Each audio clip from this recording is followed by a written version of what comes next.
Whoa. What's going on, peeps? How y'all doing? It's finally happened. It's finally happened. Convoy's revealing his true power level. Can you believe it? Can you believe it?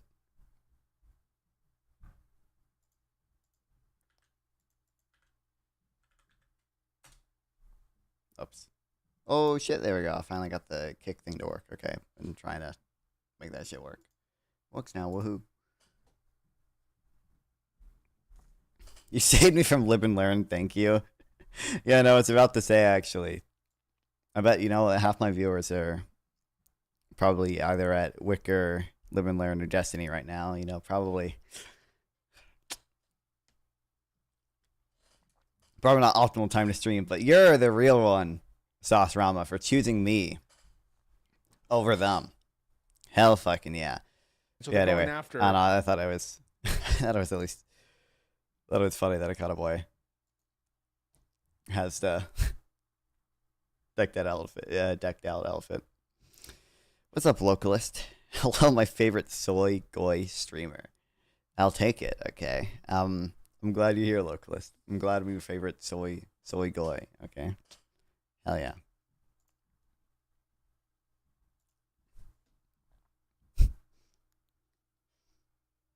Anyway, that was funny. And also, on Twitter today,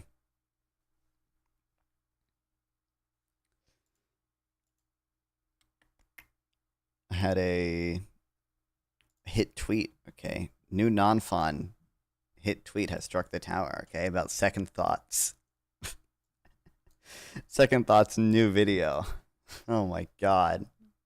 Dude, this video is crazy. We're definitely not gonna watch this whole thing. But holy shit. You've hit tweets? For me, this is a hit tweet. Did King of the Coast like your tweet? I don't know if he liked this one. He likes my tweets occasionally. Whenever they're like, whenever they're, you know, about something that he likes or would agree with, obviously, like he'll like it. Like whenever I ever tweet about like CEO pay, usually King of the Coast will like it. I have no clue if he liked it. Can I search through the likes? I didn't see him like it, but it's possible he did. I just didn't see it.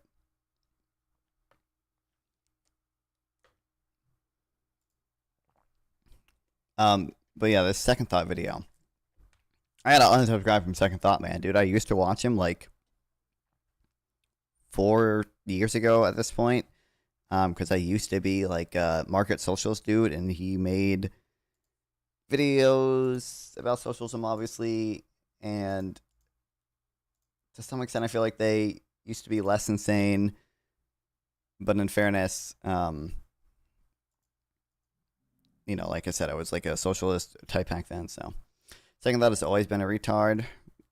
Yeah, but I really don't think. Okay, I guess scroll bar can just not work. That's cool. I really don't think they used to be like that bad, dude. I forgot how long he made the not socialist videos for. Oh, what's up, Easy Money? Save me from Destiny Soft. Thank you. Hell yeah.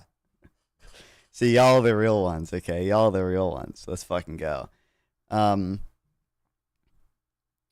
there's no way like this postal service video is like that bad, right? Like this democracy video is probably cringe. I bet he cites the like Princeton This 2014 study in here. For a cause.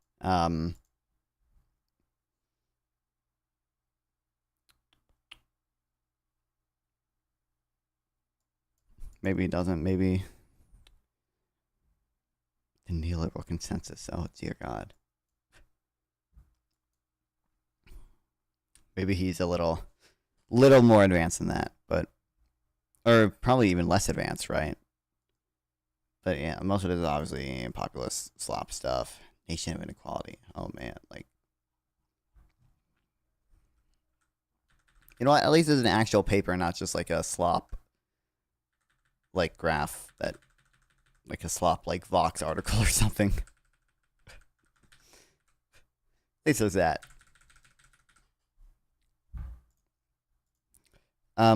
Like truly, I don't think his videos like used to be like super bad. Now, like looking back, I think they're pretty cringe, but like I can understand why I liked them when I was like a more socialist type dude person. God, I hope I never would have. Yeah, I know, easy money. I think I skimmed through this. I think I watched about half of this. It wasn't on stream, but it was no, I'm still subscribed to him, and I have notifications turned on because, like I said, I used to watch him, so you get notified when he uploads, and whenever it's something really annoying. This video is crazy. It's not even. This video is like 5 times worse than the like cringe like bad empanada of like leftist video, like or economist video. Like for all the like faults in bad empanadas video, like at least it was like a little bit like well like researched. This is just like total slop. He's a sports car channel. Yeah, I know. No, economists are constantly getting things wrong, but that's so he said the like first little bit of this is basically economists make bad predictions. Like for example, he says like, oh, everyone in 2022 forecasted a recession. Like yeah, you can see there, but guess what? There wasn't a recession, guys. Economists owned, right? And it's like, you know, economists are somewhat bad at making predictions, like on the macro scale, right? I kind of agree with that, but it's always like just about any profession, right? Like foreign policy experts are really bad at making predictions on sort of like the macro scale. Well, the equivalent of macro scale for them, right? I'm sure that's true of like other professions too, but like if you look like more on the micro scale, it seems like economists can at least be pretty decent at making predictions. Like there are definitely plenty of examples you can look at of economists like making models that, you know, seem to work pretty well. And then he's like, oh, I hate he talked about the University of Chicago. And he's like, oh, all these evil neoliberal economists. He says economists are in the business of justifying violence at a war. But first, it's ad read time because I've got to pay my bills. Let me show you something real quick. That's funny. Scammers, and even stalkers. And they can equip identity data ideas built not on objective truths, but on specific political goals, bad logic, and subjective accounting decisions usually made by the rich and powerful for self-serving reasons. Like more war for everyone and less work for them. We dunk on GDP not just because it's a bad metric, but because hate him because he stole my initials. Unbelievable. Economic growth is fake, or more like arbitrary. Except that because most governments care about keeping the rich happy, that fantasy has real consequences. Governments chase the fake idea with real policies that have an actual impact on your life, usually negative. Cringe. In this video, though, I want to go a step further in our economics bashing. It's not just that economists are often wrong. Everybody gets things wrong. Predictions, models, theories, whatever. It's not that they rely on faulty premises or bad data or subjective metrics that they usually can't defend very well. Every Econ 101 textbook should come with a million caveats that basically make the whole thing worthless. So true, so true. The idea that we're all self-optimizing, rational actors with perfectly ordered fixed prices. Yes, which is definitely... which is chasing utility in all of economics rely on. We only communicate through prices that we can negotiate is a total fantasy. That's I mean, obviously the like price signal idea is like an important thing within economics, but it doesn't require, we don't, you know, for an economic model to hold, it doesn't require everyone to be like a perfect robot automaton, rational actor who only communicates through prices, right? It just requires that like at least like 80% of these things hold or whatever. But that's not the point. And even then, like that's for like the Econ 101 stuff. But like we have like more advanced models beyond Econ 101 that account for things like uncertainty, that account for like there's an entire field of behavioral economics, right, that try to account for these things. But yeah, all that isn't what I take issue with. Most economists themselves will readily admit to all these problems. The reason we shouldn't trust them, like if you think if you acknowledge admit to these problems, shouldn't you go a step further and be like, okay, well, why do you still like believe in these things if you think there are these problems or whatever? And they'll be like, oh, well, even if there is like X limitation, you know, we have Y solution, or like even if X isn't true in all cases, it's like still generally true as like a heuristic and like it still works. But yeah. Why doesn't your model take all of reality into account? Pretty weird, I know. Is it gets much worse, more though. foundational to the discipline. Economists pretend that they, and they alone, from a neutral outsider's perspective, understand capitalism. The economy. The economy. Something they act as this complicated technical thing bound by secret rules for them to uncover maybe with I data, skipped past charts, it, and actually. experiments. The reality is much sadder. Economists are in the business of producing, sanitizing, and bringing into the world tools of violence against the poor. When the rich want Like, okay. ways to get richer at the expense of the poor, which is the only way they can ever do that, the literal job of economists is to make the graphs, formulas, and policies that say, we have no other choice. Economists don't study the economy, they invent it. But how do they do that? First, All right, buddy. That seems a little harsh, especially when, like, I mean, to be fair, like, I guess he is primarily talking about, like, School of Chicago economists in the video, but it's not like you can't find plenty of progressive economists, right? Like, I don't really know what this is. Localist. Theory of the state that seeks to describe and explain power relations in society. It's a contemporary 21st century elite theory posits that power in large societies, especially nation states, is concentrated in the top and relatively small elites. Wow, incredible. Wow. Me when the deep state. Dude, I found this, actually,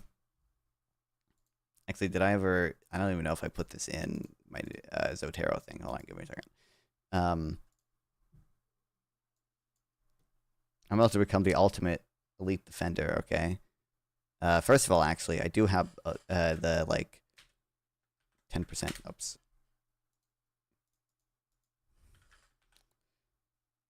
The 10% Less Democracy book, which is based. Then I have,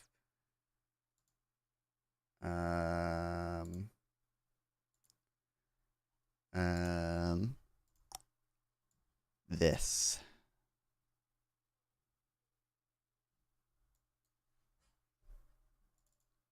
The Machinery of Public Government. This is an entire book about justifying the deep state. It's so based. So based. I don't know, like, to some extent, like, localists, like, I'm gonna have, like, super strong opinions on this, but, like, to some extent, I agree that, like, sort of as the, like, bureaucracy has gotten more powerful, like, we have given more and more control to, like, technocrats in, like, bureaucratic positions, but, like, I don't, like, usually I don't think that's, like, a super, like, bad thing or whatever. Like, it seems like they're still held accountable to the Democrats usually, pretty much. Not to the Democrats, to the to democracy. What's the to the voters, I guess. Do you know any Python or R econometric analysis? Nope. I'll get there. I don't know if I'll ever get to Python. Maybe I will.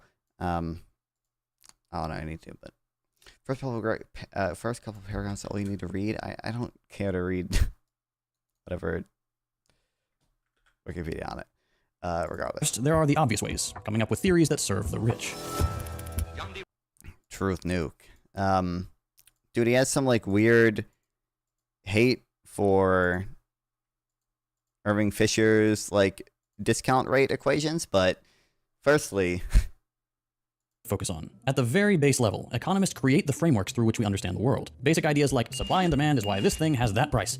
That's a pretty uncontroversial mainstream idea most of us are not just familiar with, but that we implicitly believe. Even though, when you really think about it, you can probably name 1,000 counterexamples. okay, so these are the counterexamples that he's about to list for why supply and demand doesn't determine prices, okay? You ready for this? Prices change over the course of a product's lifetime, or randomly. So the fact that prices change over the course of a product's lifetime is evidence of supply and demand not holding. Obviously. That's obviously just, like, I don't, like, obviously that fits into the supply and demand model depending on what he's talking about. Like, if you're talking about, like, you know, just like the new iPhone, like, drops in price or whatever, like, that's usually just because demand, like, goes down as technology progresses, right? And, like, supply, it can ramp up over time, you know, if it's especially new technology or whatever, it's, you know, gonna have limited supply when it first drops or whatever. And I mean, that's why, like, obviously when you see scalpers on a lot of, like, tech products, right, like PS5s and shit when they first drop, because they're not charging market prices at first. But, like, if you're talking about like literally the same physical product, like its quality just degrades over time. So people are landlords scalpers? I don't think landlords are scalpers most of the time. I guess I could like kind of. I guess I could. I guess like I could imagine cases where landlords could abuse their market power and like to. I guess maybe you could classify that as a scalper, but landlords are real estate pimps. True. Obviously, this is not a counterexample to supply and demand, but okay. By the day, or by the computer and IP address you're using to access it, or how well the guy And who's then selling. he just goes on to dynamic pricing / price discrimination. That's not a counterexample to supply and demand. Any econ textbook will go over price discrimination. Like they will talk about the theory behind price discrimination in them. Like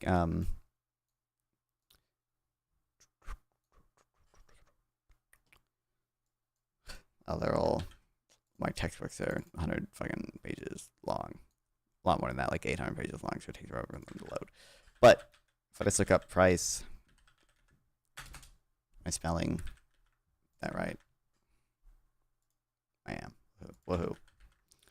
I'm against discrimination. I'm assuming you mean me and ally based. I don't think like all price discrimination is bad. I like to some extent like price discrimination can even be like a solution to like market power. Like technically a monopoly with perfect price discrimination is actually efficient. It's just that like look, an entire section on price discrimination. That's crazy. Technically a monopoly with perfect price discrimination is like efficient. It's just that all the gains go to the monopolist, and how maybe for like equitable reasons or whatever, we wouldn't want all the gains to go to the monopolist, and we would want to maintain some consumer surplus still, but it's technically, in a perfect world, still efficient.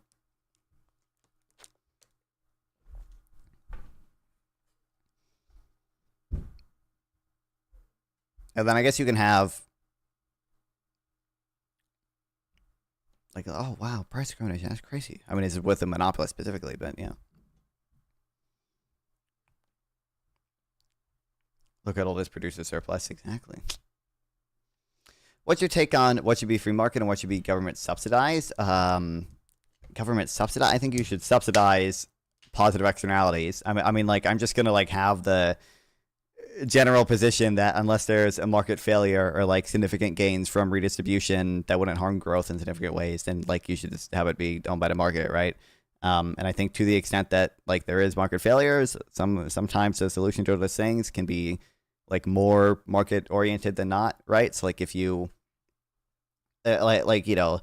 say we might have an issue with there being like a common resource, like let's just say is housing such education a market failure? I think education you could argue is a positive externality. Housing, I don't necessarily think so. In most cases, probably not. But I don't know. Like there's probably positive externalities from social housing sometimes, right? But I don't know. And I guess maybe, I mean, there's probably redistributive gains from social housing too, I guess, but I don't know how big they would be.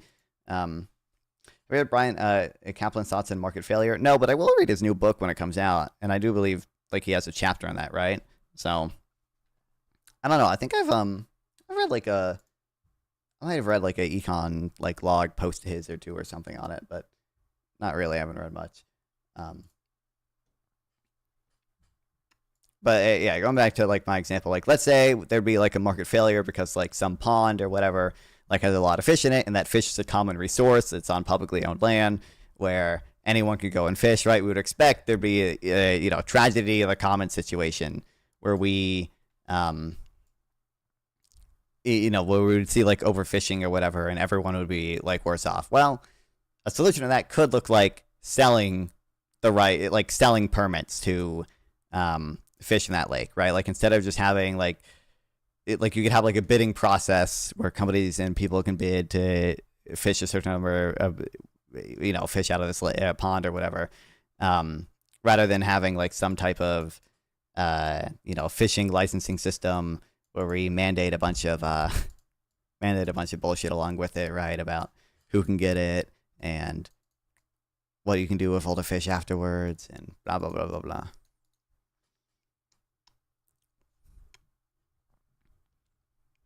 Market failure theory as a reproach to government practice. Whoa.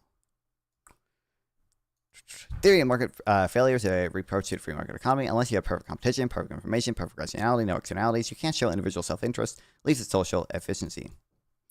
And this anti-market interpretation is largely apt. You can't legitimately infer that markets are socially optimal merely because every market exchange is voluntary. Contrary to popular belief, however, market failure is also a reproach to every existing government. How so? Because market failure recommends specific government policies, and actually existing government policies rarely adopt anything like them. This I agree with, like I said. And also, government has failure too, right? Like Mike has a decent Substack post about this, I believe. Oh, what's that, Vigilante? Just when it starts to look like this space is getting better, this space has points means we start to see people arguing about if we should cater more to progressives and to left more. Yeah, this country's fucked, bro. I don't care about most of those conversations, but I will. I'm going to talk about this in a second. I think people are being so unfair to a Boy, and I don't even agree with Boy. I have probably fucking 10 hours of content arguing with Boy, and these people are forcing me to defend Boy. Like, goddamn. Don't you need market power for price discrimination? Not necessarily. You just need, like, information, right? Like, colleges don't necessarily have market power, but they're able to price discriminate based on the fact that they, you have to submit so much information to colleges in order for them to, accept you, right? And they can use that to discriminate price. I mean, it's kind of the same thing with, like, airlines when, like, seats are strict, right? I don't think you necessarily need market power. I could be misunderstanding. Although, of course, colleges probably do to some extent have market powers in some states. I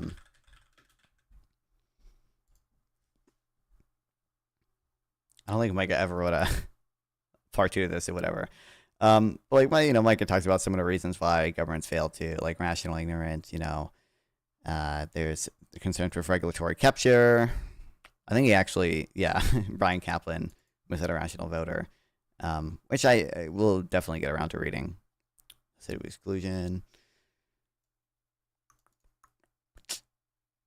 Oh, it's an exclusion of foreigners. Foreigners are deeply impacted by nation's policies, sometimes much more than the domestic population, yet they get no say in the content of what policy they are. Wow. I have so much to say in that convo because so much of it has been misinfo and blatantly stupid. Boy absolutely has the correct position. I don't even know Boy's full position on, like, what exactly the best democratic strategy is. Because, like I said, I just don't even care much about it. I just don't like people are, like, talking so confidently about him, but I haven't even, like, read a Substack. Well, we'll go to that in a second. Okay, we're talking about market failures right now.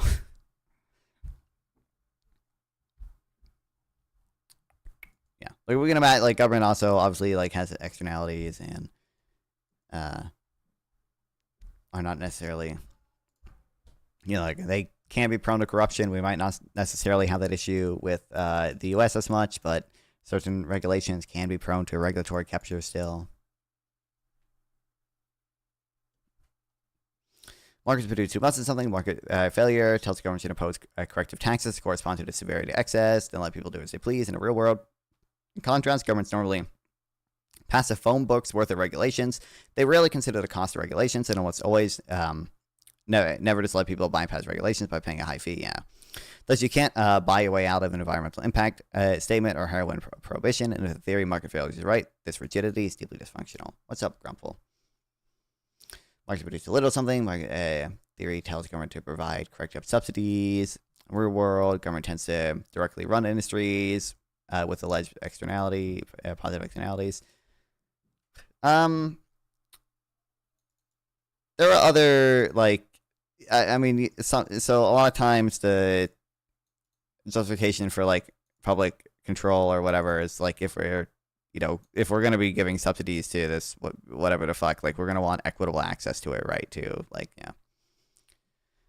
Have you seen Second Thoughts? Impressive, expensive studio quality filming equipment. Well, I mean, yeah, I don't think that's necessarily hypocritical. Like, if you want to make, like, socialist videos, like, that's your goal to propagandize people or whatever.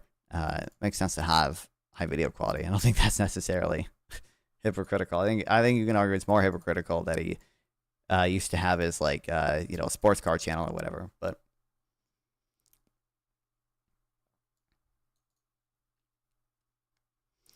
During market failure, out monopoly, actually existing government do much to stifle competition, most grotesque for real estate and immigration, which most governments view, which are sufficient, but perhaps most blatant occupational licensing.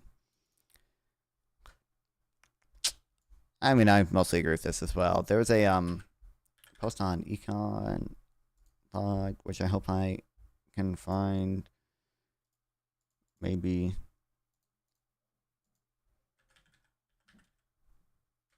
It's like Econ 101. Monopoly theory. Nice one. Can we ask ourselves, does he now own an expensive car? I have no clue. Wouldn't surprise me. I mean, I think you can be.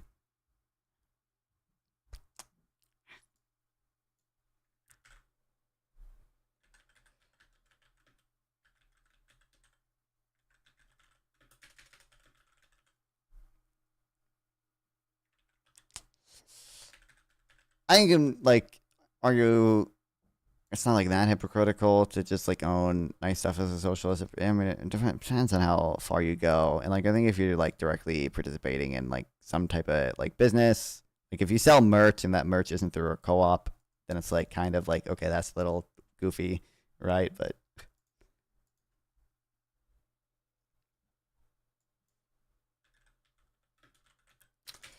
I can't find this shit. I remember reading an econ log post once about antitrust. And I just made like the general point, like obviously like the standard econ 101 monopoly model, like you know, it's looking at the market in a like final good that's already like in existence, right? But like obviously that's ignoring the fact that the good has to be invented in the first place, right? And there's a fixed cost towards making that good. So like it could make sense, like obviously pharmaceuticals is probably just the best example of this. It could make sense to have you know, patents and limited monopolies for pharmaceuticals because you have to justify the fixed cost towards developing those things. What's up, hamsters? Cenk equals a genuine progressive slop. Or both sides bad grifting? Yep. We'll get there.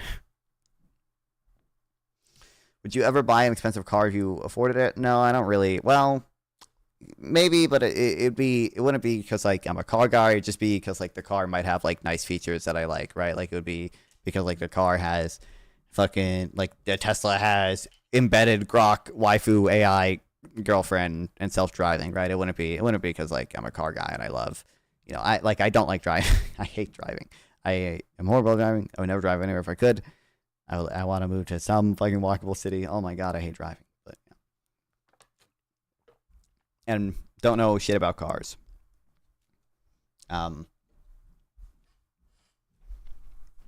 Could not change the tire. Cannot name you many car brands. Would you ever buy an SUV or a limo? Definitely. Oh, what's up? Thank you.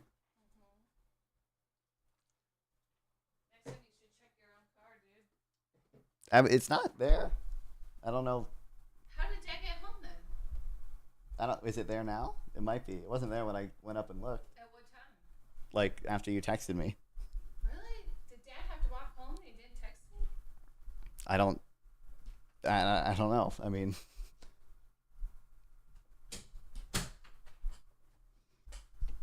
anyways.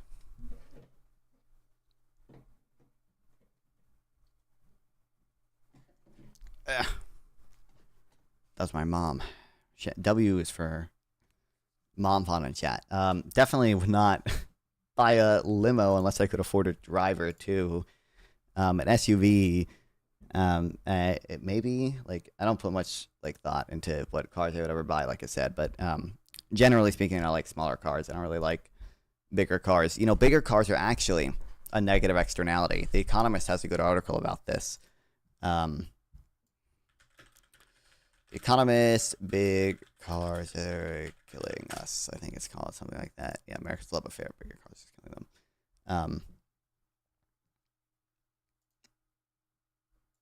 It was funny. I remember in my driver's ed class, they were like, "Oh, you should buy a big car because what's up, Strasser45? Welcome back.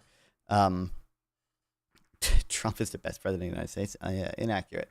Um, in my driver's ed class, they were like, "Oh, you should buy a big car because if you're gonna get in a collision with a big car, like you're much less likely to get injured," ignoring the fact that the other person that you hit is way more likely to get injured, right? Like, it's like, it's such like a clear example of like a negative externality there too, especially because it's a like vicious cycle. What's that about, Tyler? It's like, oh, people have to are going to keep buying bigger and bigger cars so that their car is like bigger than average, so that they stand a better chance of surviving in the crash. It's like, obviously not ideal, subpar, but yeah. This is peak utilitarianism. I don't think you have to be utilitarian to accept that at all, but okay. Mandate armored SUVs, true. Well, fuck them. They should have cars a truck too. Yeah, exactly. Finally, a small penis people with giant trucks are on top. Yeah. But yeah, The Economist has this article. They go through like the numbers, and they're like, I think at like 7,000 like pounds or something, or no, it's lower than that. It's like 5,000 something pounds. They're like, the benefits of a bigger car are just like so outweighed by the extra cost of lives to other people that you fucking hit. What do you think of Trump today? I don't know much of what he did today. I think I've seen him. Do you pay to read any websites? My local news, and I subscribe to. Oh shit! Okay, we're back. Should be back. I bet on Twitch it shut down for a second.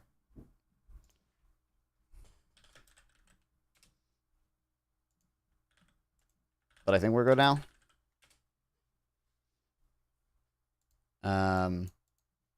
Anyway.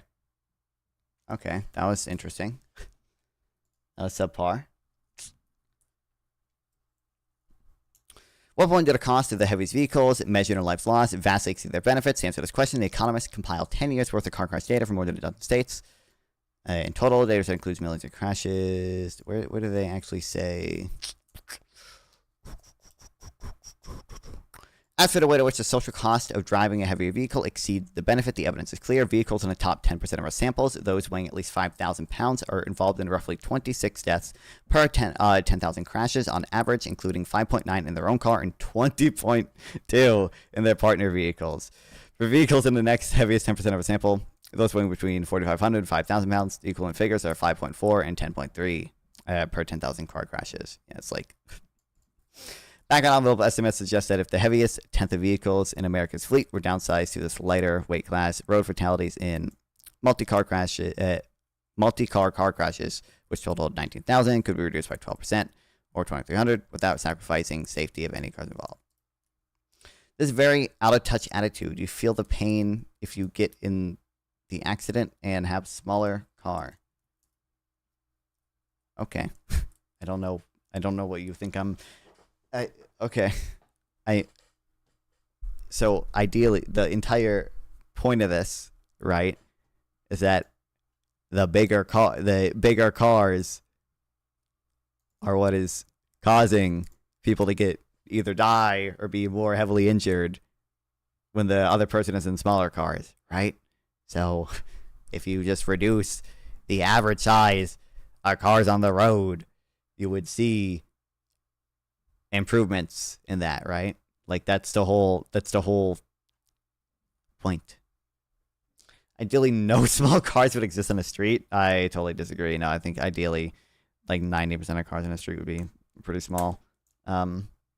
America, like, just go look at European countries and like even like Australia, New Zealand, and like other English-speaking countries. Like, you don't see like these big ass fucking cars on the street, right? Like, let's just look up like American car in Australian parking lot, and they're like, it's like insane. Like, they take up like 2 parking spaces.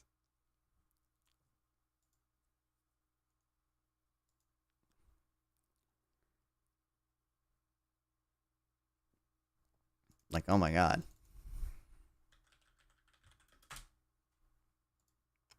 Like, look at this shit, dog. Yeah, I think ideally we would do something to address that.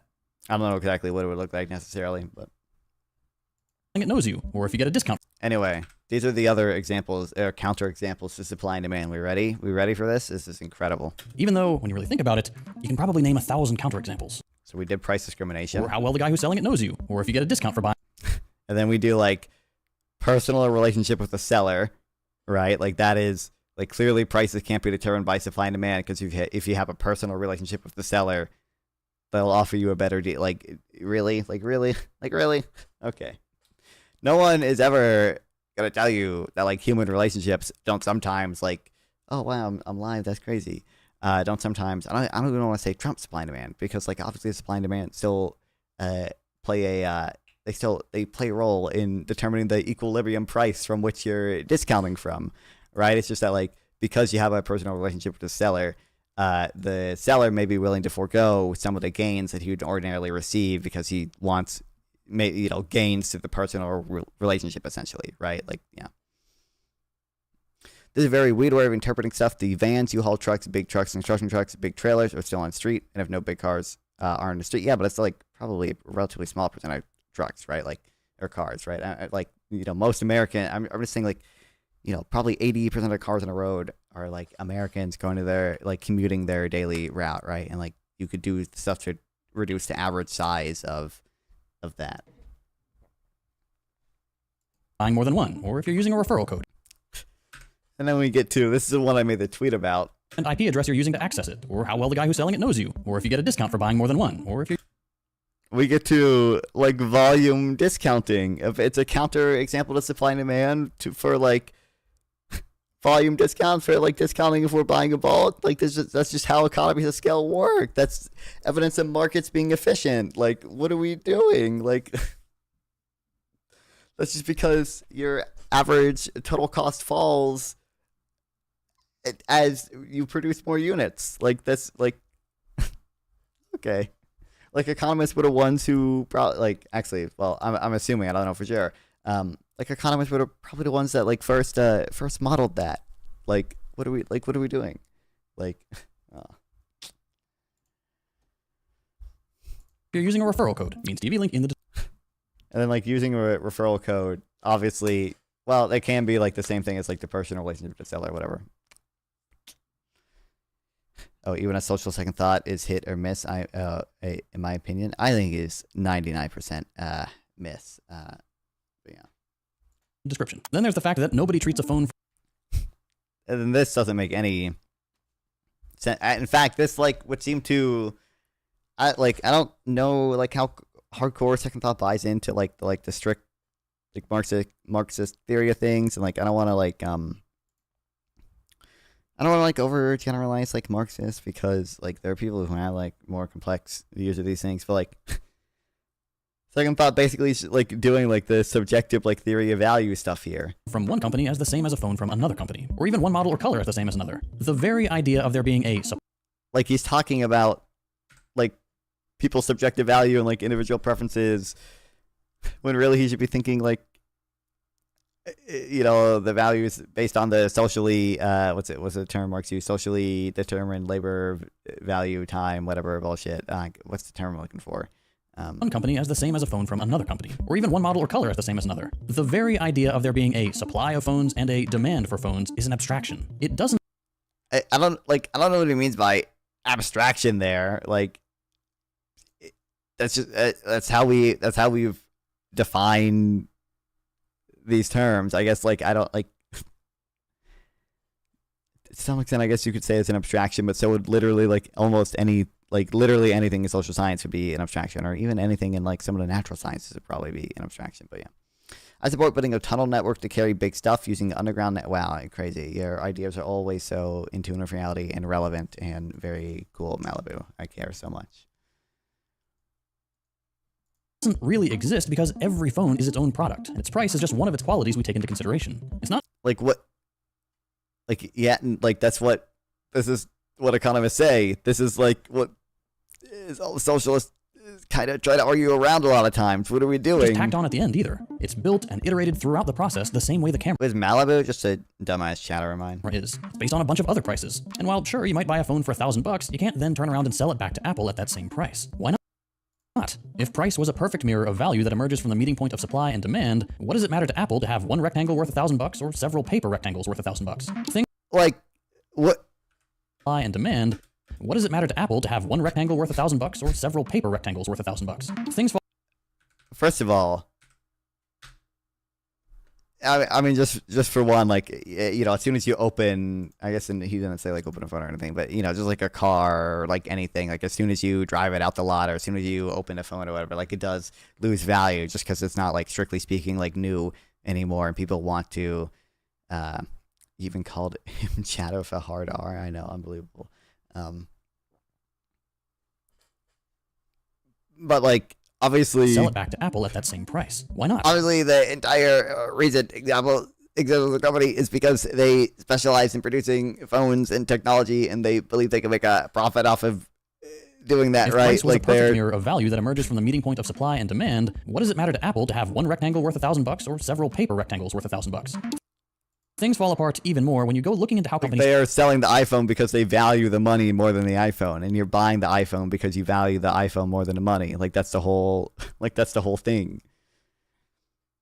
Or it's having a tunnel. I don't think it's a bad idea necessarily, but like we would see people already doing it. It was like such a good idea, and to some extent we already see it being done. It's just that like your ideas are never like relevant to like any like bullshit we're talking about, and it's whatever.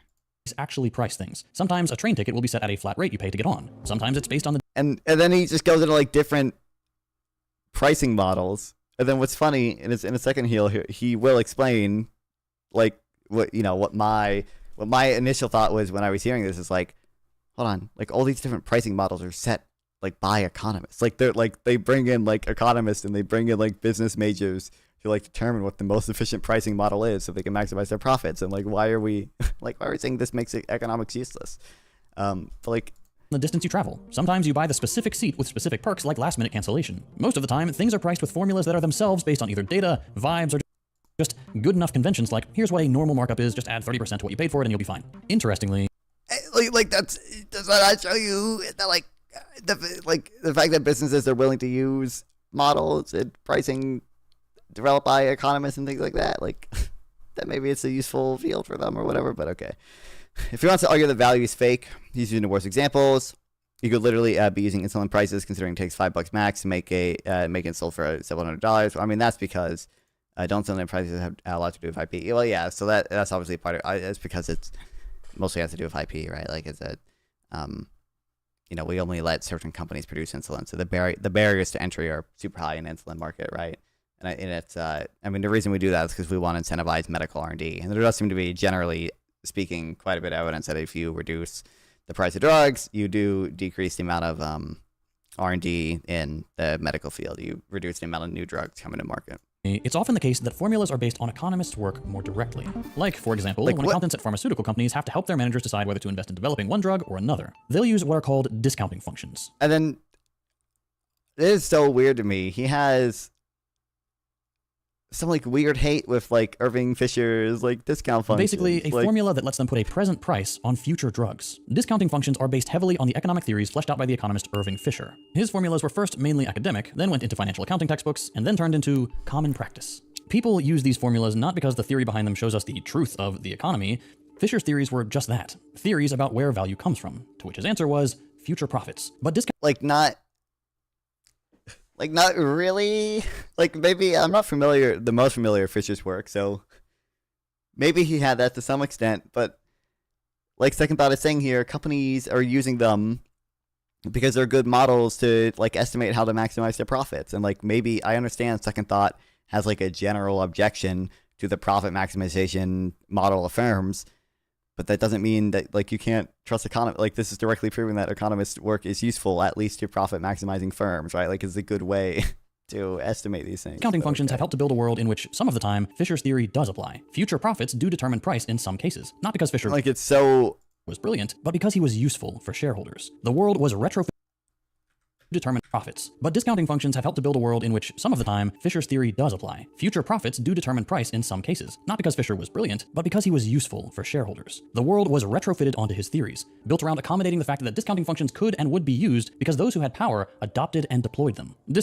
Like, that's not, like, I don't even know where to begin. I think if you, like, broaden it a little bit, like, maybe you could say, like, oh, these equations are only relevant in, like, market economies, and you dirty liberal capitalists are assuming the market is a natural intrinsic force, but really it's something we can shape and change it with culture and blah, blah, blah, blah, blah. But he's not saying any of that. He's just saying somehow our capitalist society retrofitted itself around his equation, which apparently, like, didn't hold before, when obviously it probably did hold before. It's just people didn't know how to, like, it hadn't been, like, discovered yet, right? Like, the interest of shareholders first, when also a tool about things like developing drugs. Fisher's idea talks about that, but obviously there are reasons to believe drug companies would, invest in drugs that are also productive for society, although, to be fair,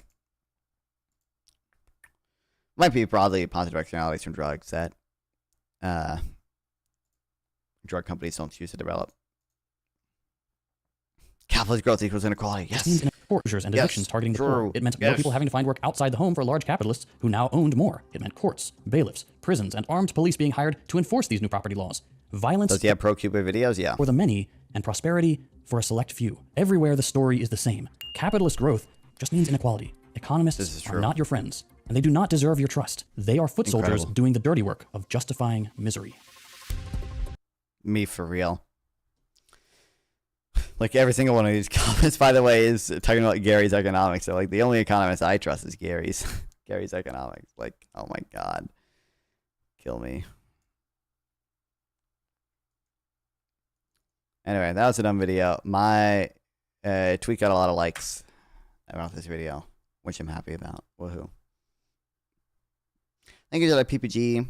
We'll react to, I think you should have PPG while we react to his vids. I think I might talk to PPG later. I don't know for sure. He never replied to me. Did a guy talk about land at all? Curious to get your thoughts on things like land value tax. I don't think he's talked about land at all. I'm, like, probably generally in favor of land value tax. I don't know how feasible it would be to do on a federal level in the U.S., but I think local communities should definitely probably be doing it, right?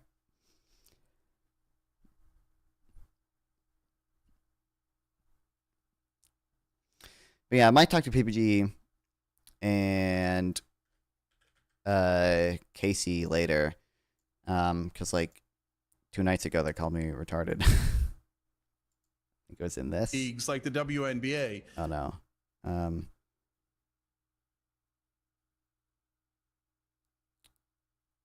This 3 days ago. Arguing that we shouldn't listen to experts is a losing position. Truth nuke. Him making that video was stupid though. Every video makes it stupid. Truth nuke. But anyway. A very out of the shower. You don't. Maybe it's this one then. Maybe it was 2 nights It ago. does. So now use your imagination, dude. Something and getting boobs in your face. These boobs. oh my God, you Later, the measure price level of all new domestic, and then the response was like, I'll be back, Casey. I'm listening. Do you oppose building tunnel networks in metro for your area? For my area, probably, just because we don't have enough people for it.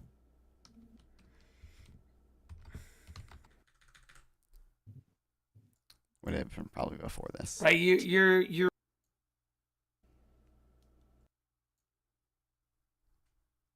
Yeah, right. So the thing is, a lot of the things are misleading but true. For example, if you look at like household. People just discuss it with you because you say no. No genocide occurred in Gaza. Okay. No. He cited the Hoover Incredible. Institute. The Hoover Institute. The Hoover Institute. These are people who cherry pick instances, circumstances that dude called that you don't names apply while to me regular stop life. his bald head. He wasn't actually the one that called me name. He was the one that it was Casey. Makes sense, doesn't make sense, and then they're gonna Non-fun, and we'll give you a new formula for yes. So it was Hamseth was talking to him just about wages and, like, living standards, Um, I'm just reading what it is. Well, but it has to do with do you know what the formula for Yes, GDP? yes, yes. Tell you that they want to tell you, oh, because substitution, because they want to tell you that everything that like makes sense doesn't make sense, and then they're going to bring in their fucking shitty ass fucking metrics that just downplays everything. Me Oh, and for Cenk real. Jubilee is the one that's lying. Everything that you just said, Casey, is what I've told them, but in a dumber version. I've said, brother, the people you're citing, these are people who cherry pick instances, circumstances that don't apply to regular life, dude. Non-fun. I've told look at non-fun. look at the You're GDP. so fucking dumb. My mom doesn't care. He doesn't Look care. at the GDP the last 15 years. Is this reflecting of how the average American has been doing? yes, this is exactly my position. He cited the Hoover Institute, dude. Oh shit, I skipped past. No one gives a fuck about GDP in the first place. It's going up. That's it. I'm just reading. Why do we limit things? And whatnot, but okay, we can talk more later. I linked the article if you want to see. That's like basically all my points that I'm making. It's from the Hoover Institute, from the. Why GDP is a flavor? The Hoover Institute Is all new domestically The produced. Hoover Institute! No, wait, really, shut Why up. do we Bro, why do we really. limit Institute. why do we limit things to the domestically produced things? We just want to know. Okay, GDP is C plus I plus G plus NX. That's net exports at the end there, and then consumers are consumer expenditures is going to account Like for. The domestic Hoover Institute, dude. Right, but GDP inflator, the domestic price level You know of all new that domestic. you know that like the formula for GDP accounts for imports, right? Thing is, your argument on GDP and tariffs is solid. I just don't think you understand the large. Tyler, we have this whole. I like. Tyler, I respectfully feels like you just I don't understand why you like think I have this view that I don't have. Like it's so crazy to me that every conversation seems to be like you misunderstanding like this fundamental position that like I'm not a trickle downer. Like I'm not a I don't care like solely about economic efficiency. Like I'm just reading what it is. Well, but it has to do with. Do you know what the formula for Yes, GDP? yes, yes. They tell you that they want to tell you, oh, because GDP in the first place. It's a meaningless pile of shit. These fucking neoliberal fucking economists, True. fucking Every time, retards. They want to tell you that real. they want to tell you, oh, because substitution, because they want to tell you that everything that like makes sense doesn't make sense, and then they're going to bring in their fucking shitty ass fucking metrics that just downplays everything. Oh, and Cenk Jubilee is the one that's lying. Everything that you just said, Casey, is what I've told them, but in a dumber version. I've said, brother, the people you're. anyway, like PPG and to a lesser extent, Casey, like don't care about statistics or anything. They're the real retards. Okay, like. Trickle-down economics, the theory that rich will subsidize e-girls so that they produce more bathwater for everyone, thus trickling down. Exactly. You're getting it.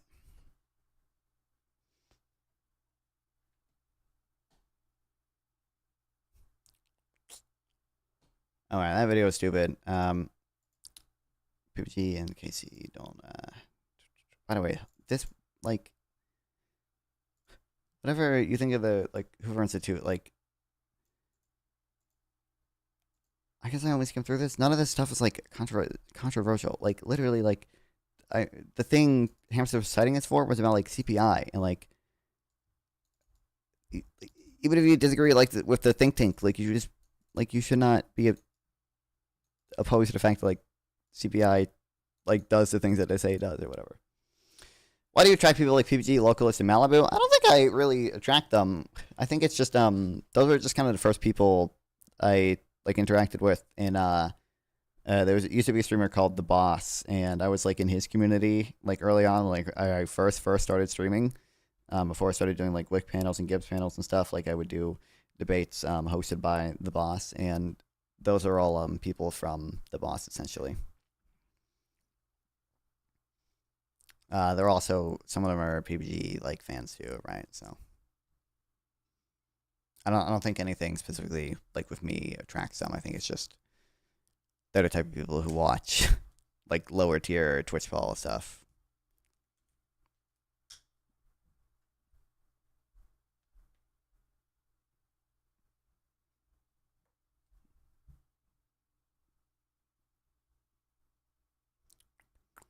Yeah, I mean, like, none of this stuff is, like, controversial.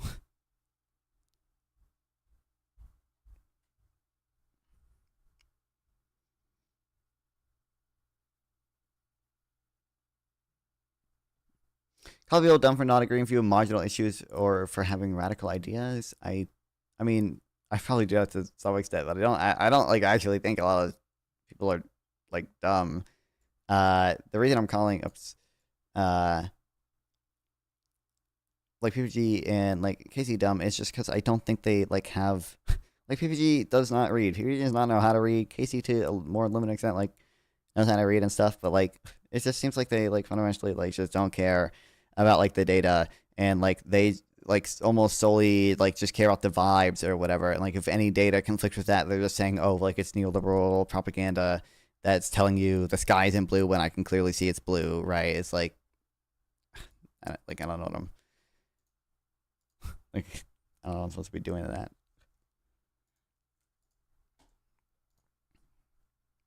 Novan actually just got me on a panel for the topic and crushed it. Won best debater of the night. Oh, on the horseradish thing? I didn't watch that at all. But yeah. Bro, flavored water? I don't think Fiji makes flavored water. I'm just gonna guess Fiji because I know they have water. Yeah, fuck. Probably. I would like guess Germany. Okay, Germany, decent amount. Okay.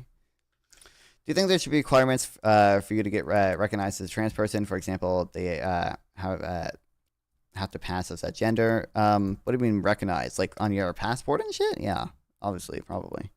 Like,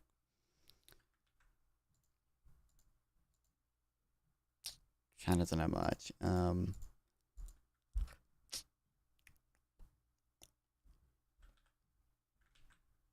I bet Switzerland's got some flavored water. Okay, yeah, Switzerland's got some. We can at least get bronze. How's the government gonna enforce some measure of passing? I don't know. I mean, there should be like some. I think the standard would probably just be like some like good faith like effort, right? Like it shouldn't be like you shouldn't be able to have fucking Ben Shapiro as the bit say, haha, I'm a woman now and I just got my woman passport. Like you should have some tests for like good faith, like attempt or whatever. But I don't know exactly what that would look like.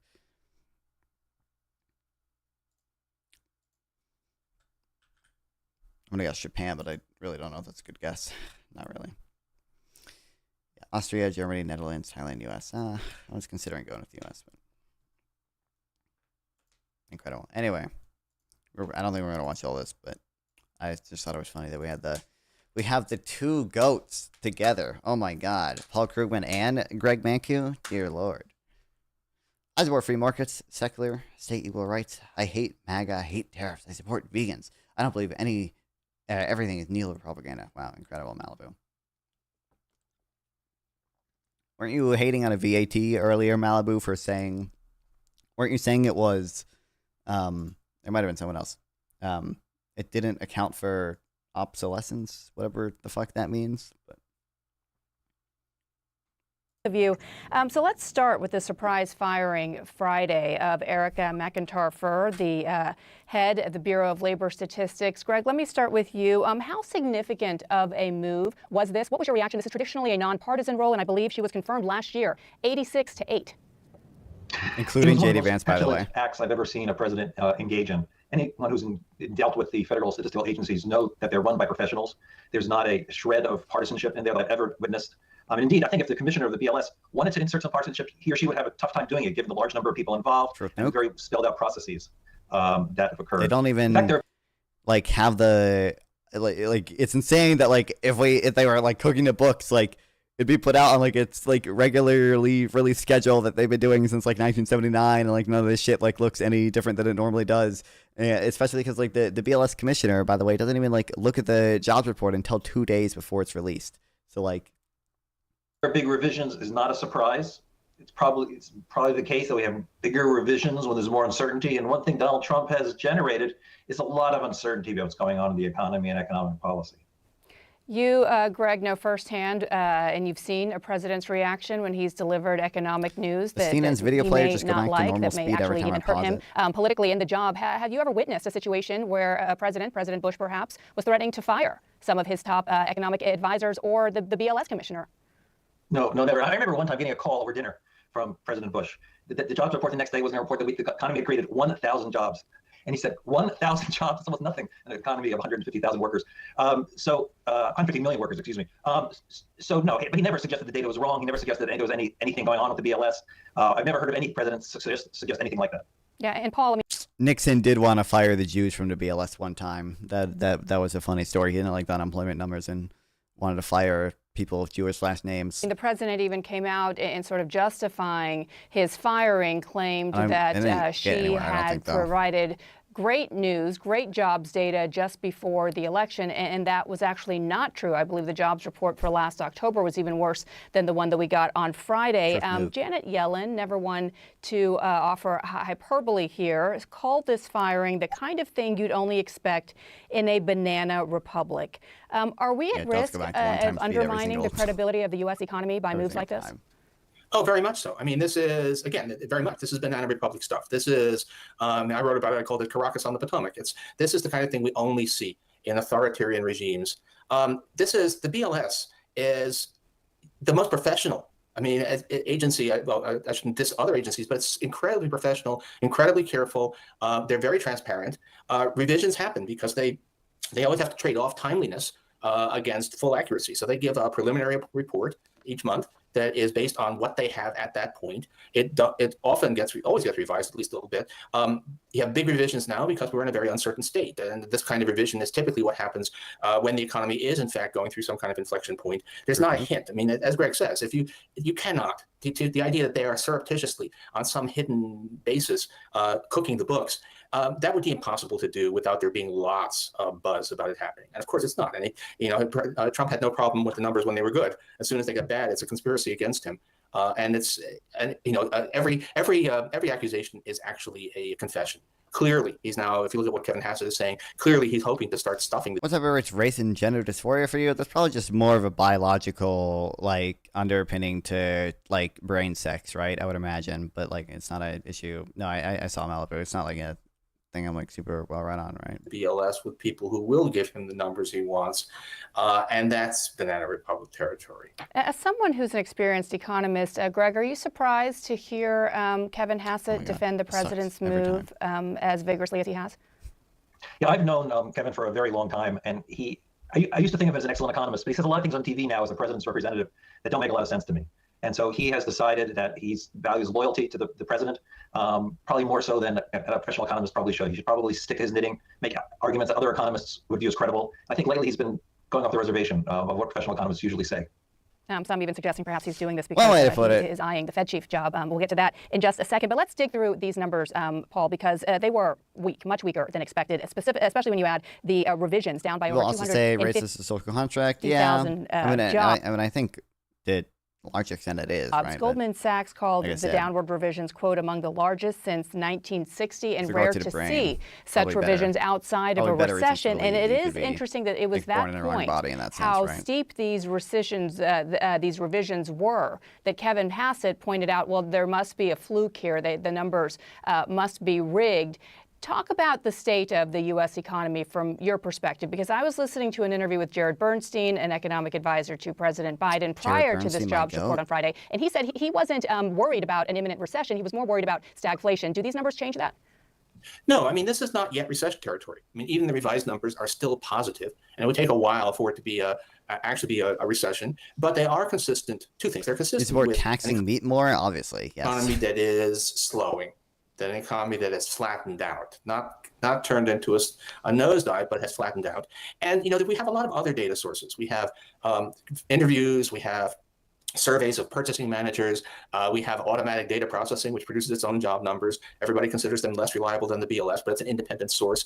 And all of the data have been pointing to a slowing economy. So I think Goldman Sachs has said that basically what's happened now is that the BLS data have come into line with the other information we have. This is not something that is completely at odds with everything else we're seeing. On the contrary, it was those strong job numbers that were kind of inconsistent with what we were seeing elsewhere. This happens. This is normal. The revision was unusually big, but these are pretty weird times with wild changes in tariff rates and all of that. So you would expect there to be a lot of noise, a lot of things happening. And basically now we have a consistent story, which says not that the U.S. economy has fallen off a cliff, but that all of the chaos that we're seeing in policy and just generally the craziness of the world right now is translating into a slowdown in job growth.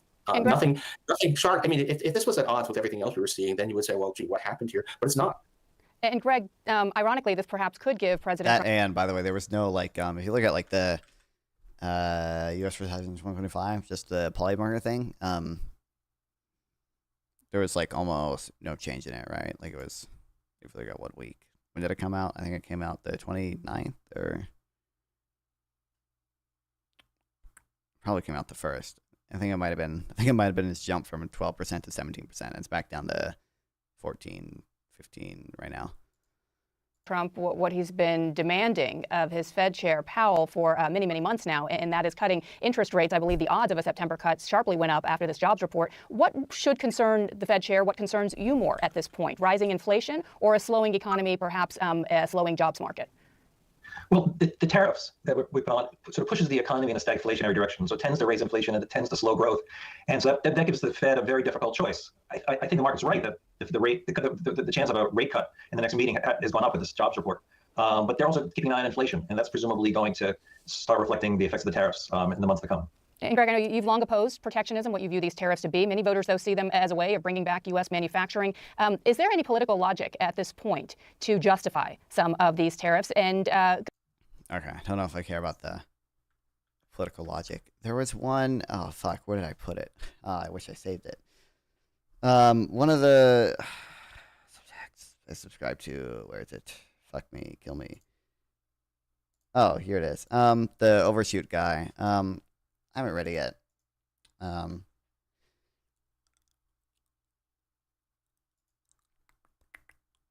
don't know. I've seen most people suggest, like, oh, the Waller and the other dudes who dissented to the right, like, oh, they should have cut by 25 basis points or whatever.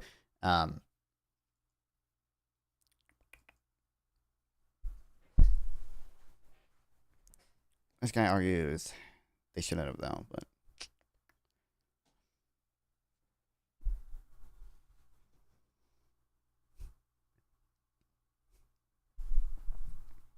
Bigger worries had been little to no progress over inflation over the past 824 months, and that was true even before tariffs started showing up in data. While the direct impact of tariffs is limited by the fact that imported goods are only a small part of the U.S. consumption basket, the indirect effects could be larger and longer lasting, as shell-shocked households and businesses are forced to deal with yet another arbitrary set of price spikes so soon after the pandemic and the Russian invasion of Ukraine. Given the fact that Federal Reserve officials were wise to avoid prematurely adjusting interest rates, while it is normally the case that tax increases that sap private sector spending power, the tariffs should offset with looser monetary policy. There are good reasons to avoid doing that now. Immigration has been massive and could explain most, if not all, the observed slowdown in aggregate real growth rates and payroll employment. GDP numbers are still heavily distorted by business and consumers' efforts to get everyone on tariffs, as well as potential measures with pharmaceutical inventories. Headline inflation has been remarkably stable for a while, though the split between goods and services has shifted somewhat. Most Fed officials are aware of these dynamics. Like, yeah.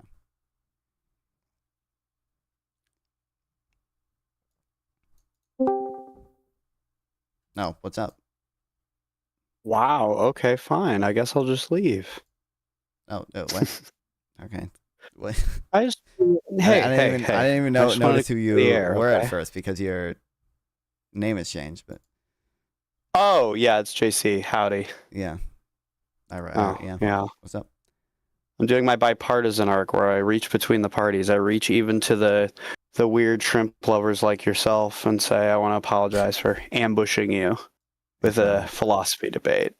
I mean, that's. And I would like to discuss it sometime, if like down the line, if you ever want to, or if you don't, that's fine. Well, what was the issue that you had? Was just that, like, you don't think it's possible to, like, know for certain I don't think actions are utility maximizing, right? Like, I agree with that. Yeah, I don't think you can derive any sort of objective like utility from nature with like that you can like refine into a moral system. You don't think we can? I think you can assign like well-being or wellness or whatever this arbitrary quality of like I forget what Sam Harris specifically calls it. I think you can assign that, sure, but you're being like that's still arbitrary. Like you're not shortcutting anything. I don't. Like, you're just. I don't. Arbitrary is a weird word. I don't think it's like I'm not like 100% sold on like moral like realism. So like to some extent I could agree that like it's arbitrary, but like it is like the thing like I care about, and it's the thing I think it makes the most sense to care about, because I don't think it really makes sense to view morality through any other lens than like positive and negative like experiences that consciously. Sure, I mean. I'm also a moral anti-realist, but you acknowledge there by saying, like, I just think this makes the most sense. That you're not, like, you're not like trying to like say that you understand that that doesn't like front your moral system. It doesn't give you any more ground to stand on than any other moral system. That was all I was trying to ascertain, because that's kind of where it seemed like you were arguing from. But well, if that's not the case, then that may have been my misunderstanding. no, I think we just had a disagreement over like whether it was like possible to like try to measure like utility, right? Like try to have estimates of which actions were utility maximizing. I think that was the initial disagreement. I'm not sold one way or the other on like is it objective or not, but well, more so, I mean, I disagree with the notion, like the first notion that the idea that like any utility maximizing notion is by definition moral. Well, sure, but that's just a disagreement of like utilitarianism, right? Like that's like you can have that disagreement, that's fine. I don't think that's what we are actually disagreeing about. That is what I was disagreeing with. I mean, until Sample Text was screaming over me. Like, if he had, like, shut the hell up for, like, 5 seconds and I had actually been able to finish a sentence, that's what I would have said. That was my entire disagreement. That was what... about whether we could, like, say that an action is utility maximizing or not based on, you know, if we can't, like, know for certain what others are experiencing. I thought that was basically the disagreement, but maybe I'm wrong. Well, so, okay. So, we were running through the grain of sand example, right? And the reason I drew issue with that, or the reason I had an issue with drawing that as a comparison, was because theoretically you could like measure out the number of grains of sand. You could go and count them. Obviously, it's an incredibly time-consuming task. You would never do this, but in theory, you could like go through the motion, go through the processes. But even if you could like determine some sort of metric for measuring well-being or wellness or utility maximizing, whatever you want to define, like call it, whatever term you want to use, even if you could like establish a metric for it, I don't think that there's any possible way to like know what a maximal or maximizing utility action is without at least having some like observable metric to base that on, and we don't really have that, which is kind of what Isaac was getting at. And then my fundamental disagreement with this as a moral system is I think that you're just trying to shortcut a lot of the complicated moral questions that I still think need to be addressed and like, you know, discussed and debated by just like kind of assuming that everybody agrees that you like well-being maximizing or utility maximizing actions are moral, therefore we all have a common moral foundation. And I think that that can lead you to a lot of pitfalls with various groups. Yeah, I obviously don't think people agree with that, right? I think a lot of people. Yeah, obviously, right, but, right. I don't think I ever thought that most people agreed with that. I think on the sand example thing though, I think I was just like, I guess I don't know if I would say like it isn't like hypothetically possible we could do it. Like I'm sure you could hypothetically have some like advanced fucking AI super intelligence that was able to perfectly model like a human brain and be able to perfectly model whether human experiences would be positive or negative given like X action or whatever. Well, can I stop you just real quick right there? When you say positive or negative, as in what?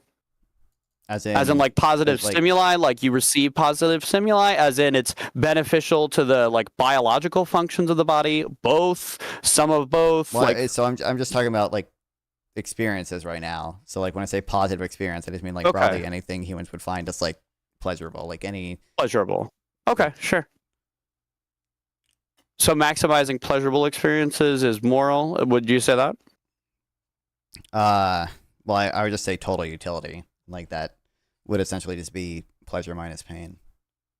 Although you might be able to, I'm not 100% convinced of like hedonism. Like maybe you could give me like someone could maybe convince me that, like, I don't know. I do see a shrimp costume back by the bed. I know you wore it on stream, but I don't know what you do with it off stream. So you don't have to have a hedonistic view to do that, but you don't have to be utilitarian. I feel like wearing a shrimp costume is maximizing pleasure, or maybe it is for a filthy shrimp lover. Exactly. Well, for a chimpanzee torturer like myself, I can't say I feel the same way. Right. I don't know. So like I'm not 100% convinced of strict hedonism. So like there are some utilitarians who would say like, oh, not only does like strictly like pleasure and pain matter, but like so do like just like general like relationships. Yeah, I'm not trying and, to like I'm not achievement or trying to trap whatever. you here or anything. But- Like I'm genuinely just coming. It's just a friendly conversation. I wasn't trying to like corner you or anything. If you Sure. like, you don't have to take any strong positions. I'm sorry. I'm trying to make you feel that way. No. I mean, I'm just This is the explaining, like- conversation I wanted to have the other night. I'm just explaining that like there are some things I probably like don't take a strong position on. I don't think you're trying to like trap me or anything, but Okay. Right. So I think like clearly, I guess like hypothetically, I do think it would be possible to like model the human brain and like be able to determine, you know, positive and negative experiences from that or whatever. But like obviously, like I would just say we can infer from the evidence we see, like probabilistically, like what actions would cause positive or negative experiences. Like I can't know for certain that like if I stab someone that like their suffering is going to be, you know, more than my pleasure, but I think I can infer from like, you know, how I would feel if I were stabbed, how I Well, let would me see ask you someone something behave then. if they were stabbed, right? I would see them suffering in Because pain or this is one of the counters that because I've heard this before. But let me posit this to you. So suppose that oh God, you're streaming. Okay. Suppose that you and I are playing Call of Duty, and our Call of Duty characters are playing Minecraft. And suppose my Minecraft character comes up and stabs your Minecraft character. You are rushed to the emergency room because you have the Minecraft emergency room because you have a Minecraft stab wound. Okay. And in operating on this stab wound, it's discovered that you have a massive tumor in your stomach that would have killed you tomorrow had it not been discovered. Right. So was I moral for stabbing you or not? In Minecraft, in Call of Duty. Right. I mean, I don't think you have to censor yourself that much in Twitch. I mean, again, so it's just going to be like in expectation, right? Hold on. So, like, if I say like Zionist, does that mean that I get less censored? Probably. True. Okay. Anyways, so you know, I would just hold like you should do what in expectation is the utility maximizing action. So I would say like stabbing someone in expectation, even in that case, would not be the utility maximizing action. Now, as with anything that like is normally immoral, if we like have if we add a bunch of other like circumstances, there's like a very small chance that it would be like on the whole moral action.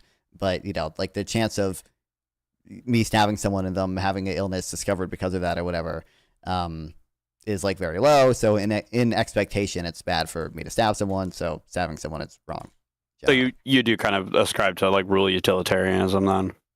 I don't think well, you can still be an act utilitarian and just say you should do the action that in expected value is the one that maximizes utility most. All right, well, hold on a second. What if the expected value is maximizing societal good by like not stabbing people, therefore discouraging like more people and discouraging other people from stabbing people, therefore less stabbings throughout society, therefore establishing the rule that it's bad to stab people? No, I agree. That's what I think. Like that's essentially like what I view like rights as, right? Like I think that rights aren't like a real like intrinsic thing or anything. I think rights are just like useful. Well, sure, yeah. That we've I'm not an objective utilitarian. Again, yeah. Just to be clear, like, no. Yeah, that's literally like that's why people who like super strongly like based on morality and like rights like hate me because I'm like the way I view rights is essentially exactly what you just described. It's like these are like useful heuristics that we developed to essentially maximize utility within society. I'll take the hotter take. I'll say anybody who derives their rights strictly or their morality strictly from like rights or like moral relativists or moral objectivists that derive their rights strictly from like religion, just strictly from religion, are just morally weak and like afraid to confront any actual moral dilemmas and would rather just have the answers like gifted to them on like a platter so they don't have to worry about it. Source me. Things get a lot scarier when you're like religious for most of your life and then you're not religious. But anyways, okay. So the other thing that I wanted to, because actually real quick, someone in your chat said you would stab a shrimp farmer. I don't think that's true. Probably not. Do you know why? Because the utility that would be lost from non-fawn no longer being able to stream This is true. No longer is be able to, far outweighs the I utility that wouldn't be would be able to gained by raise stabbing money a shrimp for the farmer. shrimp welfare To project save the anymore, right? shrimp. So. Exactly. Okay. So, do you understand the issue with the Can you say the sewer slide word on Twitch? Yeah. Okay. So, do you understand the issue with that suicide example? No. Okay. So, the problem that I have with like trying to measure like well-being off of number of suicides is that you can point to something like American slavery, like Southern slavery, and go, well, look, they weren't killing themselves. So clearly they're all happy, or at least they're as happy as they could be. No. So I think, so the thing I was deriving from like the suicide example, right, was just that I think it's more likely. So, like, I think in the world where everyone lives net positive lives, like generally speaking, not everyone, but like, more than 50% of the population lives on the whole net positive lives. I think in that world, you're more likely to see a suicide rate of what we have now than compared to the world of more than 50% of people live net negative lives. I think it's more likely you see. When you a say higher like suicide more rate than in that 50%, world. are you counting like But- the entirety of Earth's population? Well, I guess we're using U.S. suicide rate, so I guess we'll use the U.S. like the U.S. population. Okay, so because we're using that wide metric at the time of like Southern slavery, because the suicide rate, 50% of Americans weren't killing themselves or weren't thinking of killing themselves. themselves. No. It doesn't have to be that 50% of Americans are killing themselves. It just has to be. I'm just saying, like under the I'm not saying that you hypothetical- are, by the way. I'm not saying Sure. I'm. This is kind of my issue with the example, though. Is like I just think that like I'm not saying that like your argument necessarily. I'm just if you're trying to argue for like maximal utility, pointing to suicide rate is like the dumbest example that you can go for because it that can was, be felt so easily. That was not just like generally maximizing utility. That was just determining whether or not like people had net positive or net negative lives. I just feel like it's more likely. All right, that if- even then, like using that as a net metric using it as a net metric does kind of imply like an objective like standard that you're kind of measuring from, right? Like, don't you need that in order to determine whether something is net positive or net negative? And how do we know what a Well, I think net you're- positive life even looks like? You're No, I mean, I alive would and you're just not say- wanting to kill yourself. No, I mean I would just go back to like what I said earlier. It's like it'd be essentially like pleasure minus pain, right? Like, do you have more positive experiences in your life than negative experiences, or do you have more negative than positive? Okay, so if we can go back to that, I'm not trying to like, you're worse than Hitler debate bro you, but genuinely just, are you okay with using American slavery as an example? Because I feel like that kind of blatantly just destroys this. Like, their lives were clearly not I net would positive. imagine- I don't understand what metrics you could possibly actually be not. measuring onto.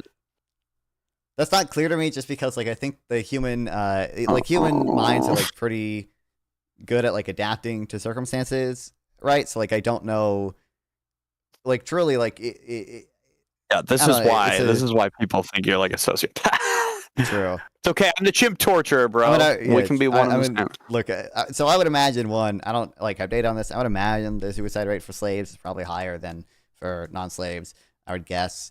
Well, you would have, but certainly- that's the thing. You would guess. Do you have anything at all that you're looking at for that? Well, I'm just not saying, that like- I'm trying to like source you, bro, but like, right. I'm just saying like I don't have a source on hand, but like I'm sure if I look up like. well, I can see you slave- googling. You don't have to Google. You don't have to Google. No. This is just a chill discussion. It's not meaning to. I'm not trying to probe you. I'm not trying to like force you in anything. Like genuinely, I'm just like trying to Okay, philosophy discussions. This is why like I was so like upset when I left the other night, because philosophy discussions are not meant to be like source me, bro.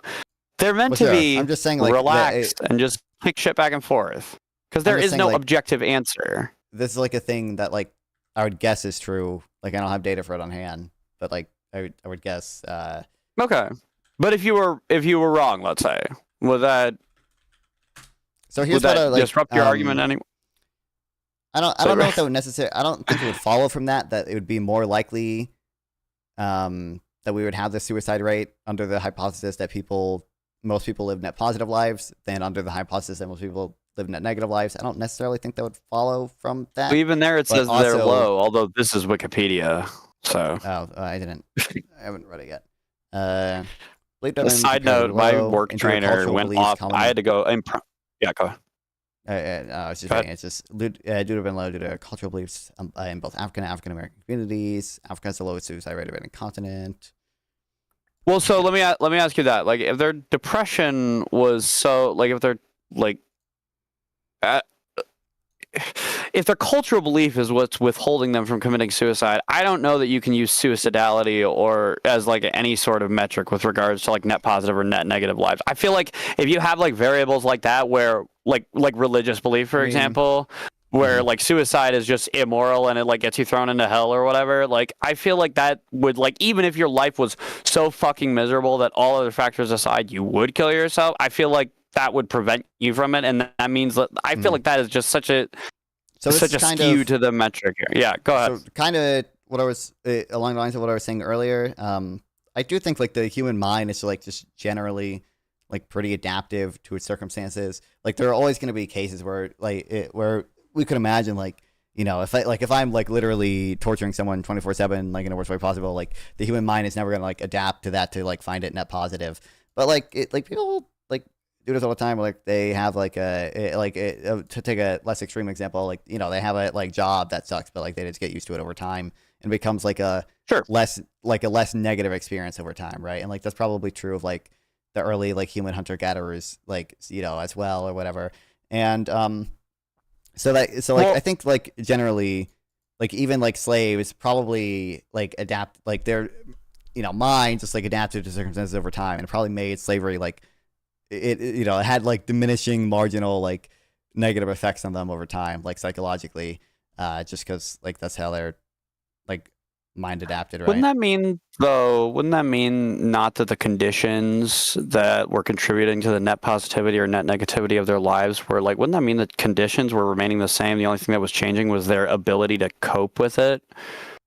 I don't know that like that necessarily means they're living a net negative life unless you're only measuring their like pleasure or versus pain. If that's the only thing you're measuring, I mean, I guess, but again, like any moral system that's going to say like, well, slavery was like good because pleasure was like minimal or neutral.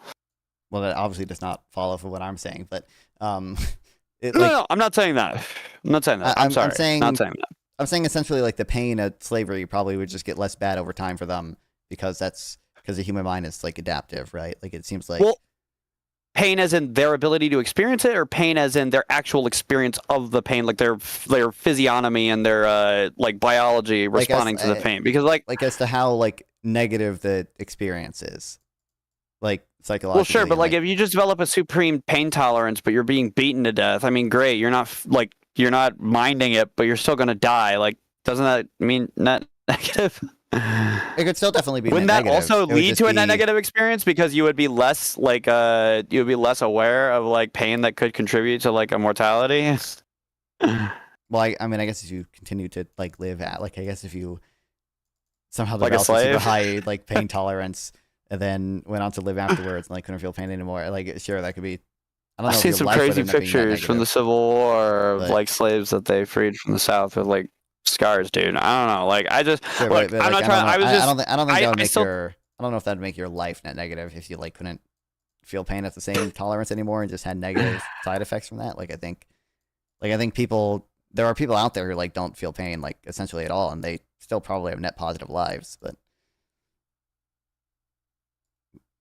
even if they have to. I wasn't trying to. I still take issue with that as like a metric. If you're gonna be trying to argue for like a pleasure be pain, like a maximal utility, I don't think you should be using suicide rate, because I think there's so many like variables that can be thrown in there. But that was just about whether people on the whole lived net positive or net negative lives. Right. I take issue with even using it as a like any sort of measurement for any sort of metric with regard to like net positivity or net negativity. Anything that you're going to try and measure it off of, because of the variability with like culture, with religion, with like societal pressure, all of these things. Well, I just don't think that like I agree. Like those variables are there. I just think, despite those variables, it's still more likely that you would see the suicide rate we have now. Also kind of assume that. Well, wait. Hold on a second. Actually, if a person's life is getting like really, really, really, really negative, are they going to adapt to it, or are they going to kill themselves? It depends. I mean, different people are probably going to have different like abilities to do that, right? So the people that do kill themselves just didn't have an adaptability to be able to not want to kill themselves. So some are they like what? Some of them, but maybe not necessarily all of them.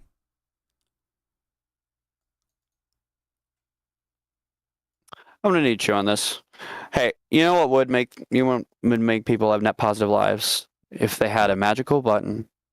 Anytime they had a headache, they could just press it, and every shrimp on Earth would experience 1.21 gigawatts of electricity right to the brain. All right. Hey, have a good stream, buddy. Thanks for the chat. Okay. Sure. And Sample Text, if you're watching, I still fucking hate you. Incredible. All right. Take care, bud.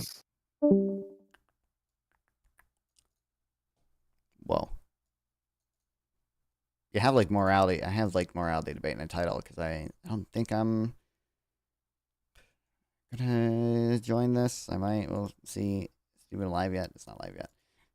Sarah the Raging Tomatoes doing a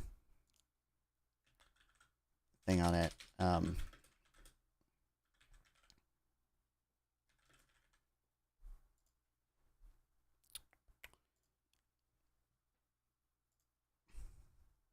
It's like about to start like any second now. I don't know how interested I am in this, but I don't know. Maybe we'll join open panel depending on how. Depending on if I see some anti-shrimp welfare project takes, okay?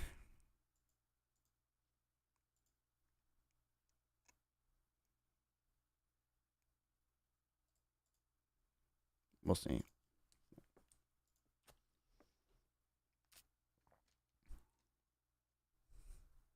We should probably do a little something as to what they're doing, right?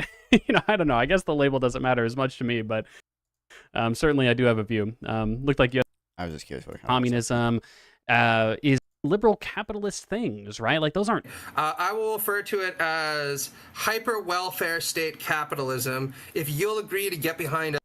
I don't understand people who believe morality is objective.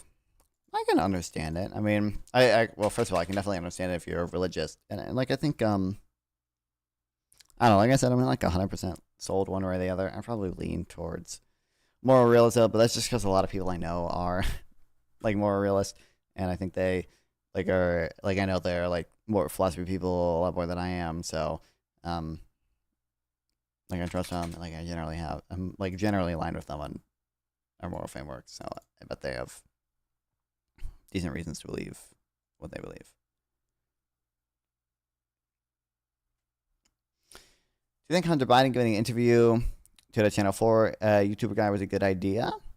I don't think it was a good idea in what sense. I don't think it's going to have any effect on any elections one way or the other. And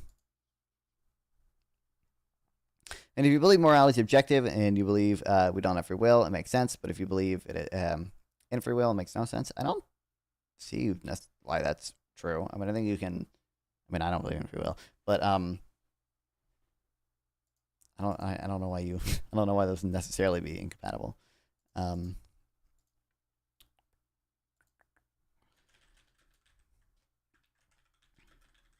know.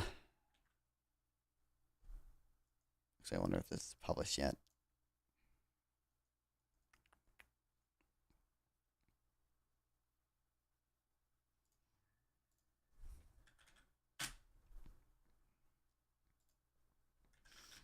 So, like, one philosophy blogger I do read. Basically, the only philosophy I read.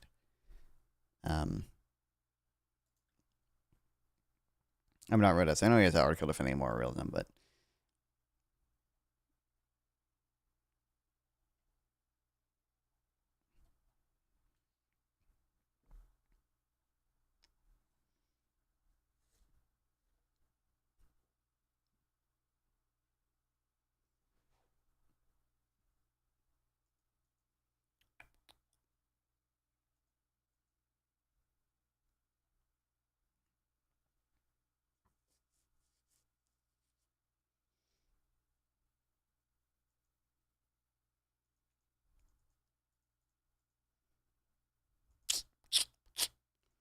I have to read more to have a full position of moral realism, though.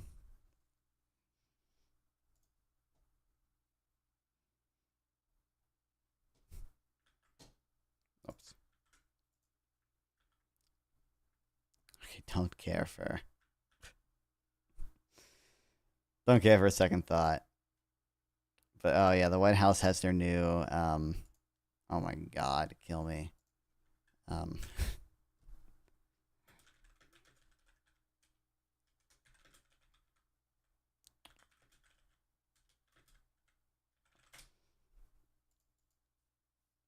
That's their new anti-BLS website. Trump gutting IRS. I haven't seen that other than the like Doge stuff a little bit ago. And I guess like this, that's from like I said a while ago. IRS rescinds layoffs. Well, this isn't even nothing new is happening with it, right? I think it's just the same shit I've seen before.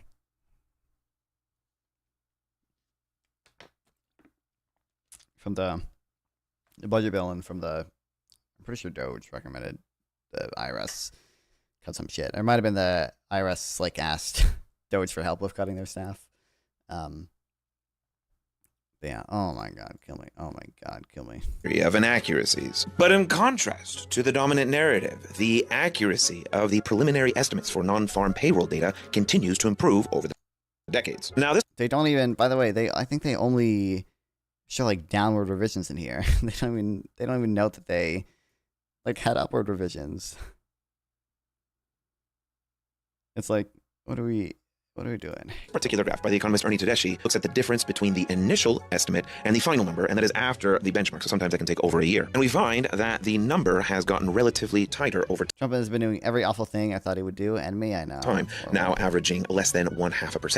Now there's a bit of nuance here. The orange line is not a trend line of the blue data set, but rather taking the absolute value of the error, and we see that it has gone from just less than 1% to now closer to 0.25%. Again, on average. So let's take the whole series and put it in absolute value. Might make it a little easier to see. This was done by Jeremy Horpedal. We can see back in the 60s, 70s, and even early 90s, the revisions were a lot higher in percentage terms, but outside of the recessions, things have gotten a lot better. Now, of course, there's always room for improvement, and we welcome that discussion, but we shouldn't fire committees that do it. We shouldn't cut the budget to the BLS, and we shouldn't fire them based upon the bad news and claim the economy is doing something that it isn't. Firing the weatherman because it's raining outside isn't going to make it more sunny, and is not going to make them.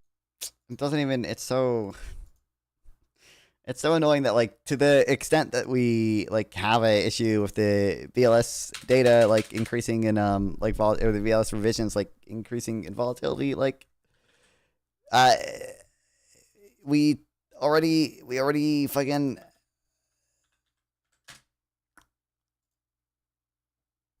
we knew this was a problem, and the people who worked at the BLS have already come up with a plan to fix it, and just no one wants to do anything about it. This was October 2024. And I guess my highlights aren't applied. Let's go. There we go. Like they already made a commission. They already said, hey, response rates are falling, which is not any politician's fault, by the way. That's not a political thing. You're not going to have a political solution to the problem of response rates dropping, right? They already came up with a way to modernize their survey, and it only cost $25 million, and that is not much money. It's really not, especially for everything the BLS does.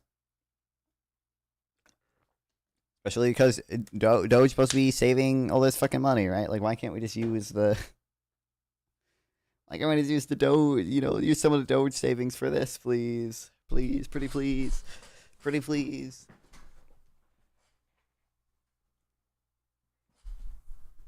But no one cares.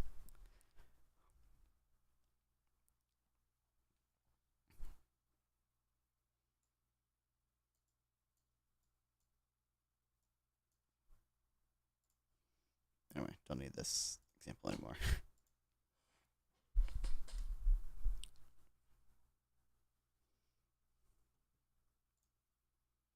Anyway, this is a quick thing too that I liked. From Scott Sumner, my goat.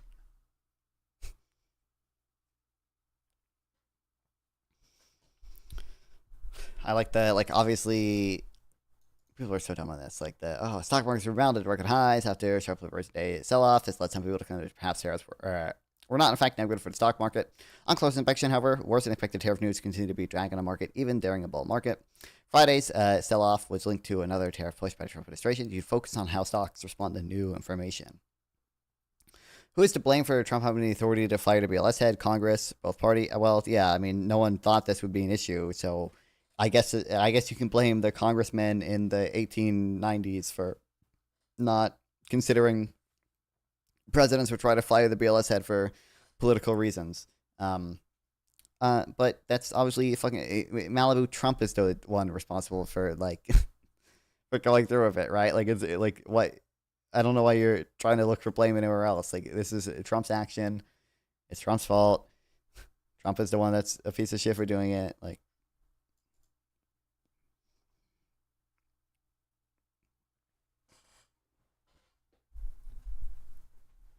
more broadly, stocks move around for all sorts of reasons, with tariffs being only one factor. If you're a fan of GOP policies, in which use the stock market as a scorecard, consider the S&P 500 rose about 72% during Obama's 8 years in office, another 75% during Biden's 4 years in office. During Trump's first term, the market rose by 69%. Those are all very good figures, but even if you give Trump credit for the market's rise before he took office and adjust for the Biden inflation, it remains true that stocks have had a strong upward bias under 3 consecutive administrations.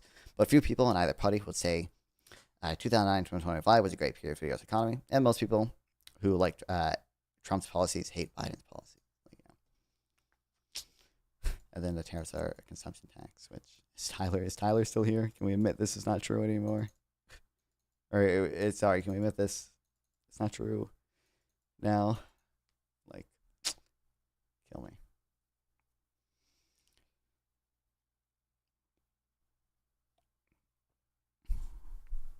I can blame Congress for not changing the law after. Yeah, nice one, Malibu. You're such an intelligent person.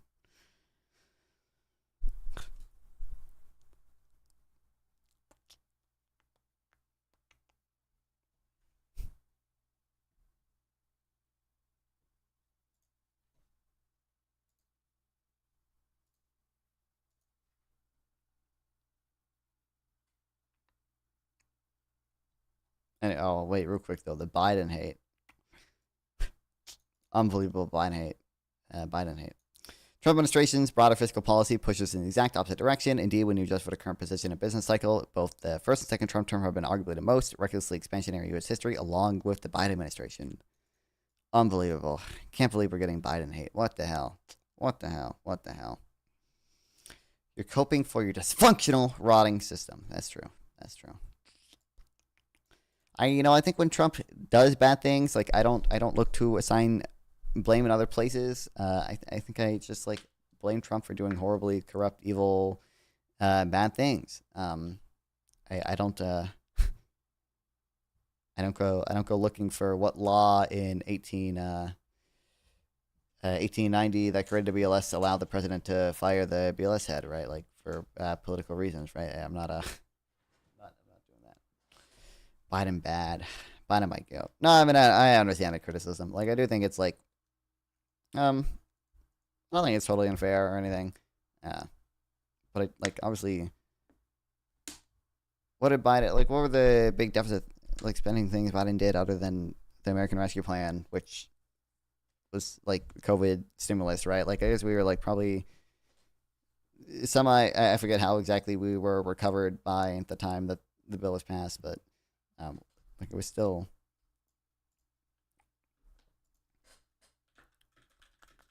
arguably not the best place in business cycle.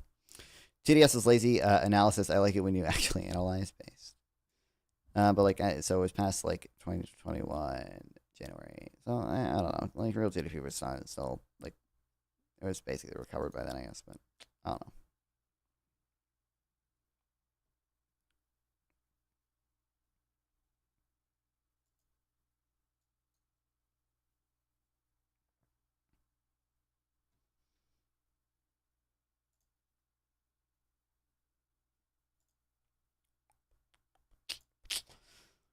I guess the Inflation Reduction Act was designed to be deficit neutral. I don't think it'll actually be deficit neutral. I don't think anyone believes it's. or I don't think I've seen evidence that it's like actually going to be deficit neutral in the end or anything. Although, you know what, actually, it probably doesn't matter anymore considering half of it is fucking gutted anyway, right? So, you know, I guess if Trump doesn't spend the money and whatever, then it will be deficit neutral.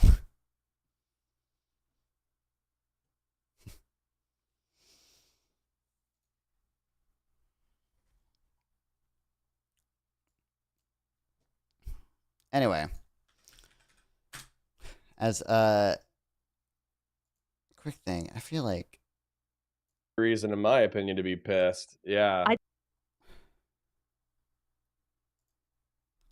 not a socialist or anything. I just feel like you know, we all know there's a lot of hours of content out there with me arguing with a Boy. Okay, I just feel like, respectfully, I just feel like some of the shit people are saying are insane. Like I was watching, you know, Connor, Ukrainian, Anna, and Wick talk before I started streaming. I didn't watch the whole thing because they, well, I think I started streaming while they were streaming still, but they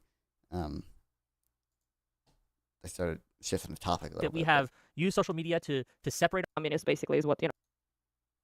And his thing was like, well, you know what? I've looked at the stats, and in the 60s and 70s, it really wasn't that much better to be an American. And so as a result, argument is wildly important for the future of the Democratic Party. It is one of my main worries is that people like Hassan and Hassan adjacent folks, right? People who aren't as personally acidic.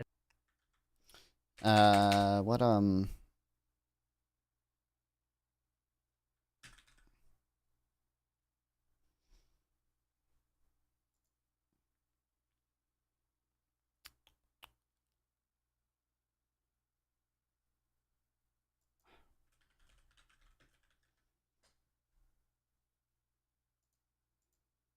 of private ownership of things could be achieved through democratic, let's say, means. And such people do exist. And it might be Boy. That's kind of like my vibe, what I get from him, right? And there's another group. And those people become useful idiots specifically because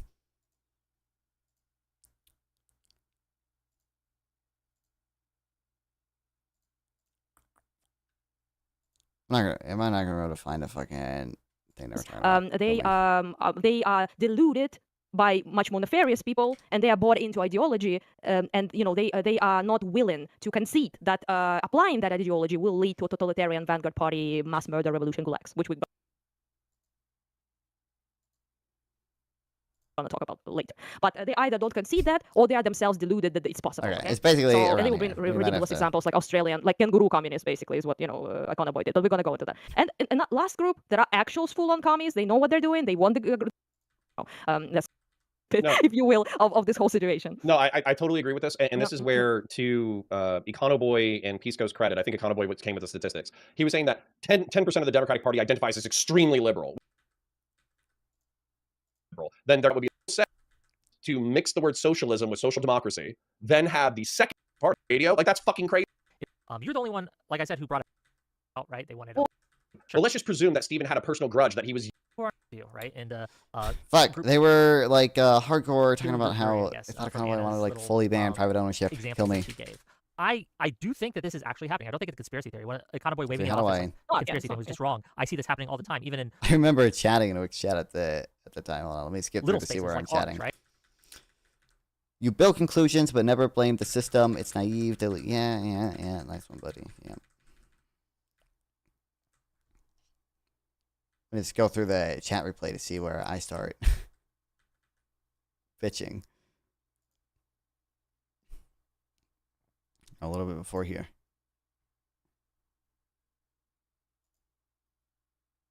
Yeah, so there's two things that are popping into my brain. One is a conversation I had with the Untrodden podcast where he was saying that, well, you still have to deal with these bad things are happening because these variables that we're talking about, like dispossessed white males, not able to get dates, not able to find a good job. So for me, that's kind of on you, and you should just suck it the fuck up. And I'm just thinking, you're mad that it's going to tell me to go fuck myself. So you ain't like gonna sell to the center-right people. I'm here to talk. Encourage each other to become better over time. We're going to encourage each other to work out. We're going to, if you succeed, happy calls. No, people like you to blame for normalizing people like Hassan. How on earth? What do communists and socialists and others use as vectors for infiltration? I come more and more, and we have used, and I think like that we around lose here. something different in person. Like he does physical presence, some core left in the death. You guys will disagree with me, but I think my home left MAGA felt it.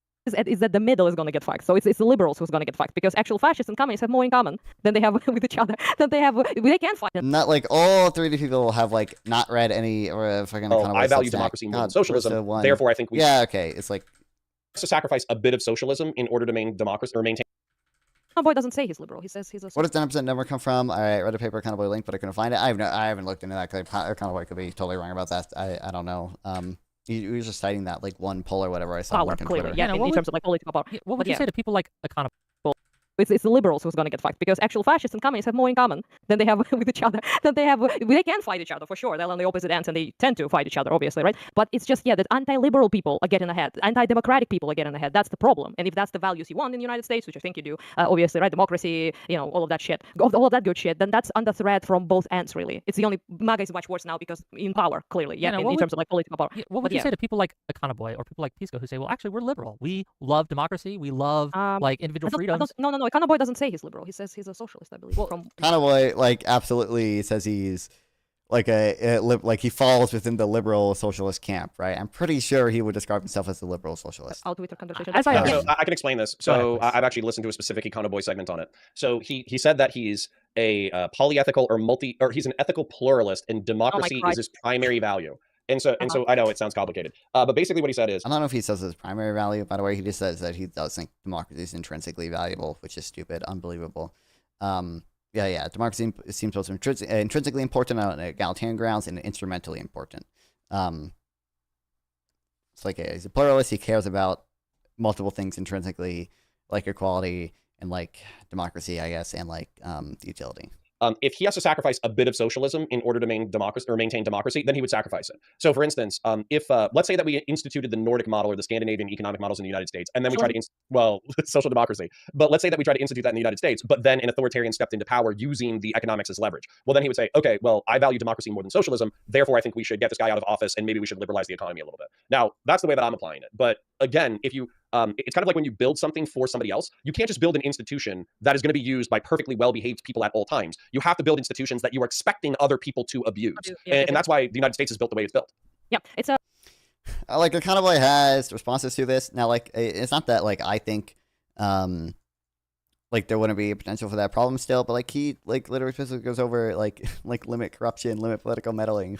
Like, he talks about, like, how board appointments should be made. He talks about how he wants a lot of, like, publicly owned wealth to be managed by, like, holding corporations, and holding corporations which are, like, partially private too. It's like not even not even like fully owned. What's up, Alistair? Welcome. It's not even like holding corporations should be able to be publicly traded and sell. It's not even like fully private, like holding corporations doing these things, and he wants all of them to be managed like independently. And like I mean, again, like in fairness, like it does seem like like state-owned enterprises in like Vietnam and Venezuela may be like semi-corrupt or whatever, but like state-owned enterprises in Norway like don't seem to be like corrupt or anything really. To answer Wick's question, which it probably depends on how good institutions and transparent government and democratic government you have, right? What you said, Connor. But to answer like Wick's question is that what are they like? What do you say to them when they first of all when they say like we are for democracy? I believe them. I'm not going to dispute that they are they are for democracy. I like Econoboy. I do, and Pisco's fine as well, right? Like they're fine. I'm not here to just dog on them all day. I do substantively disagree with them though on these things, but I just want to make that. What I want to say is about how what would I say, right? So first of all, I think all of you really need to stop being fucking gaslighted, which Connor wasn't at that panel, I think, but Destiny to you as well. But so many people allow them to get away with their Weasley ways, especially the Weasley ways of not defining socialism. Refusing to engage with the conversation that AOCs and Sanders are not exactly what you were talking about. I was annoyed by that. They would constantly. It seems a little weird to me. I feel like Econoboy did give maybe I'm misremembering. I feel like Econoboy gave a definition of socialism in that debate, and he's been open generally about like what he defines as socialism, right? On the like AOC point, I don't remember exactly what the conversation was about that one. But like I guess like Econoboy would like just say like insofar as like Bernie and AOC like want to socialize or to like collectivize ownership, they're they are like socialists. They are pursuing socialist policies. Maybe holistically you want to consider them socialist if we if they don't want to socialize more than 50% of ownership. But yeah. Okay, I largely agree with the side on the recent discourse that giving ground to left is bad. Econoboy seems reasonable. I just don't know why he chooses a label so much baggage. I mean, like I said, I don't think I've heard it before. Like I think the socialist label is like is silly sometimes. I don't know. I mean, I think he has good reasons to like call himself a socialist, I guess, but does seem not very useful a lot of times. Simply bring up people who, if you listen, the definition is broad, sure, but it is it's an ideology, communism, right, or socialism, whatever you want to call it. It's an ideology, political and economical, that requires the destruction of the private property. So the means of production are owned by the public or the state, basically. So individuals and companies. So like this isn't like quite how Econoboy would define it, because he would care about just like collectivizing wealth, like collectivizing ownership, like just having collective, institutions that are collectively owned, not even like necessarily managed, but just like owned wealth, right? So just like the returns from wealth flow to collectivized institutions. Connor would not say that you need to like ban private property. Connor gave a definition at the beginning of the debate, and over halfway through, Pisco gave one too. I feel like Connor gave one as well, but yeah, no, I remember Connor giving his one. Do I care to go back and look for how they defined it? Do not own means of production. That's it. The rest you can categorize. You can say it usually is planned economy, for example. It might be like a classless society. There's some communists said that the ultimate like aim of the utopia is to have no money, which not all of them said, but some of them did. But yeah, ultimately it's a classless society where there is no private property. If Econoboy said, by the way, I believe if I'm not wrong, that he wants to like remove private property basically. So no. This is I can't. I don't know how so many people misunderstand this point. What Econoboy has said several times, I could be misremembering. I mean, it is. Like I said, I don't remember at all. So yeah. Have you ranked it as on NPR? No, and I don't think I plan to. I don't know how much stuff there is I care about in there. What economy structure will get me to solar punk the fastest? I don't know. That's a good question. How do we define my exact system? Probably that one. But what Econoboy said is that like because he values equality intrinsically. Right, like that's just it. Like he values, it like as a fundamental pillar of his moral foundation. Like equality is a thing that's important, just as for utilitarians like me, like utility is a thing that is important, right? So Econoboy will say that the only way to like fully maximize equality, like would be 100% public ownership, right? Like the ideal, like would have to be 100% public ownership. And in fact, like he goes over like in his article. Like, one of the things that led him to becoming socialist is this the one I didn't like, by the way, because fuck the egalitarianism or whatever. He was like, oh, that I'm an egalitarian. Like, I recognize like the only way to like fully achieve the egalitarian ideal would be to have collectivized institutions, right? He's not saying that pragmatically he would ban private property. He's gone on record and saying that like he wouldn't. Right, and like pragmatically, there would be other considerations I would have to make, and that he does also value things like utility. Right, he does also value democracy. So, to the extent that there'd be competing like levels or whatever, let's do a debate. Now, I see you in a waiting room. What do you want to talk about? We can talk in a second here, but I want to go over this first. Like to the extent that we see like these ideals competing, like he's gonna have to make some decision on the margin as to like which one to go with. He doesn't. He doesn't systematize it. He says so. Why should egalitarianism be valued? It shouldn't. Abortion. I mean, we can chat about that if you want to. I don't take like a super strong position on abortion. I guess, but sure. I heard that too. That's his ideal state. That's where he'd like to end up. Yes. So the only difference then now is two things. If you don't believe in the abolishment of private property, you are not a socialist. If you're just not. If you do believe in that, then that. I don't think, like strictly speaking, that's the like only acceptable definition of socialism. I don't know. It feels pointless to debate a Bruneck-style socialism when talking about the entire socialist movement in the U.S. Yeah, well, sure. I mean, like a kind of way I said before, and actually you stole this from sample text. Like obviously, so like if you were to write like a book on the history of socialism, and you like just didn't talk about the USSR and China or whatever, like that'd be kind of a weird book, right? Like that would not be holistically capture like what socialism is, and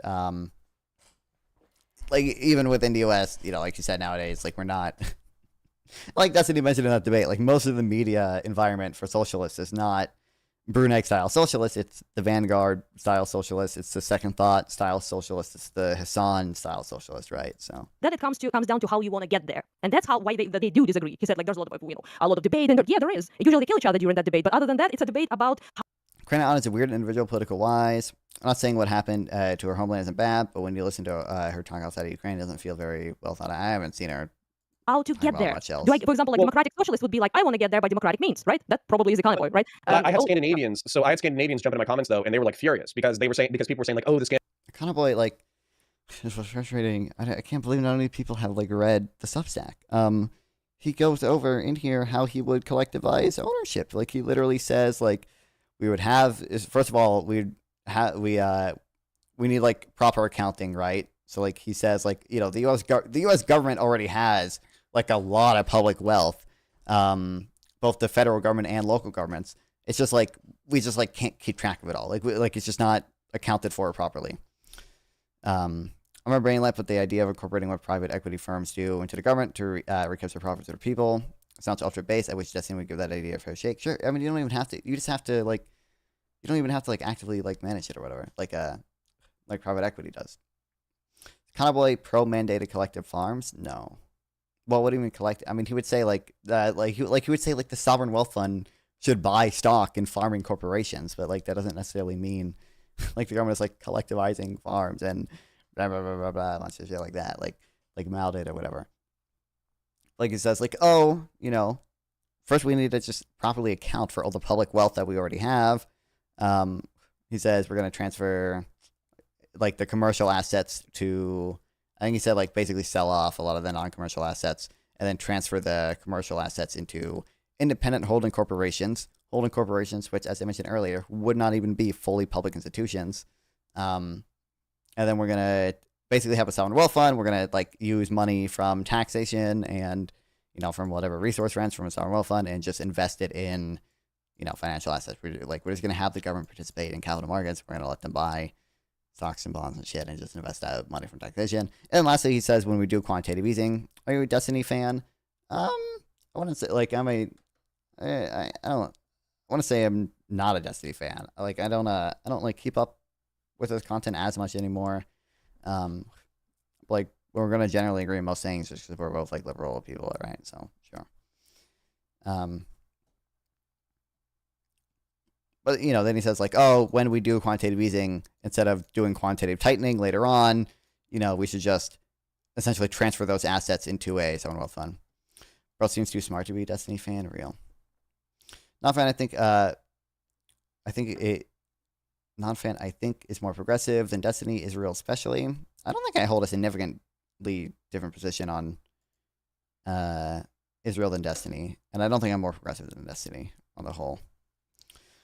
We could be talking about privatizing Social Security. We could. So are you a Democrat? Yeah, I'm a Democrat.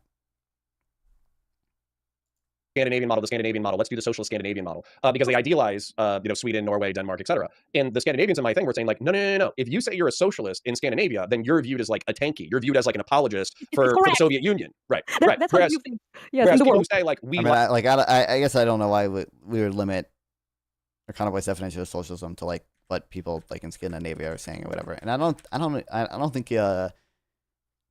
like me and a kind of had this back and forth a little bit. I don't think you would say Norway is like mostly socialist country anymore, right? Because he said it like on his like second most recent stream or whatever. He said like, oh yeah, it seems like about 40% of Norway's GDP, 40 to 45% comes from its collectivized institutions, and like that, that's aligned with the numbers I have. I don't know if he was using basically my numbers, if he was using whatever did his own calculations afterwards. So. Like the Nordic model, it's more social democratic or whatever. And the differentiation in their minds is... Welcome back. The political idea needs a total rebranding to be popular. I just stumbled upon a channel, but it's refreshing to see someone who is opposed to socialism and brain rot leftist, but also liberal and hates a MAGA base. It's the only other one I can think of. Destiny. Well, yeah, obviously that's why me and Destiny are going to be mostly aligned. They're not trying to... We are doing the we are running a little bit of a convoy defense right now, but it's just because I feel like people are being unfair. Abolish the ownership class. Which is what, you guys going to full-scale war with China over Taiwan? Probably not. They're not trying to abolish private property. All they want is the state to regulate and to tax enough that they can provide for a generous welfare state. Therefore, everybody has what they need. And so that's where, for me, it's kind of interesting having this conversation, because if I talk to somebody from a historical perspective, they could say, okay, well, that's still the working class freeing themselves from the oppression of the economy. Therefore, it is socialism. But then I feel like they're hiding their power level, because realistically, then you ask them, well, what's your ideal society? And their ideal society is typically a Marxist vision. Yeah, and that's the problem that And to be fair, it's not like specifically calling out a convoy there. You're just talking like sort of more generally. But again, I give the explanation for why convoy said like ideally, technically, we would have fully public ownership or whatever. But I try to point out, because that's what makes it so tricky to interact with. It took me some time to like understand how to interact with those. Seems like you also do that. Talk really fast, saying like Destiny. I don't intentionally do that, but maybe. Well, because you can't really tell whether they are delusional in the sense that they believe that it's, actually like social welfare and broadly, safety nets and all of that, and the government controlling more things, I guess, and like owning some major productions, for example, in the country is just socialism is what it is. That's socialism in their mind, or they're using that as a stepping stone to push further. And that's the question you can't really genuinely like answer in 5 seconds, obviously, of the conversation with people. But it's just that the problem there, of course, is you need to press people and ask them, how do you get there? And that's like conversation that nobody's having for some reason, which annoys me. Convoy literally having a conversation. We just having it Reddit. Wait, now, fine. When you said you'd be interested in debating, no, not this entire video. No. They avoid it as well. Well, most people, most people, when you push on it, even if they're secretly lying to you, they're not going to, especially on platforms where you can ban for it, right? They're not going to say, I'm okay with violence to get what I want. They're just almost never going to say that. A few will, right? But I think that the competing definitions here, the competing understandings of the word socialism and what it means to be a socialist, like your definitions, Connor, and I think you gave it too, Anna. A lot of people. It's the definition, okay? Yeah, but a lot of people say no. It needs to because my socialism is good actually and doesn't require any of those things, right? And I think that even if those people are serious and even if they really believe it, the danger of that is it allows the people who actually do want to abolish all private property and they don't care if a little violence has to be done to get there, right? If you to come into the conversation and say, I'm socialist too, just like a convoy, but it's not just like a convoy, right? It's substantially different than a convoy, but we're using the same word for fundamentally different things, right? I would not be surprised. That I can see kind of having. If there's a substantive amount of. It seems. Well, I think you can maybe criticize a convoy for not being clear exactly what it means by socialism when he brands himself as a socialist, but you should.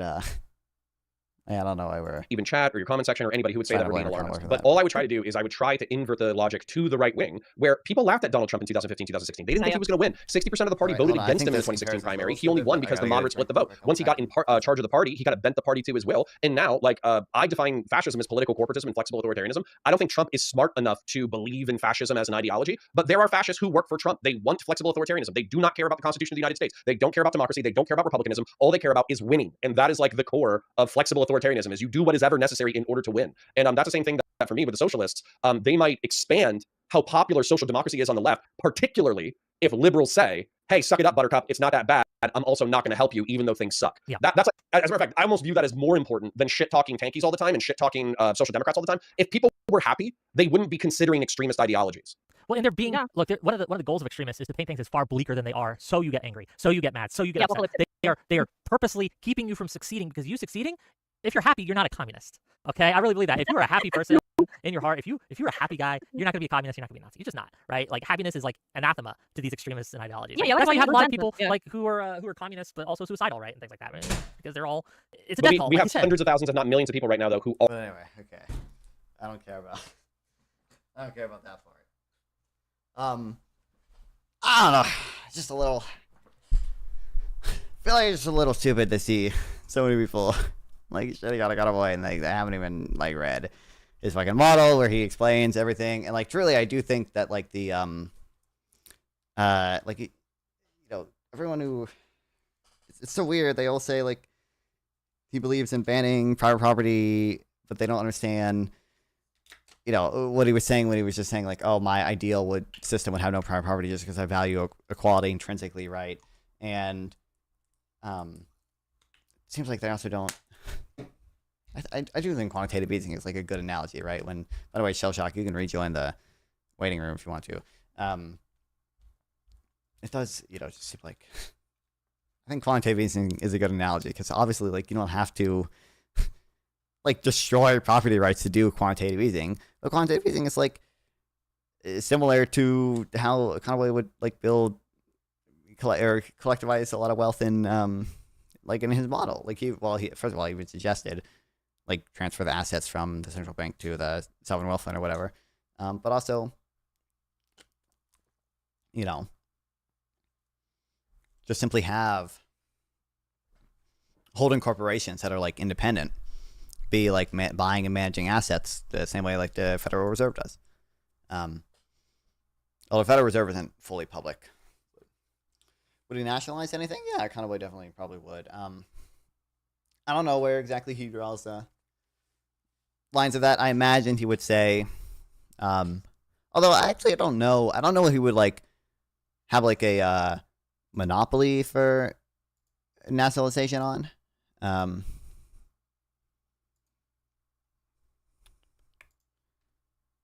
Because I think he said before, like he, would want like state-owned enterprises like competing against each other even, and like he would have, private corporations that are just like majority publicly owned. Although I guess they're not like private corporations then, right? But publicly owned like corporations like competing against each other. So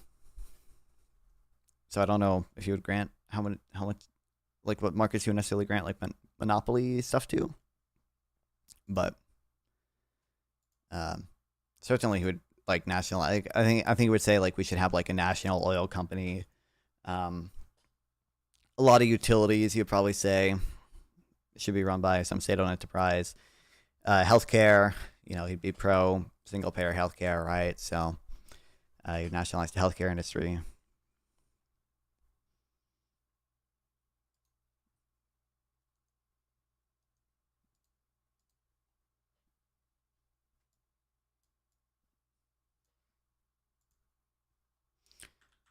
Anyway, I don't know. I feel like if I like Control F define, like it's gonna be is that there are socialists, which I define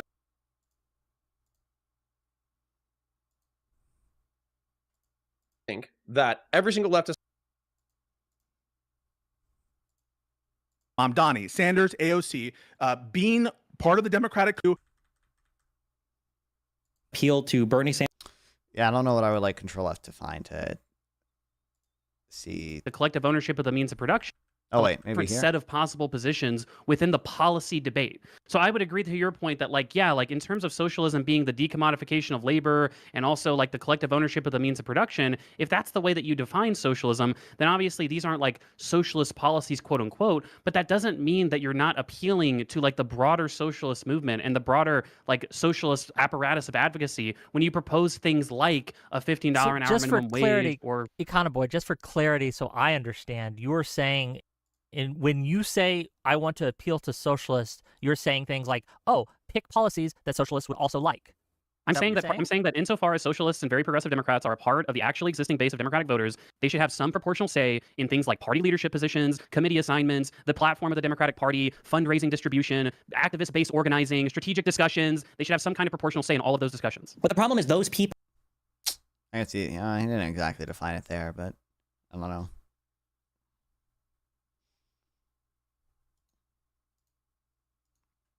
Anyway, that was what was annoying. Oh wow, we had 2 bots in a row, one in Twitch and one in Kick. Incredible. I feel like people should just read his Substack before they talk about some of his stuff. People don't want to do that for some reason. Oh wow, thanks for the follow. Wow. Thanks. Washington, D.C. The bot. We've tried establishment. We're gonna see. I don't know if YouTube will copyright me for this or not. We're gonna have to see in a little bit here, though. Actually, hold on. I just want to check how this shit show's going. Or objective moral code, which objective personal lens. There's additionally, when we debate about gravity, sorry, real quick, when we debate about like we do have debates about gravity and the nature of gravity. Like we observe specific things that we label gravity, but we have debates about the causes. We have debates about even like specific functions and like how it moves in or how. It... Okay. Wow. Incredible.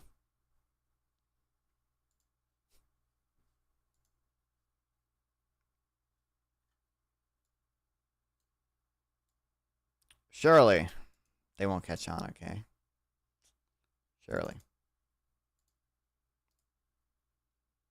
I got to get on. Everyone needs to subscribe to the YouTube channel right now. Okay, so eventually I can get on their list of like accepted creators. Okay, because they do grant people like exemptions if you're like popular enough. Like you can get on their list. Like I know Destiny can react to them if they are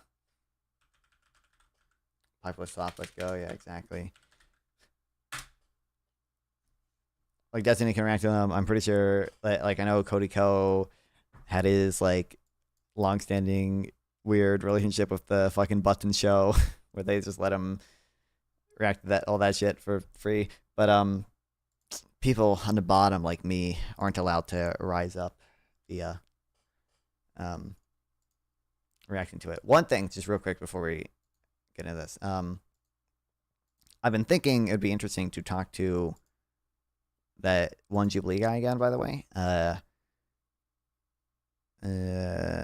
thought the video would be up here. It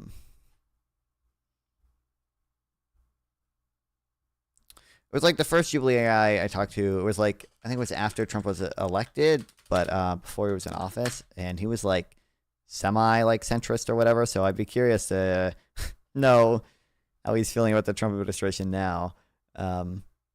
Yeah, this guy. Destiny will never subscribe. I don't think I ever said anything about that. But yeah, this guy. This was November. Yeah, so it was after Trump was elected, I believe, but before he was in office. Talking about tariffs. I wonder if he's changed any of his opinions on that. Talked about the deficit. I wonder if he's changed any of his opinion on that. The economy, American Rescue Plan. Talked about trans stuff for a little bit. Abortion. January 6th, the documents case. I can't imagine his opinions changed on that or anything. But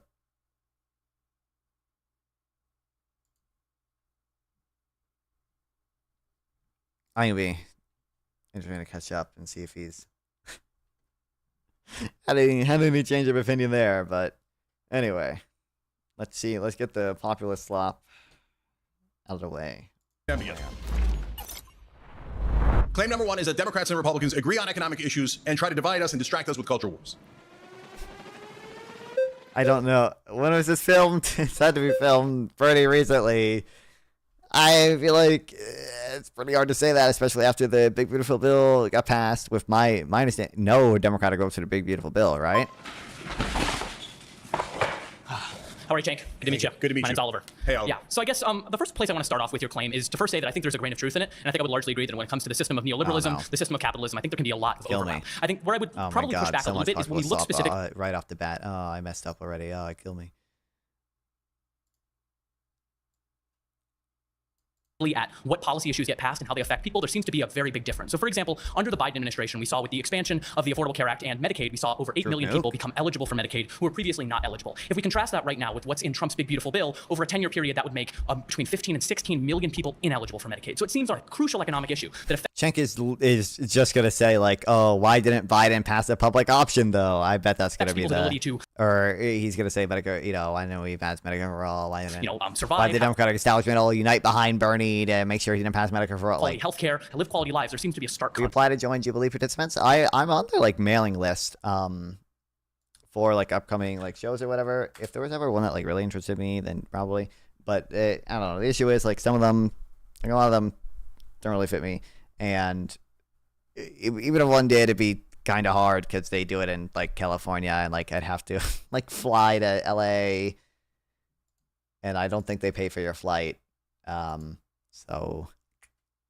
Contrast. So I'm just wondering, kind of know your thoughts on that. So where I would disagree is the word stark. So I understand there is a contrast. That's why I vote Democrat. But these are giant buts here. So first of all, they say on Medicare, we should negotiate drug prices. The Democrats say, and then they never deliver. They didn't even try to negotiate drug prices, other than on insulin and maybe. I was gonna say they did for in the IRA, right? There was the Medicare drug price negotiations or whatever. And that's not even not that they're debating this. Like I don't even know how good of a policy that is, right? But and now it was limited a little bit. I think it was limited to like 2 drugs for, a year for the first 5 years or something, and then like the amount of drugs that you can negotiate in the future increases. I think it actually might have been like 5 drugs for the first 2 years, and then it increases after that. But it's still more than anything the Republicans want to do. 10 other drugs. You go, well, that's pretty good. No, that's 10 drugs out of tens of thousands of drugs. At a maximum, it's only a $6 billion savings. Like this is what they got right now. Like this around like conspiracy theorists. I'm not that. Conservative Christians. I'm not that. Anti-capitalist. I'm not that. In reality, what we actually would do if we negotiated the drug prices is several $100 billion in savings. So what I'm saying to you is, while the Democrats do some things that are positive, they do it almost as a release valve. So they go, okay, here's another example that you mentioned, the Affordable Care Act. You know what it was called before it was called Obamacare? You can enlighten me. Yeah. Oh, the Romney was a plan that was tried in a Republican state. Exactly. Yeah. It was called Romney Care. Yeah. And you know who came out with it? The Heritage Foundation, the same people who came out with Project 2025. Okay. That is a corporate release valve so that people don't build up too much pressure and go to a rebellion or a revolution. But in the bottom line is that was a tiny little fix thought of by a right-wing think tank. I don't a tiny little fix. Okay, so you can say it's thought of by a right-wing think tank. That's fine, but it still had probably like overwhelmingly like positive effects, right? Like I think it led to like millions of people being insured. It fixed the issue with the like pre-existing conditions, right? I think obviously I think there are issues with it, and I think like we should go further than we did with Obamacare. But it seems weird to say that that was only something only something that was a pressure release valve. That was all just corporate grants. How similar are your position to Cenk's? Not that similar. We're pretty different on most things. The ACA, did that pass with any Republican votes? I don't think it did. Now, I think McCain voted to save it, right? But I don't think did any Republicans vote for it?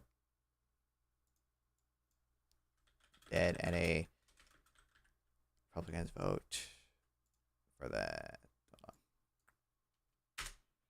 ACA. One Republican. Wow.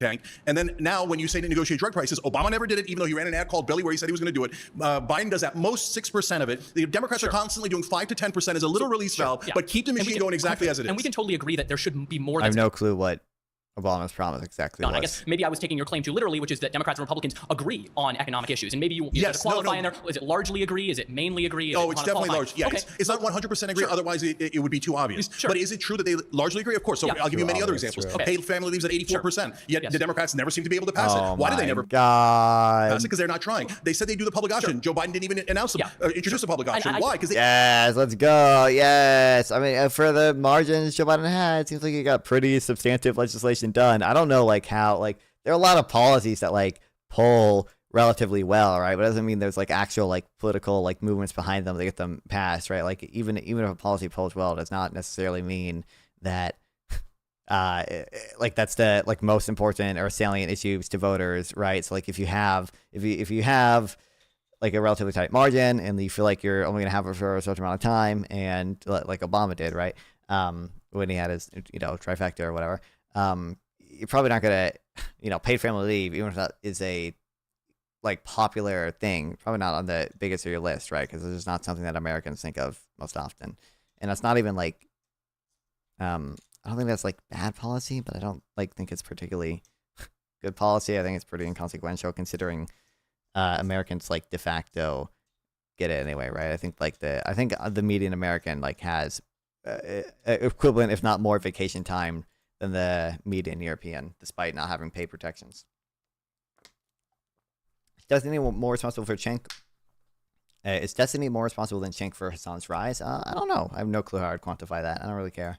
They agree with Republicans. Well, I don't think they agree with Republicans necessarily. I just think that sometimes it's hard to pass legislation in a bitterly divided Congress. Would you acknowledge that it's difficult very often in order to get things done? You don't. No, that is the number one excuse Democrats use. Oh, golly gee, there was nothing we could do. And they're saying there was nothing we could do. There was nothing we could do. Okay. In reality, he didn't even try for the public option, Biden. He didn't introduce it. So that pulls at over 70%. Why not try? Sure. $50 minimum wage. The Republicans didn't take that out of the bill. Joe Biden took it out of the bill. You see those things where you can tell intent. And the intent is he actually agrees with the donor class and the Republicans. He doesn't want those things. If you can't pass a bill at 84%, then are you saying the Democrats are the most incompetent? It's 84% support amongst this whatever poll you're citing, not that like 80 Like not that it's 84% of people think it's the most important issue. Not that 84% of congressmen, think it's a big deal or whatever. Like, But in politicians, I'm in not history, saying they're the most incompetent party. I'm also not saying they're perfect. I think that we risk running into an issue where we equate the two parties as being virtually the same, which leads people to not voting whatsoever at all because they think the whole class is against them. And I'm in complete agreement with you that the two-party system is fundamentally broken, and that Democrats in a lot of ways have a lot of the same issues. I guess what I predominantly have an issue with is those who maybe don't take the time to have nuance in the discussion and just say, oh, they agree on economic issues and they only want to divide us on cultural issues. Yeah, but brother, so I think here's the difference. It's important to make that because otherwise people stay home. They don't vote, and then we're in the situation that we're in right now when a lot of people don't end up voting. No, but Oliver, so let me tell you my perspective on it. That's really important. Okay. So Democrats always say, hey, look, there's a 5 to 10% difference, so you should vote for us. Okay. But they don't quite say it that way. You understand that. I understand that. Sure. A lot of people here understand that. Marketing is a thing. Right, but But hold on. This is super important. Okay. But they tell the voters, we're going to make a big difference. We're going to do minimum wage. We're going to do public option. We're going to do paid family leave. Yes. And when they don't, people get disappointed, and that leads them to not voting. That leads them to hating the Democratic Party. I don't even know how many.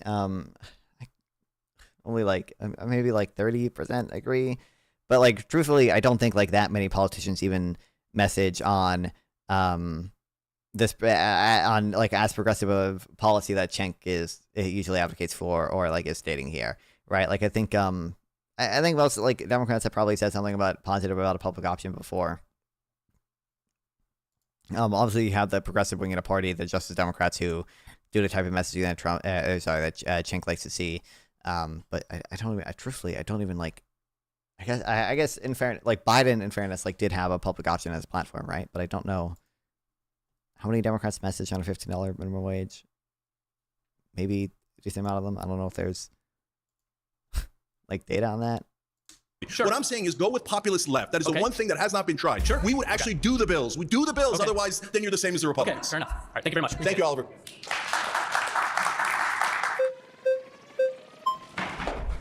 Hey, Cenk, great to meet you. Nice to meet you. Great to speak with you. I agree with your overall term here. I would say that at the end goal, they Why do you agree get a that bunch of economically, we all want the same thing.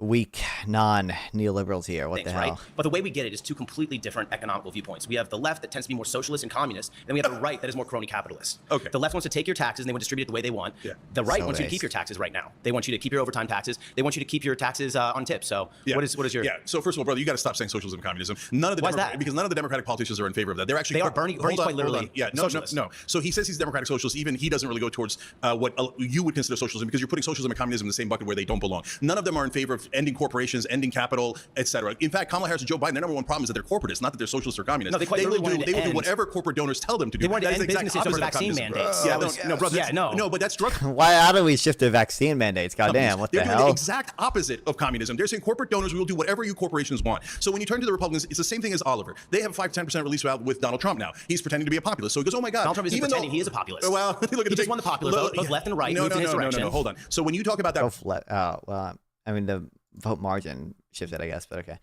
Since war with China is deterred by both parties, someone should start talking about bunkers. the budget bill that is not big or beautiful. It is big, but it's definitely not beautiful. Sure. The majority of the tax cuts go, of course, as always, to the rich, right? But they put in a tiny release valve of, we'll help the middle class a little bit on tips and overtime. Whether that even Well, then stays how in the come bill is a different question. How come But every what time are they doing? Republicans Here, let me tell you a in fact. office, I make more Can money tell and you I a spend less fact? on taxes? Yeah, no, I'll tell you a fact. Let's go. We're appealing to antidotes. Yeah, okay. Well, they got at least one retard to fight with him. Let's go. Like, obviously, I don't think I'm going to agree mostly with Cenk here. So what they do is they throw a little morsel at you, as Obama and Biden throw a little morsel on you for social policies, as we discussed earlier. But except for the Biden's only a little overwhelming more, majority always goes to the rich. For example, in this bill, they're cutting Medicaid and SNAP by 1.1 trillion. Do you know how much is going to people making above $500,000 a year in tax cuts? 1.1 trillion. Okay, so they're literally taking from the poorest people and giving it to the richest people, Which is what the liberals have been doing forever. So what's the difference? That's obviously not what the Cenk is gonna like agree with that, but obviously I think liberals have always been in favor of at least a more progressive tax system than Republicans have been. So, I don't want to say always, but for the last 50 years. So what I'm right? saying Like, is, you're actually proving my point. Democrats and Republicans constantly say that they have giant differences. Then what did the Republicans do? They do massive tax cuts for the rich, and then Obama, by the way, came in and actually made Bush's tax cuts permanent, which cost us even more than the original Bush tax cuts did. So there's a lot of theater about how they disagree. I'm pretty sure Obama did, at least a little bit after like the stimulus bill, maybe like 2011 or something. Obama did raise taxes eventually and repealed some of the Bush tax cuts. Now, I think that was when he would started becoming more concerned about the deficit after like the bank bailouts, right? But Obama raises taxes. I feel like it was 2011. But I could be wrong. Bond raises taxes after bank bailout. If I look this up. But at the end of the day, why do we as a always business get tax owner cuts. save more Corporations money always when do it. Republicans are in office? Specifically on Why do we as a bank. business owner do we save money? So you know why? So I'm a small business owner. So we save a little bit of money. The giant corporations save a ton of money. Isn't it better They if always everybody throw- saves money? No, it's not. Why Because, not? brother, then That you makes can- no sense. No, brother, it's easy to say, okay, then we shouldn't have any roads, bridges, cops, fire departments, Nobody's schools. saying that. We No, just don't you want are our money saying that going when to you say foreign. there's no, we shouldn't have any we just don't want our money going to foreign countries. Oh, I couldn't agree more. Bro, that's the biggest expense. Let's go. And Cenk's going to completely agree with that, by the way. And by the way, that's another thing that proves my point. Republicans and Democrats always do whatever AIPAC tells them. So that is a Well, foreign that's a whole government. different argument. No, it's Yeah, not. I would It's the agree. same So- argument. It's the donor class. Thank you, Cenk. Yeah. I feel like if I could be wrong. Oh, here we go.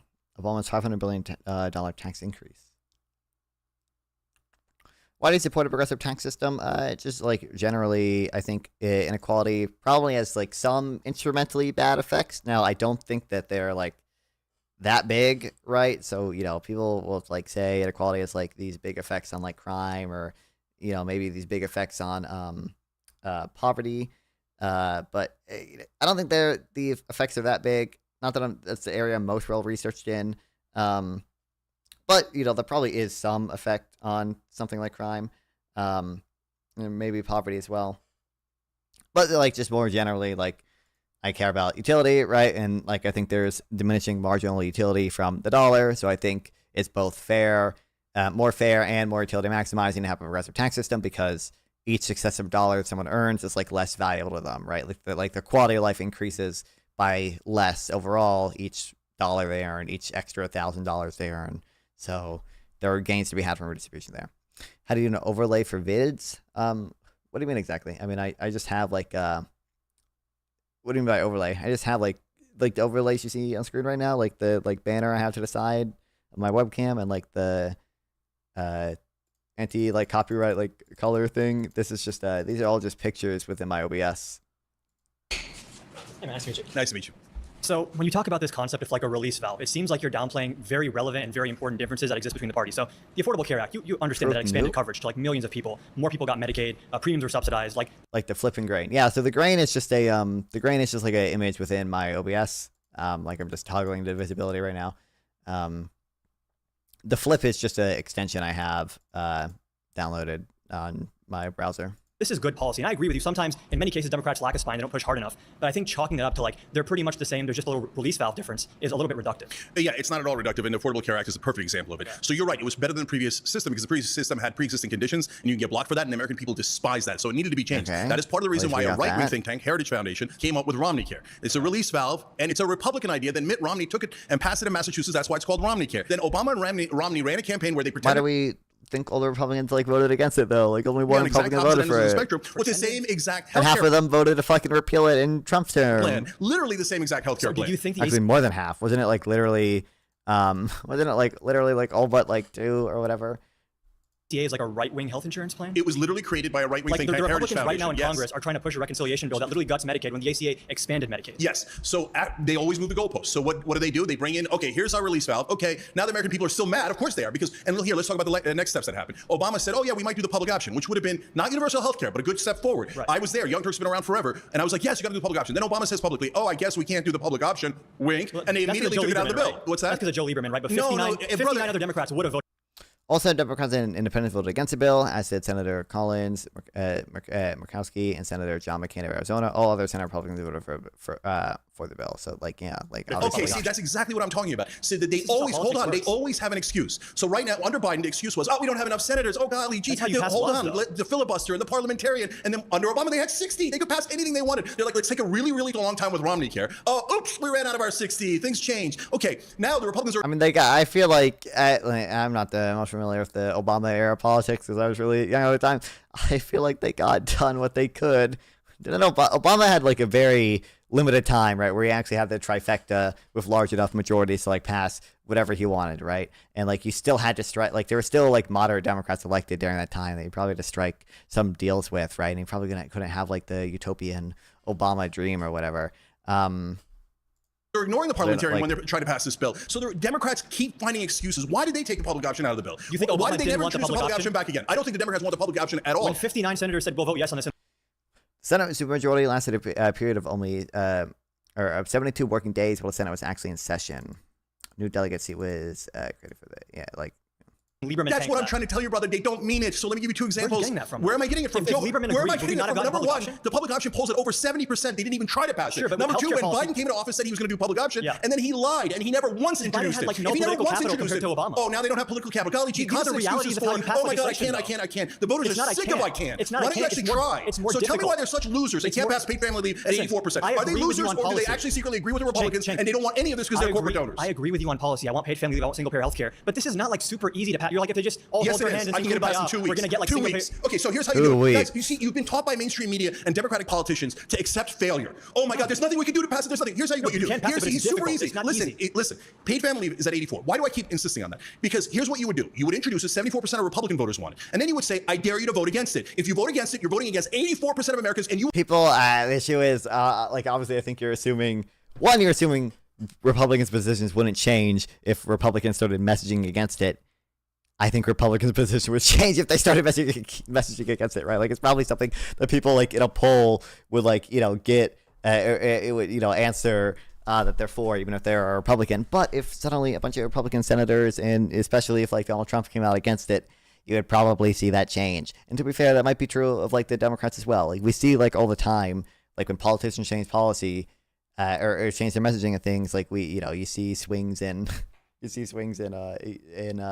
in support, public support for it. Look at Iran, for example. If you look at like support for bombing Iran among Republicans, like it saw a big jump immediately after Trump bombed Iran.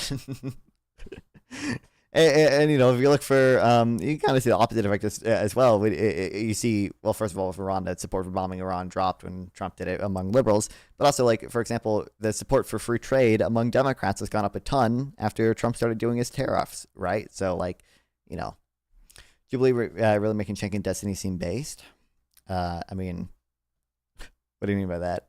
I think maybe are you just saying they're not power scaling them properly? They're not bringing in the master debaters. Your next election, I will campaign against you. I will find a Republican to campaign against you, but you say no. God, don't even try. Don't even try. Well, so that's number one. By the way, you wouldn't, you might see people's opinions change as people, senators message against it or whatever. But also, like I said, it's not issue. It's probably not issues. Or like voters like big issues, right? So like I don't like. It might be something that's popular, but like no one is like top 10 issues fucking paid family leave. Like that's they care about what the media is talking about most of the time. And that's inflation, the economy, trans issues, about all that bullshit. Did I just see laissez-faire health insurance as a disaster? I haven't actually read this post yet, but it's just a post by Micah. It's just like looking at what market failures are like in the healthcare industry. We have these giant differences, but we never pass our bills. We never even try. And who took out $15 minimum wage? Joe Biden took out $15 minimum wage. So they never meet it, brother. When is it going to get through to you that they don't pass it for a reason? You say that Republicans agree with us. They agree nominally. I'll give you a great example of this. If you poll Republicans, should we cut Medicaid? They say no. When Medicaid's actually cut and you poll them, they're just cutting waste, fraud, and abuse. So like nominally, yes, everyone agrees. Universal health care is good. When you get into the nitty-gritty of actual policy, it gets a lot more complicated. I agree. Democrats should fight much harder, use the bully pulpit, campaign on these issues. But the idea that they're willfully, purposefully sabotaging themselves, some of them sure, but this is not as easy as you're painting it out to be. Okay, so number one, on minimum wage, we at the Young Turks fought for Bernie to put it back in and at least get a vote. Okay, it got a vote. And guess what happened? The 8 Democratic senators who were pretending to be in favor of it all of a sudden voted with the Republicans. They had more than enough to block it because the Democrats don't mean it. They always do rotating villains. So, brother, at what point are you going to say the failure is on purpose and not, golly gee, they're the Washington Generals against the majority? I don't know if they're like I don't remember who the 8 senators who voted against it were. I remember the one girl doing like the thumbs down or whatever that became like a viral thing or whatever that all these people use. Like obviously, like I'm just not going to be. Like personally, I'm not gonna be as upset about that just because I don't think that like a $15 minimum wage at a federal level is like particularly good policy. So like personally, I'm not gonna be that upset about it. But I don't find the rotating villains critique that convincing simply because like you do obviously see that senators and House representatives in swing districts probably do have to make political, like genuine political considerations when voting for some of the more progressive things that Democrats propose. I'm not convinced this is the case that like those are rotating villains placed by the Democratic Party to make sure they don't actually have to do any substantial legislation. Robert, when you have slim majorities, paradigm shifting policies is harder to pass. But 60 is not a slim majority. You constantly make excuses. Obama had 60 and he still didn't do it. He could have 80 and he'd still find an excuse. ACA was massive legislation that he got with 60. Yes, beautiful Romney Care from Heritage Foundation. Nice meeting you, man. Thank you, man. It's only based because it was from the Heritage Foundation. How are you? Hey there. Nice to meet you. Nice to meet you. So you raised a very interesting point when you said that Democrats and Republicans agree essentially on the same issues and that they want to distract us with culture wars. The question that I would raise is why are culture wars a distraction when they are such a vital issue? It's important to myself as a conservative, and I'm quite certain to every Democrat in this room, issues like abortion, social justice, or things that affect us in ways that maybe some policies only benefit the rich. Why should we not focus on things that benefit Americans every day and that can affect women's bodies or gay people's right to get married or maintain the right? Yeah. So I'm not saying that social issues. I do agree with Cenk Jesus, which is that Democratic Party's main failing is that they refuse to attack in primary against the breakaway Democrats that have been literally the same thing stopping us from mainline problems getting addressed by the liberal establishment. I don't know, like I know that comes up later on because I saw like people discussing it on Twitter. I guess I know then just like he says like West Virginia would in a heartbeat like vote for like a progressive Democrat. Like I don't know, like a lot of that just seems probably untrue. So it's gonna be I'm not gonna pretend to be informed where I'm not. I generally like don't know like what the like how progressive people could get elected in either like swing states or even like relatively like solid blue states if they were like really like the Bernie like Elizabeth Warren type progressive. Issues are not important. That's why intuitively it feels like a lot of them would do good, or at least fine, simply because like populism is popular right now. But I don't know. It probably depends on the Republican candidate. It probably depends on how well the Republicans can like message against left populism stuff. I vote Democrat instead of Republican because I believe women should have the right to an abortion and many of the other things that are on the left. Okay, but at the same time, when you talk about trans sports, for example, do you know how many trans athletes there are in the NCAA's? No, I don't. 10 out of 500,000 athletes. Okay. So for 10 people, we had this giant debate, and the far right were like, no, that's it. This is what the Democratic Party is all about, and the far left was like, yes, that is all we're about, and this is about vulnerable communities, and you have to protect them. So this is the hill we're going to die on, and we're going to talk about this nonstop. Okay, but what's the worst econ take you've heard from Destiny? Ooh, that's hard. I don't know. So a lot of times my issue with Destiny is not like the take itself, but simply the fact that like he has like such strong opinions without like having like seemingly like researched it super well. So I don't know. I think it's like really the thing that probably triggers me the most is like almost any time he debates immigration, one of his justifications for immigration is that, I care about the natural rate of unemployment, and like the natural rate of unemployment is 5% for some reason. And like unemployment is below the natural rate of unemployment. So therefore it's like good to have immigration to put downward pressure on wages to get the labor market looser. And it's like, that's like weird to me, right? Like, I don't think you see, I don't think the natural rate of unemployment is like that useful of a concept. And like that should not be the justification for immigration, even if like the natural rate of unemployment is at least somewhat useful. But I'm gonna like generally agree with like the end of most of his econ takes. It's just that I think he has some dumb reasons for supporting them. But meanwhile, we're getting robbed every single administration. Trillions of dollars in tax cuts under Republicans and under Obama. Tax cut after tax cut for rich, for the corporations, deregulation after deregulation. Do you agree with his firefighters take, if you know? Probably not. Well, I probably agree. Like, I don't think it's like that big a deal to like make fun of it, I guess, would be like as far as I'm willing to go. And okay. Drew wasn't he learning supply and demand graphs a few days ago on AO? Yeah, dude. I think we've seen he's gotten better recently. Okay. Let me find the clips.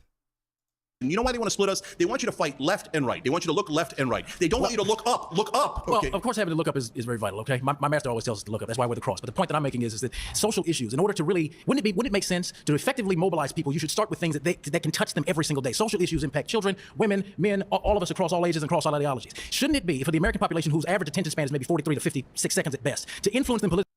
Yeah, this was a little bit more than a few days ago at this point. I'm trying to think how much I want to. Although, to be fair, he cheated. He just like copied a supply and demand graph, and then he did draw like a binding price ceiling, basically correctly. Now he didn't quite know like this would be the new quantity demanded, the new quantity supplied, and like this would be the shortage, and then how to draw the like deadweight loss that occurs from that, right? But it was better than his first attempt, where he drew a swastika. He's like, okay, hold on. Wait, actually, hold on. First of all, initially he messed up the price and quantities. And, okay, so he made two mistakes, but they offset each other in his first attempt, right? So first of all, he had supply as downward sloping and demand as upward sloping. So that was that's a mistake. But then he undid the mistake with another mistake because he had the quantity on the vertical axis and the price on the horizontal axis. So, upward sloping demand element. Yeah, I know, but it's just a this is like Limp Physics and Mr. Beast, but in Marblehead, Massachusetts, based, I guess. Welcome back, Flipkiss. So he made like two mistakes that offset each other, but then he did eventually fix it. Okay, so he fixed it. He did downward sloping demand, and he has the things in the right place, and then he drew.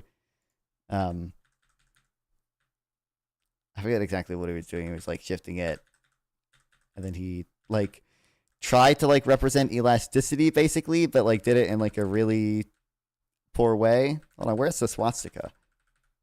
He literally drew a fucking swastika at one point. It was fucking funny.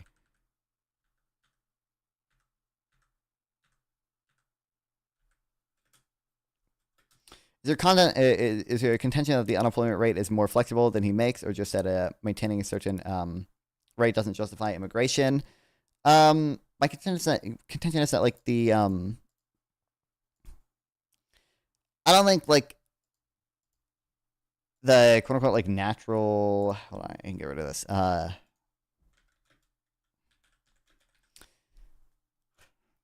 don't think the sort of type of natural rate of unemployment that Dustin was talking about is a particularly useful concept for policymaking to begin with, and especially not for immigration policy. If it is to be used, it should probably be used for monetary policy and not for immigration policy. And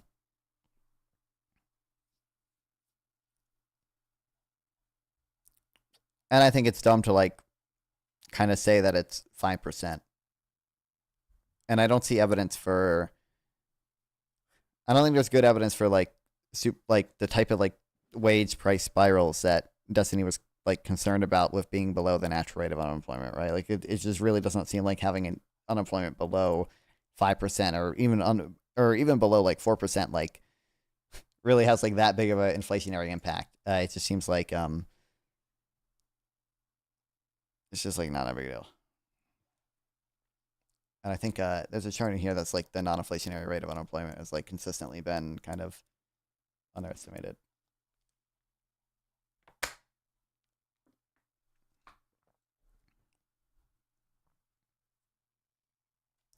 I don't know. There were more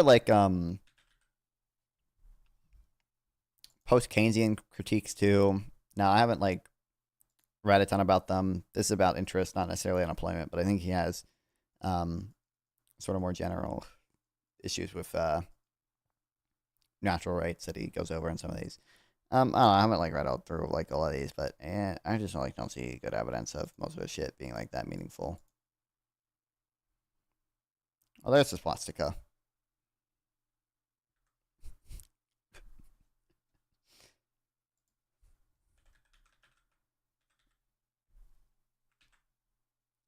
I mean, I think he was I think it was like trying to draw like elasticity kind of. Is probably going to look for your producers. They're not perfect lines, right? How do they draw these in textbooks? They must have like modified lines, because I imagine in the real world, what a supply line is going to look like is you're not. I think it was actually kind of trying to do like a version of this. Like this is like a more like intermediate like micro. This is a demand curve that you would see, but like you can see like the where person one buys a house and where the other people buy a house, and then we like aggregate them. It's what like the demand curve would actually like look like. What do you think is the best way to do a first-time homeowner policy? Does adding an extra fee, savings, or investment account for non-owners make sense? I don't know. I really truly feel like for one, like if you just got rid of some of the supply restrictions, like you would immediately see like or not even necessarily immediately, but just over time see a decent improvement in these things. And then I think I don't know. I think also like I don't like that homeownership is the way that people like build wealth in America. Like I think it might be better to like move towards like either like even a sovereign wealth fund, or just like some type of like maybe like slightly subsidized, as same way like Fannie Mae does housing, like universal like savings accounts or whatever. Some kind of weird housing is like the big way that we build wealth. And then I think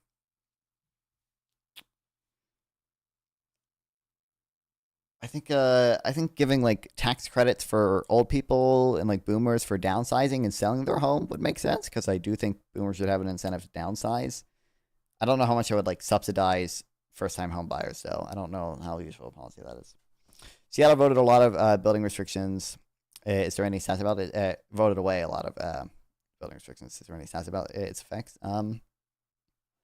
Maybe. When do they do it? There might be. Politically, would it be best to start with something like a social issue that would then raise their awareness to issues dealing with the rich and issues dealing with taxes? Why not? Because that splits us. It splits us on purpose. Those don't unify. I say the exact opposite. Why don't you start on bills we all agree on that have over 70% popularity, like getting money out of politics, anti-war, lowering drug prices through Medicare. Instead, you get to social issues. Here, I'll give you. I'm from a vulnerable community. I'm from a Muslim background, right? But if I told Democrats, I want you to focus only on Muslim rights, that'd be mental. Don't do that. I'm not saying don't care about Muslim rights. I want you to care about that. I want everyone to have 100% same rights. What I'm saying is why build credibility by actually delivering for all of the American people. We raise all of your wages. We brought down drug prices for everyone, for Republicans and Democrats. But by your logic, that could undermine certain things, like going back in history for a second here, the civil rights movement, things like that, which were inherently social and economic issues in combination. Why not? Oh wait, hold on. Sorry. I didn't even see this message before.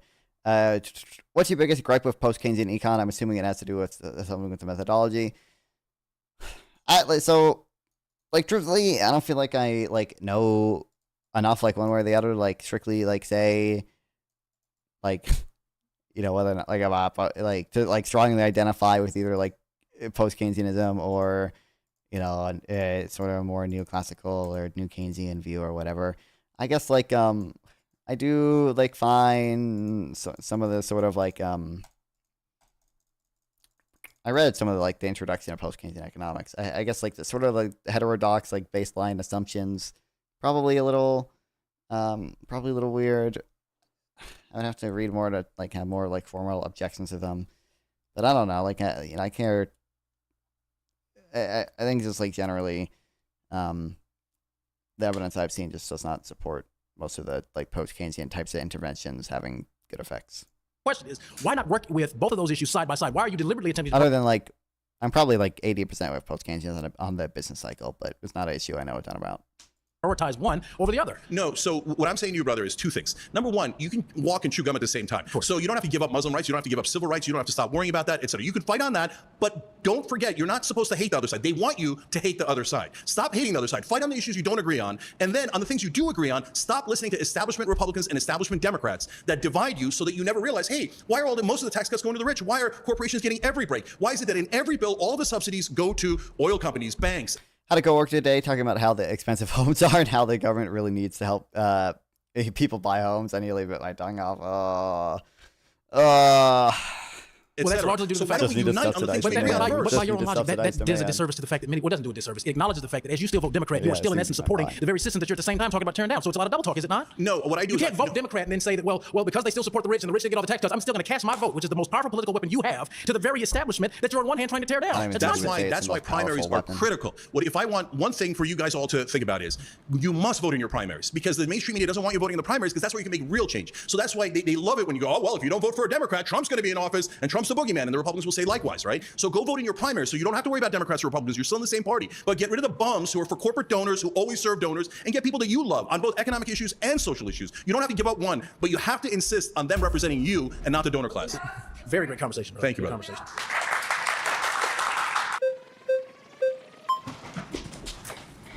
Hello. Hey. Nice to meet you. Nice to meet you. So I'm not going to disagree with you that in every case, Democrats don't go after the most radical economic policy. One example. Not radical. They all poll over 70%. Sure. Yeah, sure. I'm a Democrat myself. I agree with a lot of what you say. One example of what you said before is that Joe Biden wanted to cut the corporate or raise the corporate income tax to 28% instead of back to 35%. However, I think that one point to consider would be the fact that a lot of the times Democrats are having to clean up the mess that Republicans made. And when someone like Joe Biden only has 2 years of adequate Senate support, right, it's very difficult to argue that he should be pursuing farther left tactics when we're just trying to get a reconciliation bill passed that can be supported by Joe Manchin, right? The economy was completely destroyed in 2020 after COVID. It was completely destroyed in 2007 after Obama. So there has to be a little give. So on economic issues, what I'm telling you, brother, is that they're playing good cop, bad cop. On you, on all of us, okay? So the tax cuts is a perfect example. So you're right, Donald Trump takes it from 35 to 21. It's a massive corporate tax cut. That's on Trump, that's on the Republicans. Then Joe Biden says, well, I'm going to fight that, and he gets a lot of votes to go fight that. And he says, I'm going to bring it back up to 28%. I'm like, wait, it was at 35. So already he's conceding, yeah, I love corporate tax, corporate tax cuts. Yeah. Hold on. Then he says, oh, well, Joe Manchin wants to make... Base Joe Biden, corporate taxes aren't even good policy. Base, cut them, let's go. Like 25. So golly gee, I don't have a choice, 25. Then did he fight for 25? No, he never introduced it. Never fought for 25. So you tell me, Joe Biden had 4 years and kept it at 21% and never even tried. Well, realistically, he had 2 years to get a bill passed. It's the truth. At the end of the day, right, if Joe Manchin sticks it somewhere and he says, well, okay, maybe I'll let you have an expansion of the child tax credit, for example, if you keep it at 20. We don't know all the backdoor negotiations that happened between Joe Biden and Joe Manchin. At the end of the day, right, you can't have everything you want, whether you're Joe Manchin or Joe Biden. Did you ever consider that they don't mean it? The reason that Joe Biden never tried to raise corporate taxes is because he doesn't want corporate taxes to go up. It was all a trick. It was all a game played on all of us. No, didn't Joe Biden also like literally pass a minimum corporate tax? Like I think there was the minimum corporate tax. What should be the corporate tax? 0%. We should not have a corporate tax. It's not an efficient type of taxation. Just do like a DBCFT or do a VAT or do a resource rent tax or do a progressive consumption tax or do some combination of all those taxes. You don't need a corporate tax. What were the first two? I think I said DBCFT and VAT first. A DBCFT is like a more efficient corporate tax, basically. You can read Econovoice article about it or Jason Harrison's article about it. With VAT tax, yeah. I read the other one. Well, technically, also the other one is a VAT is like equivalent at the end of the day to a VAT plus a wage subsidy. Yeah, Biden did pass like a minimum 50%, 15% corporate tax, like, which is not even a good thing, but it's not like, I don't know, it seems weird to suggest that like he didn't mean it if he at least did this. It's probably one of the, like, you know, probably what he could have got done considering, you know, if, like he mentioned Joe Manchin and people like that. No, I know. There was nothing they could do. That's why they didn't even bother trying. They never bothered trying on any of this. And you keep insisting, look. Well, good enough. I'll take my 5% change. Thank you, sir. May I have another, sir? So please, for God's sake, wake up and unite to actually get economic policies that we love. The whole country wants. You can say except that, those corrupt politicians. In West Virginia, Kamala Harris lost by 30 points, okay? If you put someone that is to the left of Kamala Harris on any economic issue, they're going to lose by that same margin. You're totally wrong. Do you know what percentage of Americans want to not cut taxes on the rich, but raise taxes on the rich? All of them, you ask it that way. No. Also, it's like I mean, obviously, I think those guys going to do a decent job pushing back against it, but like literally, like when you ask these questions, like Americans are fucking stupid. I hate to break it to you. Like when you ask these questions in poll, like it seems like every American, if you ask like the broadest, in the broadest sense, it seems like every American is like ultra fucking progressive person, but like it's just not true. Like I mentioned earlier, you're gonna see shifts in opinion as politicians like message differently depending on what they need to do at the time. Or like what bills are proposed at the time, and then, you know, you just Americans don't know what the fuck they want. Okay, respectfully, like They don't know what Medicare for all means. They don't know what half these words mean. No. What do you mean? Yeah. Also, people like or no, I think people.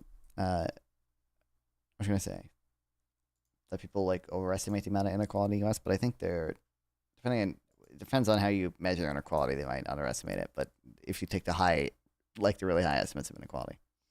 As you take about the resource rent tax and the VAT tax, just because it's more redistribution oriented and hard to dodge, it's more, so that's part of it. I would say like the main justification is just that it's less distortionary. You're not taxing investment. You're not, discriminating against taxes savings and investment, which I don't think you should be doing in a tax code. Like the avoidance for VAT, I think is a benefit to it. It's a pretty hard tax to avoid. It's probably harder to avoid than the, any type of destination-based tax also is going to have benefits with avoidance, just because it's harder to, store your money like offshores or whatever, and consumption taxes are going to capture loans, for example. Like, if a billionaire gets a loan, they did a buy, borrow, die, which I don't think is a big deal. I don't think many billionaires do that. But to the extent that they do, and they use loans, like a VAT is going to tax the things that they buy if they loan, right? Or any type of consumption tax is going to do that. So the West Virginia understanders entered the ring. Yeah, exactly. On television, they constantly say, oh, cutting taxes is popular, raising taxes is very unpopular. That's not true. Raising taxes on the rich polls at 76%. You would win West Virginia. You would win Kentucky if you ran on populist campaign. If you said, yes, I'm going to raise taxes on the rich. Yes, I'm going to give you lower drug prices. Yes, I'm going to give you higher wages. But the Democrats don't say that. They say, oh, I'm going to try a little bit, and then I'm not even going to introduce any of those bills. I don't think the lens that you're seeing it through is the lens that a lot of voters see it through when they're going to vote for people like Joe Manchin, people that will give us a Senate majority. All right, thank you. Surrounded is now a podcast, available wherever. Whoa, what?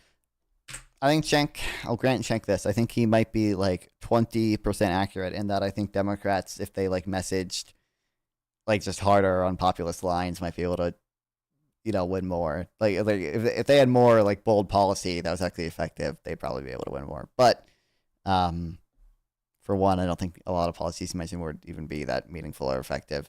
And two, some of them, obviously some of them would be too progressive for most people to vote for in West Virginia. My next claim is Democrats don't want to pass their agenda. It's a marketing ploy, not a mission. It's like almost the same as the last prompt, but okay. Nice to meet you, Zena. Awesome. So I think that we largely agree, like kind of others have said. I just want a little clarity on understanding how Democrats water down their social issues, things like DEI and other measures to kind of bridge the gap that we've seen in like racial disparity, for example. How, in your worldview, do we reconcile such issues? So in the beginning, did we need affirmative action? Definitely. Because what happened before the civil rights movement was, so let's say that your firefighters or your longshoremen, those are really good jobs. They pay pretty well. They're good blue-collar jobs. What do you want to do? You want to pass it on to your kids because you're normal, right? That's the type of thing that you want to do. But unfortunately, at that point, almost all the jobs are held by white people. So we do affirmative action because guys like worked in this video. Got to let others in, otherwise it's not fair, right? And so that makes sense. But then over the course of decade after decade after decade, we wind up with DEI. And DEI has some good things in it, but it also had some abuses in it. We covered on the Young Turks, there'd be situations where a white woman would say, okay, now can I tell you my perspective? And they would say, no, shut up, your job is to learn.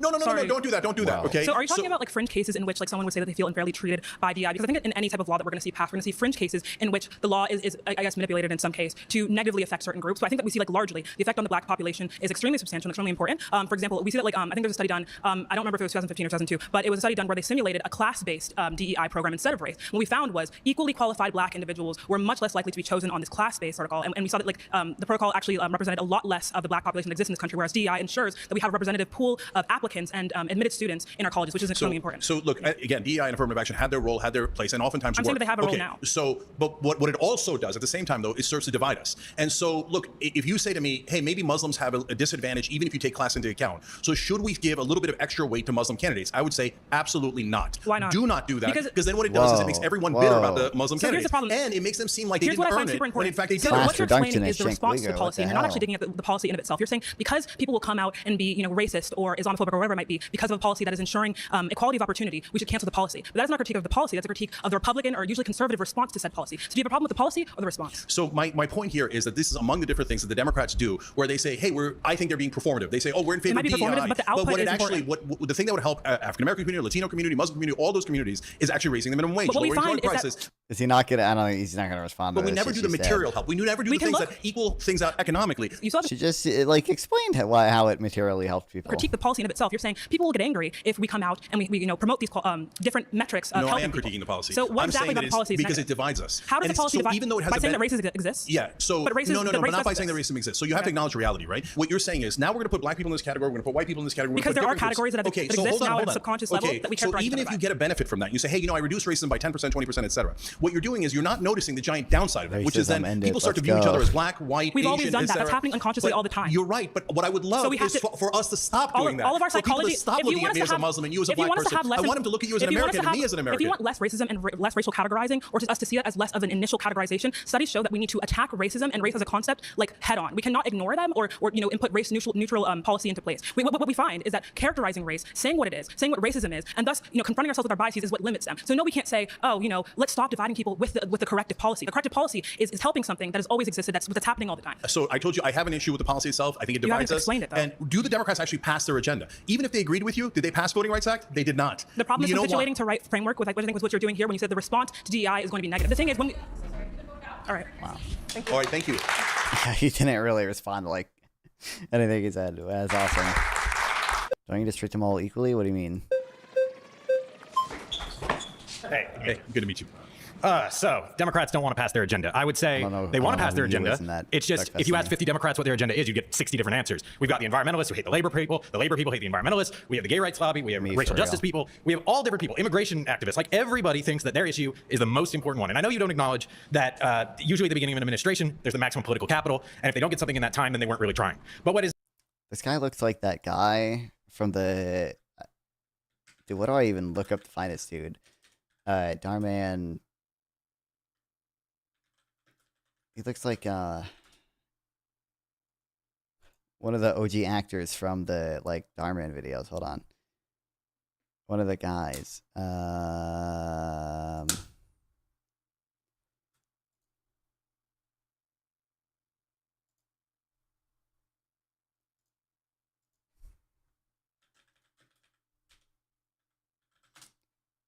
They started their own failed production company. This that dude. Hold on, where'd he go? Fuck. This dude. Rumor. Oh, crazy. Has happened in the past? We saw Biden pass a number of bills in those first 2 years. The CHIPS Act, the Inflation Reduction Act, the Bipartisan Infrastructure Law, the American Rescue Plan. Obama passed the Affordable Care Act. We've passed all kinds of things, but we also all disagree on what the hell the Democrats should do, and that leads to the point where somebody is always frustrated in our coalition because we are not just a big tent, we're a three-ring circus ring. Like, we have such a big tent that's collapsing in on itself. Yeah. So this idea that we don't want to pass an agenda, the last point I'll make because I'm taking up a lot of time. Yeah, see, I'm not a Destiny clone. I'm not face blind. Let's look at the places where Democrats have all the power. Like here in California. California, when you were growing up, I was growing up. I'm actually an 80-year-old man. That's why I got my Mr. Rogers sweater. It was smog here in LA. Like, you couldn't see 50 feet in front of your house. We created not just the most powerful environmental regulator in this country. CARB is the most powerful environmental regulator in the world. And that was Democrats that did that. So this idea that when Democrats have power, they don't actually know what to do with it is bogus. We've seen it here in California. We've seen it in New York with free college. We've seen it in many states. So I just don't agree that we don't actually want to do anything. Okay, so you mentioned about a dozen things there. Let me take two of them as an example. So the CHIPS Act that you mentioned, right? The Democrats told us when we were covering it live on the Young Turks, oh, this is such a monumental bill. It's so important. And I was like, okay, nobody's going to vote based on that. So put that aside because that was definitely true, but okay, not pertinent to whether they were trying to do something that the Democratic voters wanted. So that they said that was... Hold on. Okay, I can kind of understand Cenk's point, but like we were covering it live on the Young Turks. Oh, this is such a monumental. I don't know how much Biden campaigned on the CHIPS Act stuff and restoring American manufacturing and semiconductor shit, but it still seems like an important thing to do regardless. Well, it's so important, and I was like, okay, nobody's going to vote based on that. So put that aside because that was definitely true, but okay, not pertinent to whether they were trying to do something that the Democratic voters wanted. So that they said that was for national security. Okay, there's some truth to that, right? And they said it was. Don't worry, this is to create more jobs. So now, what did they do? Very typical Democratic bill. They passed over $50 billion in corporate subsidies. The number one recipient was Intel.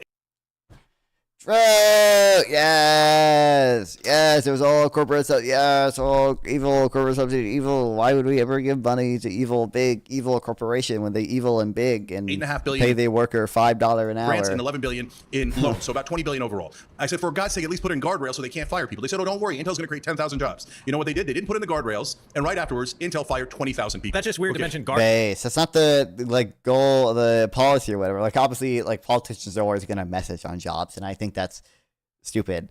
Especially because like jobs at like all else equal, jobs should actually probably be viewed as a cost of a government program and not like a benefit, right? Depending on what, if we're at full employment, then presumably any jobs that the government program creates is actually just going to be reallocating jobs away from other sectors, right? Now, if we're not at full employment, then that could not be the case. But shut up, non-fun. When junk speaks, you listen. That's true. I don't think that should have been the goal of the policy. I think obviously it's much more relevant. Is like how semiconductor production like has expanded. Like we've already had like some factories out, or it might actually only be one, but you know, some like fabs actually be able to like start production, and like that's a good thing. That's how you should evaluate the programs, not based on the number of like jobs it created and how many people Intel laid off. And also, was it like, I don't know if the people who Intel laid off had like anything to do with the like chips manufacturing stuff. It could be totally unrelated based on the fact that like Intel has just been floundering in general, right? Like it could also be the case that like Intel like would not be able to focus their efforts on chip manufacturing if they hadn't laid those 20,000 people off in whatever department that they're from. Although how 10,000 jobs. You know what they did? They didn't put in the. Hold on, let's see. Intel announced a plan to lay off 25,000 employees worldwide even by the end of 2025. The company received nearly $20 billion from. By the way, I don't think all those have been paid out yet. I think that's like an expectation, but yeah. In Bahamas is actually how it works. Things cost double what they do in the U.S. Staff makes $5 an hour unless it's a tourist spot or casino based. Didn't they take money and run to build in Israel? Intel? I don't think so. I mean, maybe they built some stuff in Israel, but or like there's a lot of chips fab that goes on in Israel anyway. So like I don't know. I don't know if they took chips fund to build in Israel, but they may be building stuff in Israel too. Guardrails, and right afterwards, Intel fired 20. But like we don't like obviously whatever objections we have to the U.S. funding Israel. Like we don't see as big of a national security concern with relying on Israel for these ships. That's just weird to mention guardrails against firing people when you rejected a union at your company and fired somebody for organizing. Yeah, that is absolutely not true. You can say that if you like. That is true. Look it up. There's a union now, but you could look it up to a bunch of liars. I have no clue if it's true or not. Production opposed production grew. Young Turks voted to unionize in 2020, according to a report by Politico. Cenk Jubilee initially pressured staffer not to unionize. Whoa. But this is a random thing that you're throwing in there, I guess, to just personally attack me. But there is a union. I'll tell you facts. Do you want to explain facts? So facts are, yes, IATSE is at Young Turks. It's been at Young Turks for over 5 years. Did you or did you not reject a card check? Yeah, I did. And so, in fact, card check, yes, that is a. Wow, tallied 9-6 in favor of unionization. Incredible. Cenk tries to set direct shape, but it sounds one thing I disagree with in the PRO Act. And yes, you are allowed to disagree with one part of the bill or 5% of a bill, right? And so in our case, so we can compromise on my personal dealings at Young Turks. Okay, fine, we can do it. It's not personal. It's a public thing. No, okay, no problem. Okay, but let me address it. Now you got into a weirdo thing that not about policy, not about the Democrats, but about my company. Fine. So since you smeared me, let's explain. So that people come in and go, okay, surprise, we didn't ask you for anything, but we formed a union. I go, guys, great, prove it. They say, oh, we had a secret vote. And then people come up to me, other employees. That's what a card check is. Other employees come up to me and go, they're intimidating us. We didn't ask. We're getting way off base here. I know, because you brought us off base with a random attack. Because you brought up guardrails. Let me just say one final thing. Let me finish, because you're not going to smear me and not let me explain, okay? So then I said, since people felt intimidated, it's okay. You felt intimidated. No. How do you know? You're not even, you weren't there. You're just making stuff up. Because you're the one that fought it. So hold on. You're the one that went to the NLRB and had answer. What the hell is this? You don't want to shift the answer. You just want to filibuster. Okay, let me answer. So then I said, for God's sake, just do a vote. No problem. You get a union the very next day. They did a vote and it passed. And they got a union immediately. As soon as I was sure that all of our employees were not being intimidated or bullied, they instantly got a union. I have no clue how much of either side. We've had a union for 5 years. There's people who are like, not a very important issue to me. 24/7, and they keep telling people like you that we rejected a union when we didn't. We authorized it immediately as soon as we had a fair vote. Okay, now back to what you thought was. I thought we were arguing about. Wow. Not really, but okay. IRI, my goat. I have a lot of Let's respect go. for you, but I worry about your progressive populism is dangerous. In fact, to me, you kind of sound like a My political goat? pickup artist. Like, just do this one trick and we can fix it all. And to me, it's no different than what MAGA is doing with their faux populism, with the deep state, with undocumented immigrants. Someone to blame. You're just giving people corporate, corrupt Democrats or corporate media as an excuse. And I think you're just taking advantage of disaffected people and not showing them we got to get more involved. We got to invest more. We got to try harder and get good people in there. So you're saying that don't even try progressive populism. Just go along with the establishment Democrats because they know how to win. That's why they beat Donald Trump twice. Oh, right. They lost to Trump twice. They don't know anything. Their number one thing was, oh, we know how to win. They were liars. They didn't know how to win at all. They got clowned by a guy who's not that bright. Now, number two, oh, we have this giant agenda, $15 minimum wage, all the things that we've talked about throughout the day. Oh, golly gee, we just couldn't pass any of it. Oh, wow, okay. But hey, vote for an establishment Democrat. Don't get tricked by left-wing populism. Brother, do we actually ever try left-wing populism? Yes. Here's the three things we've tried. We've tried establishment. Who is worse, you or IRI? IRI is my goat. What do you mean by worse? I'm worse than him. He is better. He's superior to me in every way except for probably some nuanced econ knowledge or something. But Democrats, complete failures. We tried establishment Republicans, complete failures. We tried maybe he's not a total hedonic utilitarian either. Maybe it's worse than me in that issue as well. Under Donald Trump, complete failure. I disagree. So the only thing we haven't tried is left-wing populism. You say, don't try it. Go back to the establishment Democrats. Go back to the donor class. Are you crazy? Let's try the one thing we didn't try. You the say Bernie Sanders thing, economic populism. You say the American Rescue Plan that took half the kids in poverty out of it, millions of kids who go to bed hungry. Is crumbs is doing nothing? That is a big deal. What about the millions of people who have health insurance now because of the Affordable Care Act subsidies? No, you can call whatever you want, but the reality is millions of people have health insurance today because of what the Democrats did when they controlled the House, the Senate, and the White House in 2022 on the Inflation Reduction Act and the American Rescue Plan. I can't stand that you call it crumbs. People don't want their whole lives given to them. They just want a little breathing room, like our big President Biden used to say. So you say you're super happy with the 5 to 10% that the Democrats gave you? It's not 5 to 10%. There's two things here. Number one, I don't know what economic class you're in, but the average American is not happy with 5 to 10% change. They want giant change. They want the actual. By the way, the Democrat. I mean, everyone wants giant The change, agenda is but great. Our populist plank, the 6 most popular bills in the Democratic agenda, are super popular with independents and even with Republicans. But they never, ever do the most popular bills because they're economic bills. And you say that's good enough. But then why not try the entire agenda? Why not go with an economic populist like Bernie Sanders or Ro Khanna that's going to give you the whole agenda and actually try? Why give up ahead of time? Those are great plans, and we should strive. We might get Ro Khanna. We'll see. For them. But this is a giant country. We're the third largest country in the world. We have a complicated democracy. We have to do things slowly. I know you don't like that. I know you want to get there, boom, boom, boom. But people do not want to abandon what they're used to. It sounds great on paper. Would you? That's true. Like, by the way, like, one of the big issues with getting like any type of like single payer passed is not only that the evil pharma companies, money in politics, lobbying the pharma, blah blah blah blah blah blah blah blah blah. It's also that people are just like generally happy with their health insurance. Is like most people in the U.S. like view their healthcare as like mostly good. I think I have a chart in here actually. Yeah, but like, you know, that is a political issue you have to overcome too. Is that people have status quo bias and they just you know, whatever they might like think is like an ideal like system like on a poll or whatever, you're gonna be a lot more hesitant to like actually support, especially when it like directly affects them and isn't just like a public option. Probably has more support just because people don't necessarily have to leave their health insurance plans right for that. So like single payer healthcare where you save trillions of dollars and you pay less, of course. But then when you show people how we get there, they're scared, they're nervous, and they have a right-wing media machine on overload that is scaring the hell out of people. That's what we're up against. This is reality, man. Welcome to it. So Martin Luther King called this the tranquilizing drug of gradualism. So they tell you, don't worry, we'll do that tiny bit, and then when you elect us again, we'll do another tiny bit, and 200 years later, this will get done. Millions of kids let me not going to bed hungry is a tiny bit. And like to some extent, like it seems like we've kind of done this now with healthcare. I don't know how much progress we made with healthcare since the ACA. The issue is like healthcare is fucked.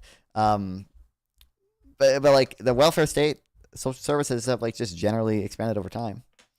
They're stable as is, and if whatever switches fails, they don't know what they'll have. Yeah, exactly. Americans constantly want change, but get super mad when things change. Well, yeah, exactly. Me explaining the context of healthcare. They say we're for universal healthcare. You go, okay, great, let's do Medicare for all. Oh, no, wait too long. Okay, no problem. Can we do public option? This debate goes all the way back to the Affordable Care Act. They go, oh yeah, sure, we love the public option. Oh golly, gee, we had to take the public option out. There was nothing we could do. Okay, Obama says he had to take it out because the drug companies were opposed to it. First of all, you're admitting that you're giving into the donor class. Then Joe Biden. Why did Obama admit that's why I had to take it out? I'm not aware of that. We have 50-50 split Senate with guys like Joe Manchin and Kirsten Sinema. You know how you do it, brother? You know how you do it by trying. They try. They try every day. No, but literally, you're not on the inside. No, you don't know. You're stating a misstatement. Okay, so Joe Biden. Also, I know Joe Biden got Joe Manchin to vote yes in the American Rescue Plan. I have to imagine there's other bills that he was able to negotiate to get Joe Manchin to vote yes on. Now, I don't, off the top of my head, I don't remember any other ones, but never introduce a public option. If you never introduce a public option, by definition, you did not try. Second of all, how do you pass it? Oh, the Senate is split. Okay, you put pressure on. So can pressure work politically? Well, we know because Donald Trump did it to Republicans. Now, he did it for his own cause and for his own self-aggrandizement. I mean, and I don't 100% disagree. And I think, like, truly, like, if like Democrats could get better messaging and like see gains in that way, but also at the same time, Trump is probably a pretty unique case in to like how like strong his ability is to get the Republican Party to sort of go with his agenda, right? I think that's I think it's unlikely that Democrats would be able to recreate that success, and then I don't even know if I would like want them to be able to do it to the extent that Trump can do it, just simply because Trump is largely able to do it because of the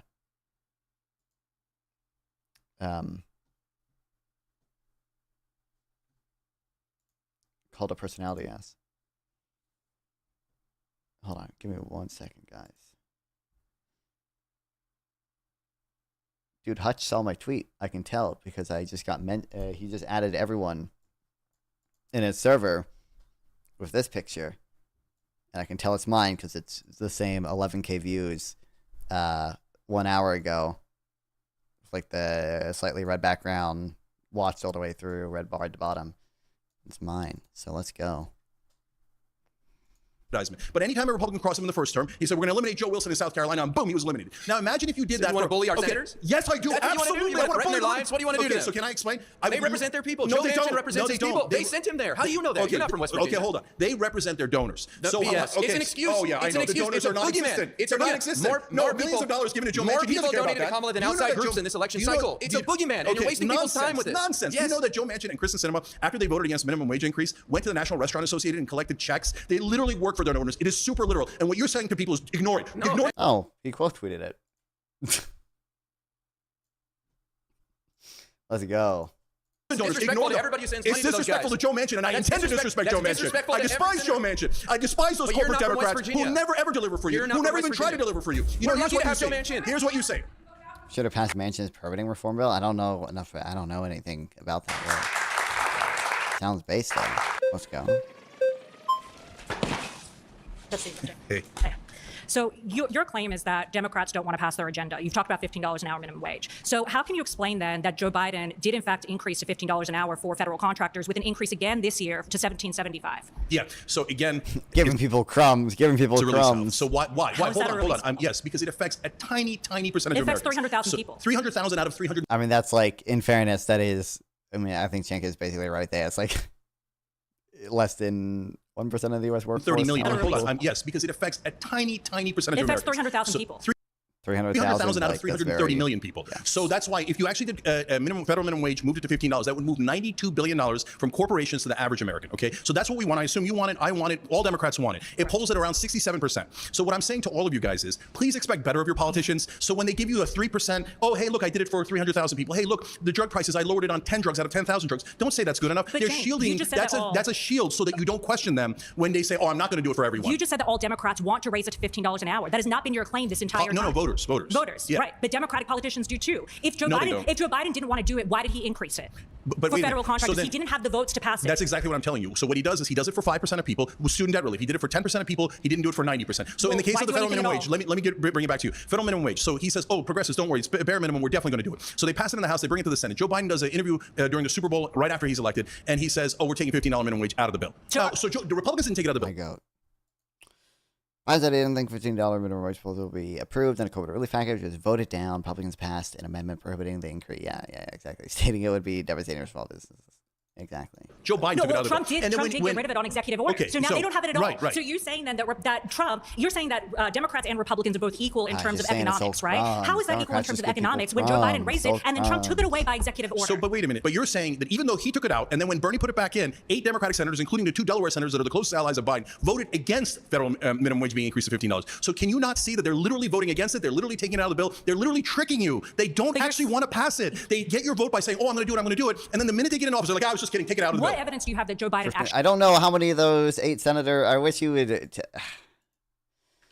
So you're going to make me Google shit. I don't know how many of these 8 senators actually wanted actually wanted that in the first place, right? Like it could be totally possible that they're from states where they think like their voters would not want the $15 minimum wage, or like, you know, maybe just like, or maybe they just like truly, you know, don't believe that a $15 minimum wage would be good on the federal level. Like maybe they like honestly truly just like have that belief in like you might say maybe we should primary them at that point, but you know actually did want those senators to vote against it. What evidence? Two pieces of evidence. Number one, it passed in the House, and I even talked to Democratic congressmen. They assured me, don't worry, it's going to pass in the Senate. It goes to the Senate, and it's out of the bill. So there's Joe Manchin, John Tester, Montana. So both of those make a ton of sense. Jean Shaheen of New Hampshire. I don't know how close the margins are in New Hampshire, honestly. So maybe that might not make sense. Kristen Sinema of Arizona, Maggie Hassan of New Hampshire. Okay, well, I'm assuming both of them from New Hampshire voted against it. Either New Hampshire has like a lot of small businesses they're concerned about, or the margins are pretty close. The tally remains open.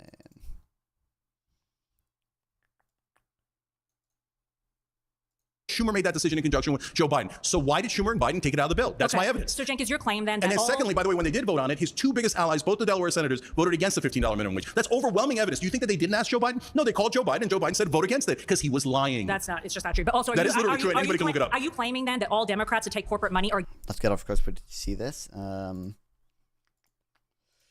40 minutes. Oh.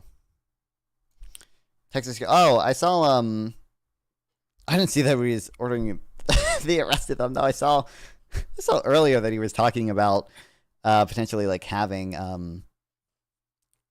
not like it was like expelling them or something from the state legislature, but not like arresting them. Goddamn.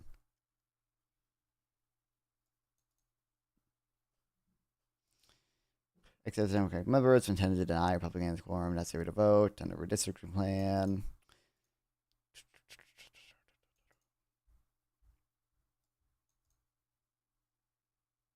Yeah, I saw it, like he ordered them back or whatever. $500 fine. But now he's ordered their arrest. I assume that it have to go to a court, right? I don't know how much faith I have in Texas court necessarily, but I would imagine it's probably not legal, but who knows? Against the people. Is that your claim? Absolutely, okay, yes. So then why did TYT take $20 million of corporate money? Here we go again with personal attacks. Okay, no problem. No problem. I want to answer it. No problem. Okay, yeah. So $20 million is an investment. Okay. It is not here, take the money and then you do what we tell you to do. Everyone has, if you're building a business, you have to take. The margins are pretty good in New Hampshire, I guess. But, they're a lot closer in 2014. So I don't know, maybe they thought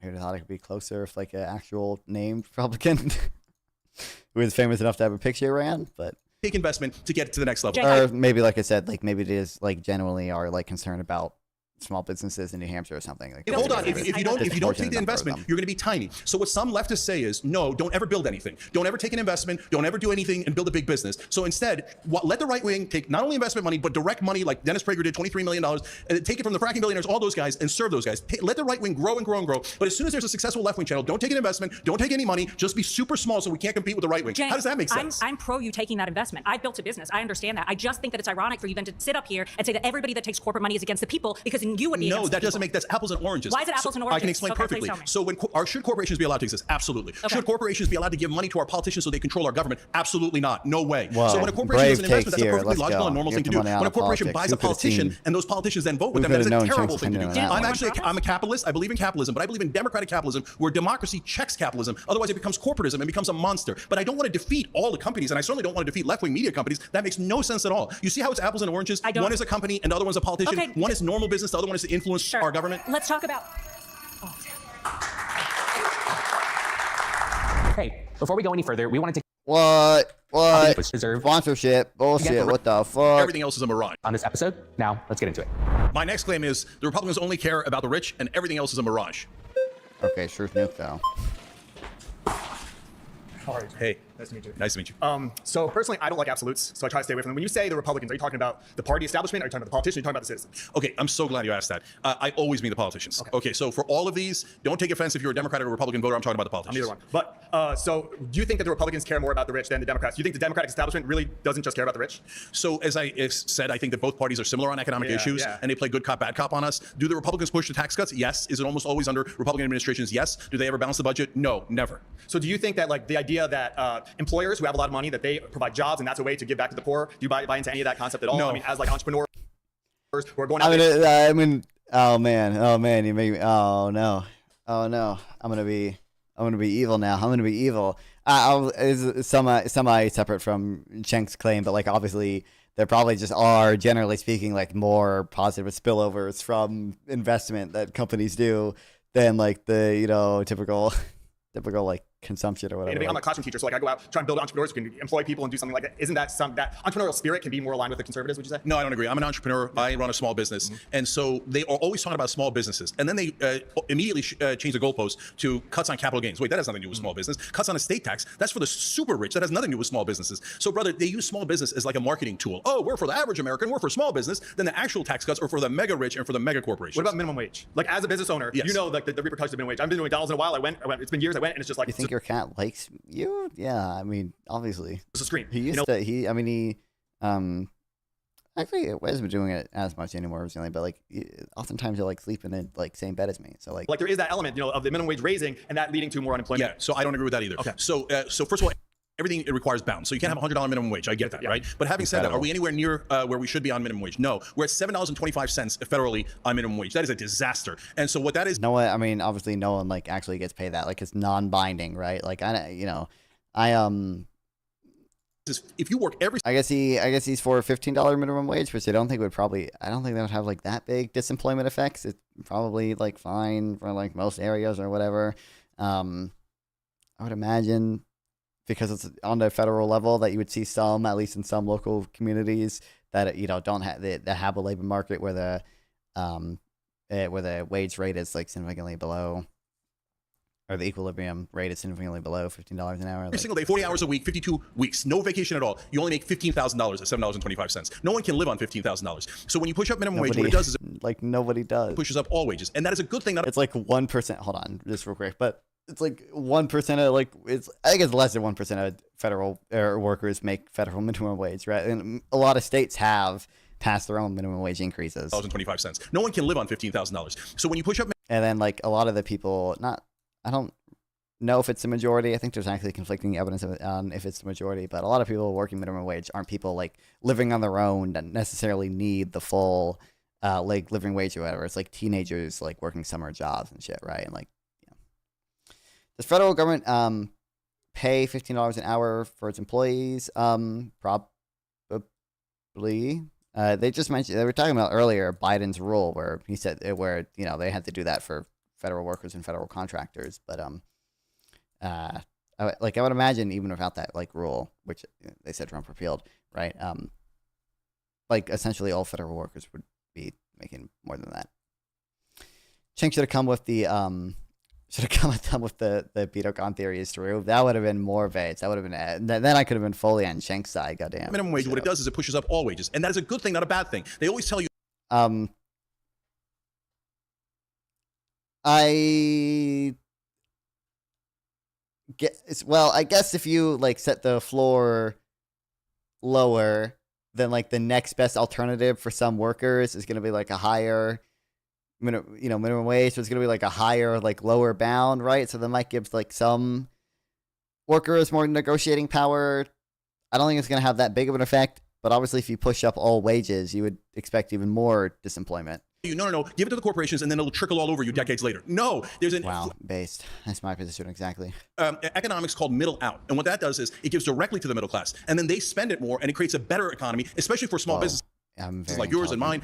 I have read. Hey, I'm Cenk, and I've read so many studies about the effects of minimum wage, and so many studies about the effect of spillover benefits of all these things, etc. So there's a way to do this. It gives to the average guy first, but the Republicans never do that. They always push for tax cuts for the richest people in the country. So why do you believe that the populist element of Trump, where a lot of the working class, they like, I know he's a Yankee with gold toilets, but I'm going to vote for him because he's not like vilifying me. Do you think that they're just being manipulated by Trump? Yeah, 100%. So look, I don't want people manipulated. That's why I do things like this. I don't want you getting manipulated by the politicians on either side. In a time where we have massive deficits and a $38 trillion debt, why are we giving another $1.1 trillion to people making over $500,000? It doesn't make sense. I appreciate it, man. Thank you, brother. Raising the minimum wage would price you out of the labor market. This is real. I don't think that's the disemployment effects are that big, to be clear. But seems like they're there, at least if you go high enough. I'm Elijah. Hey, Elijah. Nice to meet you. It's nice to meet you too. Do Republicans care about the rich? I do think they care about the rich. Coming from somebody that voted for Trump, I do believe that. But I do think that they do support middle-class Americans, especially Trump. I think this big, beautiful bill, people say it's hurting Americans. If you actually read through it, I'm getting a 3% reduction on my yearly income tax every single. Wow, let's go. That's the most important thing ever. Yes. 3% reduction on my yearly income tax. And by that, I'm assuming he means, I don't know for sure. Does he mean like the top marginal rate is going down 3% on him? Which it does not equate to a 3% drop in effective rate. I think I could be wrong. Maybe he is talking about a 3% drop in the effective rate. But let's go. What do you think ever? Dang, I got my 3% fucking income tax cut.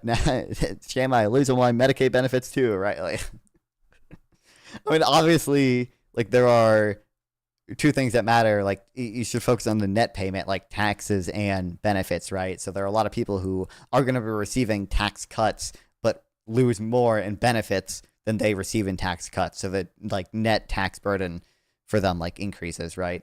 That might not be true with him. It depends on what your income level is, but like, you know, it's not like that big of a tax cut, and we probably shouldn't be giving it in the first place when the, you know, economy is like generally expanding right now, and you should probably be trying to stabilize debt to GDP. Isn't populism about manipulating people? And didn't Cenk say he was for populism? This is true. This is true. I mean, basically, he would probably say it's about class consciousness or something, but you know. Single tax bracket is getting some type of reduction. Cenk likes the appeal to majority, but does he like democracy more than you? He probably likes democracy more than me, and that like I'm gonna be more like just like pro deep state technocrats doing some things. Like I imagine like if we like he might endorse something similar to like Bernie's position on the Federal Reserve, where he's like, oh, we should have more democratic parts of the Federal Reserve, and we should have farmers and consumers on the Federal Reserve Board to make their decisions reflect the average Americans better or whatever, which I wouldn't hold, but on their income tax. Not fine, you don't even like democracy? Truth, noob. Or a 0% reduction, and that's for the wealthiest class. So that is helping middle class. Also, I know that the deficit's going up. Think about ICE, you know, he's putting more money into ICE. I would argue that stopping immigration actually, or enforcing it even more heavily, helps the middle class worker in America. There's less jobs that are being taken when you... Oh, yes! I understand employment very well. No, like all the like evidence says deportations probably have a, you know, net negative effect on jobs because immigrants, you know, contribute to demand as well as supply, right? Believe it or not, guys, they also disproportionately work in industries which enable other types of production, right? Like they work as childcare workers disproportionately, which lets mothers, you know, work. They work in construction disproportionately, which lets businesses expand easier and create new jobs, like, yeah, all those things. But import a bunch of people, like your housing costs are going to go up. It's inflating the people that... Bro, that's the biggest issue of housing, guys. I need houses in a city. I'm very intelligent. Or apartments or whatever. It is taking... Yeah, I can't wait for Cenk to come in with the real issue of housing is that Blackstone owns all the homes. Jobs. For middle class to lower class people like me, it's taking jobs. Unfortunately, some of your premises are wrong. So when you take the whole bill, including the cuts to Medicaid and SNAP and other cuts, the bottom 30% actually wind up paying more than they did before. I mean, so they're literally taking from the bottom 30% and giving it to the top 10%. I mean, when you talk about SNAP, that's people that are already taking from all of us. So okay, see, that's your point of view as a Republican. Do you know the least popular part of the bill? That's not even what his point was, though. I don't know why we're like deflecting towards like the moralistic, like, oh, they're taking from all of us or whatever, but like that's the point is their net payment is going to increase, right? They're going to receive less in benefits even if they also receive a tax cut. So like their net income It's going to decrease. 24%, maybe even lower, support cutting SNAP. It is the single most unpopular part of the bill. Overall, Americans do not want you to take from people who desperately need food just to give to people making above $500,000. The second most unpopular part of the bill is the one that gives to people above $500,000. So people don't want that. So the bottom 30% are very badly hurt by this bill. What you're talking about is the middle, the percentile, the middle 10% gets a 0.4% bump. That's, again, the nickels and dimes that they throw you. But that's not in the Republicans throw nickels and dimes at you, 5 to 10% change in their tax cuts. And the Democrats, through their policies, throw 5 to 10% change. If you don't think that a nickel and dime can help somebody in a dire situation, but brother, yes, why do we have to help the rich even more? Let's go. Why do they get the biggest tax cut? My 0.4% tax cut. You know, you could do a tax cut without one going to the rich. You could say, hey, I'm counting it at $400,000. When you own the business and you get a tax cut, you have more money to spend on your employees. I understand that's a Reaganomics principle, but it could be. And when you import, and when you're a Democrat, and you import all these people from third world countries, you're paying them under minimum wage because you see them as the help. Well, yeah. My God. I mean, so most of the people that we've quote unquote like imported, by the way, are like asylum seekers that have work authorization and aren't paid below minimum wage. Obviously, like I don't view it strictly speaking as an issue if they are paid below minimum wage, because like that's still an opportunity they probably would not have been afforded in Mexico or wherever, and that's why they came to the U.S. in the first place. And I don't think that significantly harms the workers here anyway. But and to the extent it does harm workers here, like those gains are captured by capital and consumers. So, you know, it like nets out. It's still probably net benefit. Obviously, to some extent, I don't know why people like are so like committed to like the like trickle down stuff. Like they're pretty like easy. Like I feel like there are easier ways to like explain like the benefits from a more efficient tax code than like literally like buying into like I know this is a Reaganomics point, but when we cut taxes for the businesses, they have more to invest in their worker. Like you should just be I guess I don't know like the most effective way to explain it, but like you should just be able to explain like why like it's just kind of like less distortionary to not tax these things. Do you wait for the Fed chair polymarket predictions? I don't know what you mean by that. Do you mean like the polymarket predictions over like what the rate cuts will be? That's gonna benefit you. But when Republicans stop this and they force people to, you know, that work like to be citizens, or they want people to be citizens, they're being forced to at least earn minimum wage. The reason why we've never fixed the immigration problem is because corporations want cheaper I know, and that's labor. awful, which is why and we should fix Kill me. Oh my God, that's not why. but the Republicans and the Democrats. I like. First of all, I don't know what he means by immigration issue. I'm assuming he just means illegal immigration.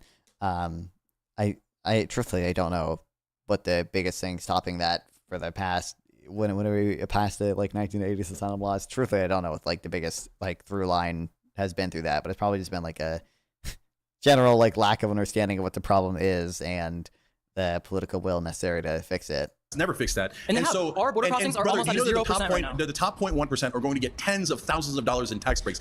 Nathan, can you explain why you do unpaid PR for central bankers? Like, not that I've read like a ton of central stuff on central bank, but like it's just for one, I think obviously I'm talking about Polymarket thinks best chance to be next Fed chair. No, I haven't looked at that. No.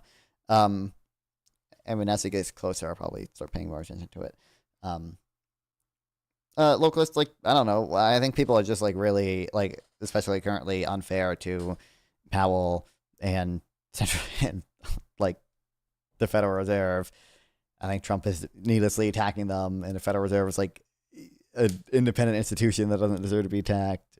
Like, obviously, and to the extent that I quote unquote run PR for central bankers more broadly, it's just because I think that central banks probably serve some important function as a lender of last resort that is, you know, semi-publicly controlled and accountable. I think that, like, there tends to be, like, at least some benefits from having, like, a monetary policy regime that's, you know, meant to benefit the public and meant to stabilize the business cycle. Jubilee needs to do one economist versus 20 socialists. That'd be base. One economist versus 20 neoliberals. One MTA versus 20 economists. That'd be awesome. Dude, actually, Stephanie Kelton and Jubilee would go fucking hard, though. Unironically, though. You're not explaining why they need that. They don't need that. Why do you know that oil companies get about $15 to $30 billion in subsidies every year? How come the Republicans never talk about, oh, we're going to cut waste, fraud, and abuse, but you're not going to cut $30 billion from the richest companies in the world? How come Trump's not negotiating drug prices? How come Trump is best friends with Big Pharma and he's not touching drug prices at all? He's matching them to Europe. Yes, no, that's okay. Now that's a perfect example. He said that as an executive order, knowing that he did the same executive order in the first time around, and the courts knocked it down. He knows the courts are going to do it. No, it is his fault. He doesn't prices at all. He's matching them to Europe. Yes, no, that's an example. Oh, that's a perfect example. Medicare price cap things. It's not even, or not Medicare price caps, the executive order price cap things. Which Cenk is right. Yeah, obviously, like he did a similar executive order in his first term. He probably knows it's going to get struck down by the courts and isn't even good policy to begin with. That is an executive order, knowing that he did the same executive order the first time around, and the courts knocked it down. He knows the courts are going to do it. No, it is his fault. Because hold on. And then the whole trickle down meme that the rich will invest that money in growing the economy, leading to more economic opportunities. I mean, it just depends on who you ask. Like, obviously, different people are going to have different conceptions of trickle down, because trickle down is not like a well-defined. It's not like a well-defined like term with like real meaning. It's just like a term that like people use to attack people that they think are like Reaganites or neoliberals or like whatever, right? But right. I mean, yeah, I think just like the general like trickle down meme is like literally just, you know, oh, you cut taxes for like corporations and they make growth. Let me explain. What's the common level content? I mean, it should be there. I don't think I can. Thank you. So then what Ro Khanna did, he's a Democrat, he's really smart, he went and got a Republican co-sponsor and said, let's take the executive order and turn it into a bill. Verbatim, Trump's executive order. All of a sudden, Trump and the Republicans not in favor of the bill. Oh, there you go. It was a trick though, all along.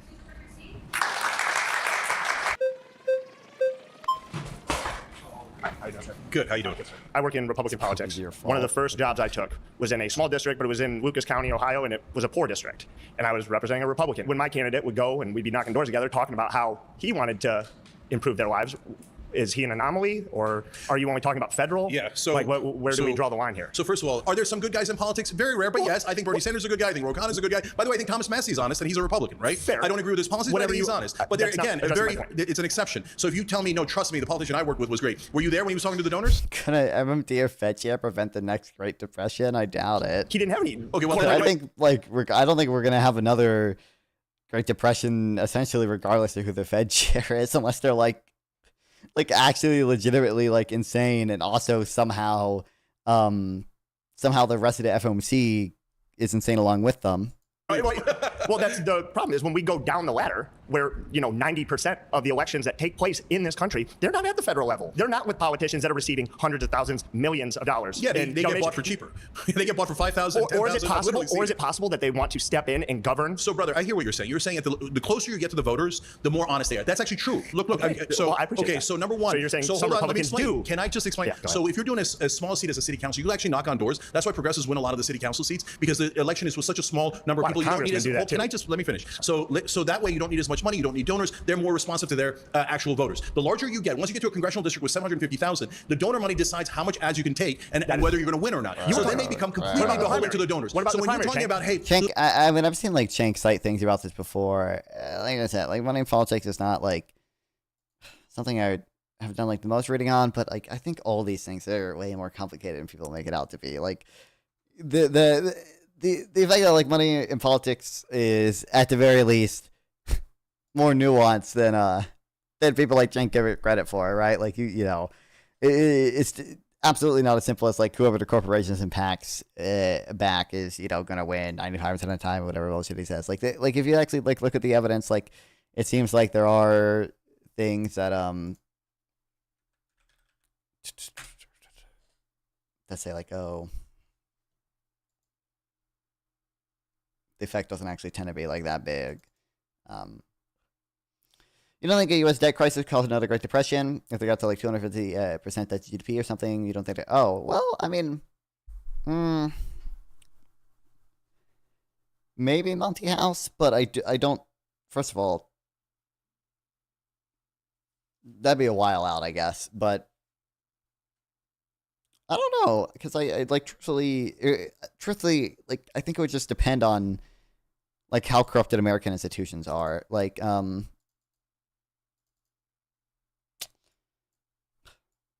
I guess I don't know how bad like even like a sovereign default would be for the U.S. Like I think it would definitely like a sovereign default would definitely like be pretty like catastrophically bad, but like Great Depression level bad, I don't actually know. If we had a Federal Reserve that was still competent, and if we had like the state capacity still to collect taxes if we needed it. Do you admit the Federal Reserve Act of 1913 is unconstitutional? I don't think so. But like I understand you have your idiosyncratic view of the Constitution, under which most congressional laws are unconstitutional. But not an issue I focus on very much. By the way, just because it's unconstitutional, it wouldn't mean that like it's bad economically or whatever. It's still like support there being like some central bank. I would just say, legally you would need a constitutional amendment for it. But it seems like conservatives now think trickle down just means the rich will give their workers more money if they get their tax cut. Yeah. Economics isn't real. This is true, Conaway. This is true, Conaway. What is the constitutional basis for the Fed? It's probably. I'm sure some of it has to do with the Commerce Clause. I'm sure you could look up the Supreme Court rulings, because I know there have been rulings on it before, and there were rulings in the national banks before we even had a Federal Reserve, right? So I'm sure some of it is Commerce Clause. I'm sure some of it is just the General Welfare Clause. And I'm sure I know under your idiosyncratic view, literally 90% of what Congress has ever done is unconstitutional. But I don't really care for that. Really low-level Republicans that yet have not gotten a lot of donor cash, and you say, well, hey, don't worry, they'll stay true, but they never do. When they move up to the next level, they immediately, even if they were true at the lower level, not true. 99% of them, other than Massey, they take the donor money and they do exactly what the donors tell them to do. It's just a simple misunderstanding or an oversimplification of our system. And all right, thank you.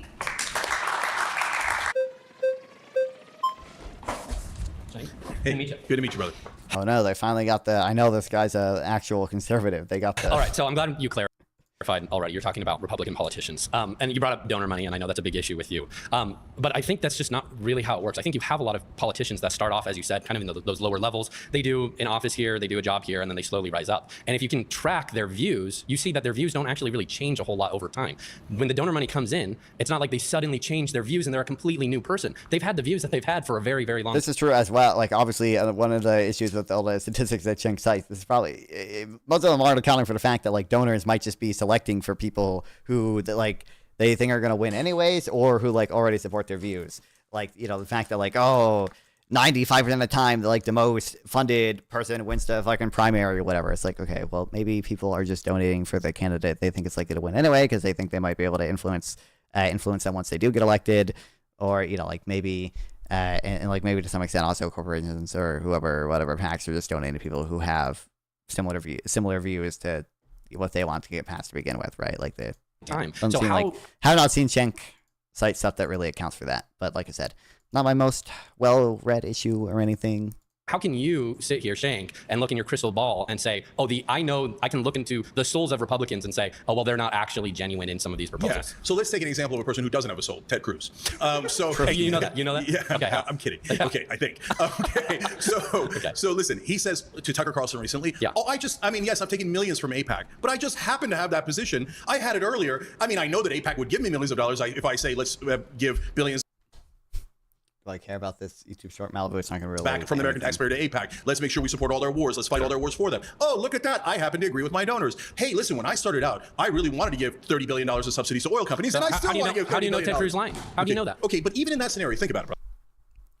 No. There's a country. Hold on. I'm answering your question. Okay. You're saying, okay, so in the hypothetical where we have, first of all, in the real world, there's 330 million people in the country, right? So you're. Oh, yeah, or the Republican method of telling the voter what they should care about it than running on those subjects. Yeah. You're saying maybe is a slop worth listening to? I think maybe. I'd say so.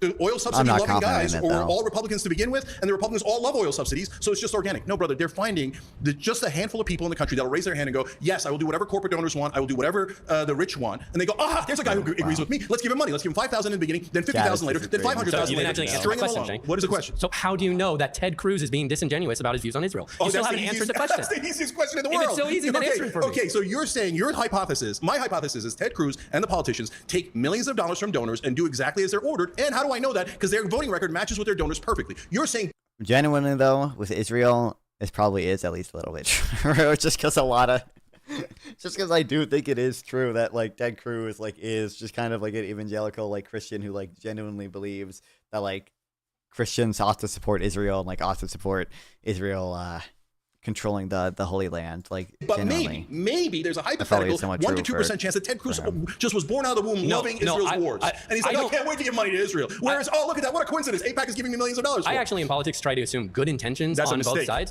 Well, sure, you can say that's a mistake, but I also try to make claims with evidence. And all you've said is, oh, he gets all this money from AIPAC, therefore he's corrupt. So as opposed to, how do you know that Ted Cruz did not have these views before, and that AIPAC wanted to support him because of the views he already has? So your thesis is that all of the Republicans that take hundreds. Hold on. Yeah, your thesis is all these Republicans take hundreds of millions of dollars from donors. They do exactly what the donors say, but they already believed in all of the things that the donors wanted earlier. So it's just a happy coincidence. No, it makes perfect sense. And by the way, the mainstream media totally agrees with you. It makes perfect sense in my mind that these organizations would only be giving money to people that they know support the cause. That's how they cherry pick out of 330 million people. Crazy, wild thing let me tell you how politics. No, what a kind of lawyers is 20 Cenks. That'd be goated. Real.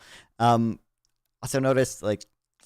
Not that, like, again, I've seen Cenk cite data before, and I'm pretty sure he has cited, like, pretty, like, slop data before. Like, I'm fairly certain he cites that, like, 2014 Princeton study that says the U.S. is an oligarchy, which is, like, some bullshit, like, total slop study or whatever. But, you know, one of Convoys is 20 capitalists, that would be fucking goated. They are doing, like I said, an episode. You know what, Convoy, you should apply for it, actually. I don't know if he's still here. They are doing like a anti-capitalist episode.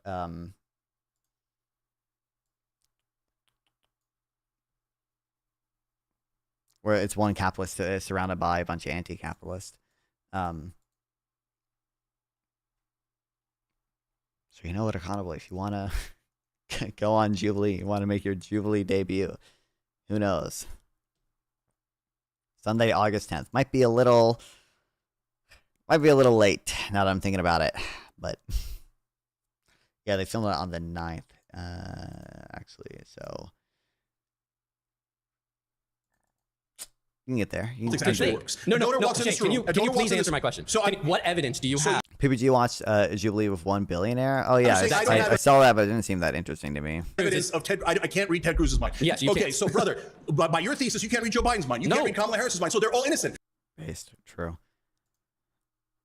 Most of the stuff seemed kind of silly. It was just kind of people being like, "Lay billionaire, do you think lay minimum wage is good?" And he was like, "Yeah, I think minimum wage is good." And then they were like, "Do you think a wealth tax is good?" And he was like, "No, I wouldn't go that far." And it's like, okay, like, I don't know, none of it that interesting to me. I skimmed through it. Why wouldn't the court strike down Federal Reserve? Oh my God. They're all angels. Oh my God, the donor money isn't affecting any of them. Yes, because I can't read their minds. But I can read their voting record. I can read their voting record. I can read their donations. Open Secrets tells you. You sound exactly like mainstream media. These politicians are honorable. You're operating based off feelings alone. The donors that gave them hundreds of millions of dollars. All right.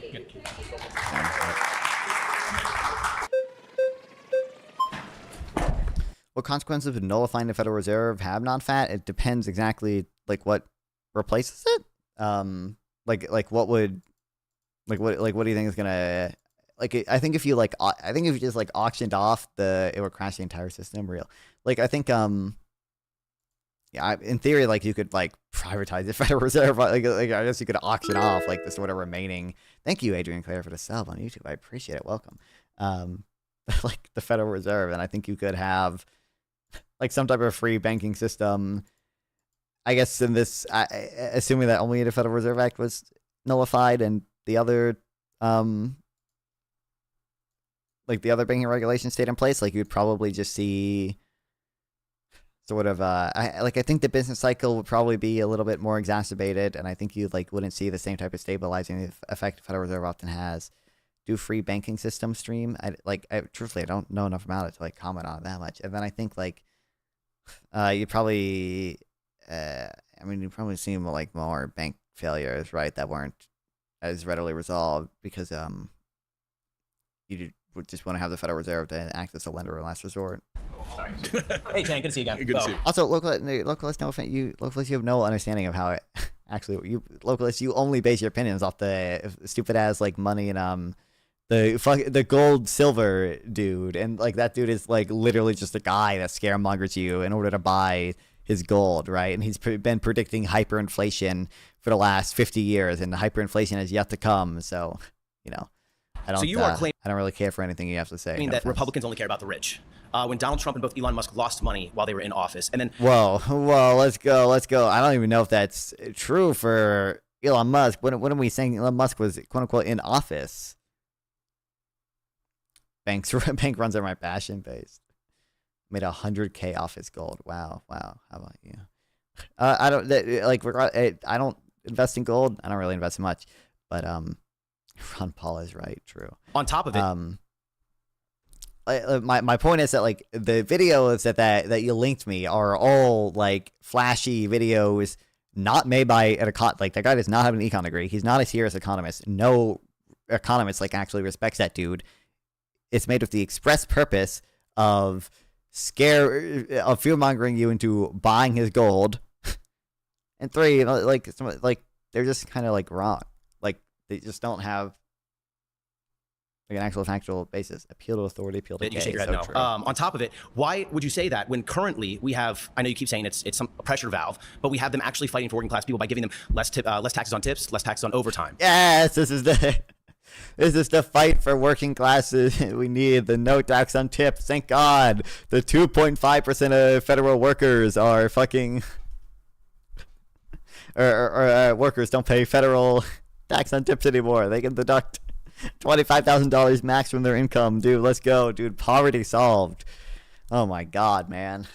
Yeah. So first of all, Donald Trump has made a tremendous amount of money, and his family has. So right after he left office the first time, his son-in-law got a $2 billion deal from the Saudis, and he was in charge of our policy towards Saudi Arabia and the Middle East. That's a disaster. That's Hunter Biden on steroids. Dude, no, Cenk probably supports no tax on tips, doesn't he? I don't know. So in this time around, he has a meme coin. He's got World Liberty Financial. People are pouring money in. One guy put in $75 million, and then look at that. He stopped an investigation from the SEC about that guy. Let's talk about how he's helping middle-class people. At least three white-collar criminals who donated either to his campaign or to his meme coin. And then he got a $400 million jet from Qatar. Let's talk about how he's helping middle-class people. Okay. So what if Democrats? So you're ignoring all the money that he made from that. And I'm answering your question. Elon Musk, by the way, wants hundreds of billions of dollars from and his Golden Tesla Dome. stock went down dramatically. Well, that's his fault. What? I mean, you know, I guess technically it went down, but only because he was like exercising his power. Dude, I don't. Why are you linking this again, Malibu? I don't give a fuck, or localist or whatever. Lost money is what you're saying. Oh wait, no. Did you link the whatever Ron Paul? Dude, I don't. Why are you linking Ron Paul when Ron Paul was like already like utterly like destroyed? Like what? Like what? Like. Oh wow.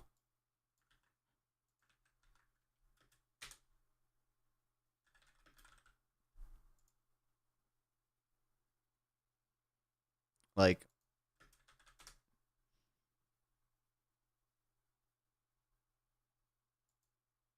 The price of gold today is. Then they have gold as a protection. Do you think gold is money? No. It's not money. Even if it had been money for 6,000 years, somebody reversed that and eliminated that economic law. Well, it's an asset. I mean, it's the same. Would you say Treasury bills are money? I don't think they're money either, but they're a financial asset. Why do central banks hold it? Well, it's a form of reserves. What kind of colleges versus why don't they hold diamonds? Well, it's tradition. Long-term tradition. Like he's like Ben Bernanke, like Ron Paul's already been utterly destroyed by my goat Ben Bernanke. Like what are we doing?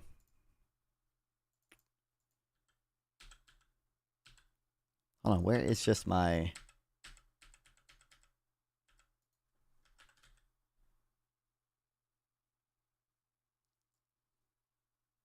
Do you think gold is money? No.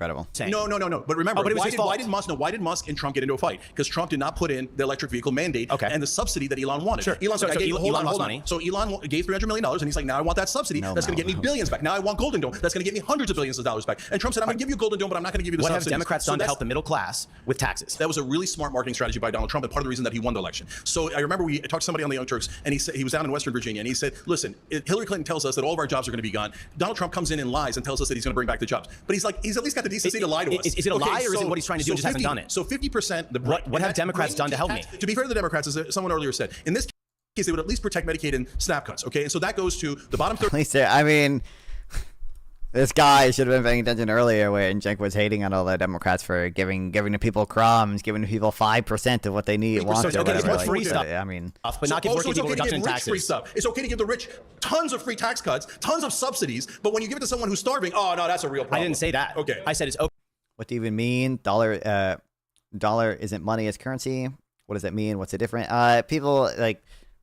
The reality is, like, I don't think like there's like one unitary permissible definition of either money or currency or like anything. So like localist is going to define money in a very specific way that only include he's going to link you to gold, silver, fucking bullshit that only includes like gold or commodity money, right? That's like based on like hard assets or whatever. The reality is, like, there's no like one acceptable like definition of money. If you open like any like econ textbook, it's going to have a definition of money that includes fiat currency. That's like broadly along the lines of like a store of value is going to be something that's it's the wrong textbook. Like a unit of account that's so it can be used as like a measuring stick to compare the value between two different things. So otherwise wouldn't be easy to compare the value between. It can be used as a store of value, and it's used as a medium of exchange, which is just the things people what people use to exchange goods between each other, right? Like money is the most common medium of exchange today, right? Gold coins probably used to be like gold and silver coins used to be a very popular medium of exchange, and even in like tribal societies, you saw people use fucking seashells as like mediums of exchange, right? At reality, like there isn't like I said, there's not like one unitary permissible definition of this. It's pointless to debate like the semantics over like what is technically money and like what is technically currency. It doesn't matter. Certainly it's not illegitimate. It's not like wrong to argue that like fiat currency or it's not wrong to define fiat currency in a way such that it is money, right? Like money clearly, like when you say money, everyone knows what you mean, and everyone knows the $20 bill in my wallet counts as money, right? Like this is what 99.9% of the population believes. So sounds like dollars are obviously money then. Yeah, under the like standard under like the standard most widely used definition, like dollars are definitely money. Like they are stores of value. They are the most commonly used actually medium of exchange, and they are a unit of account. Gold is not really a medium of exchange, and it's not like really a unit of account. Now what is missing for me? All right, localist. Don't pay attention to localist, okay? Like localist, I know exactly what localist is going to link and everything is going to say. Localist seems to think that there's only one permissible definition of money, and it's not the definition used in all the economics textbooks. It's the definition textbooks. It's the people into buying gold. Okay that you're giving them free stuff, but it's not okay to help me with my taxes. So, brother, then answer this for me. Then why don't they only propose a tax cuts for the middle class? Why don't they say, hey, we're not going to cut from the poor and we're not going to give to the rich. We're only going to... Oh, my God. Did the Twitch stream cut out?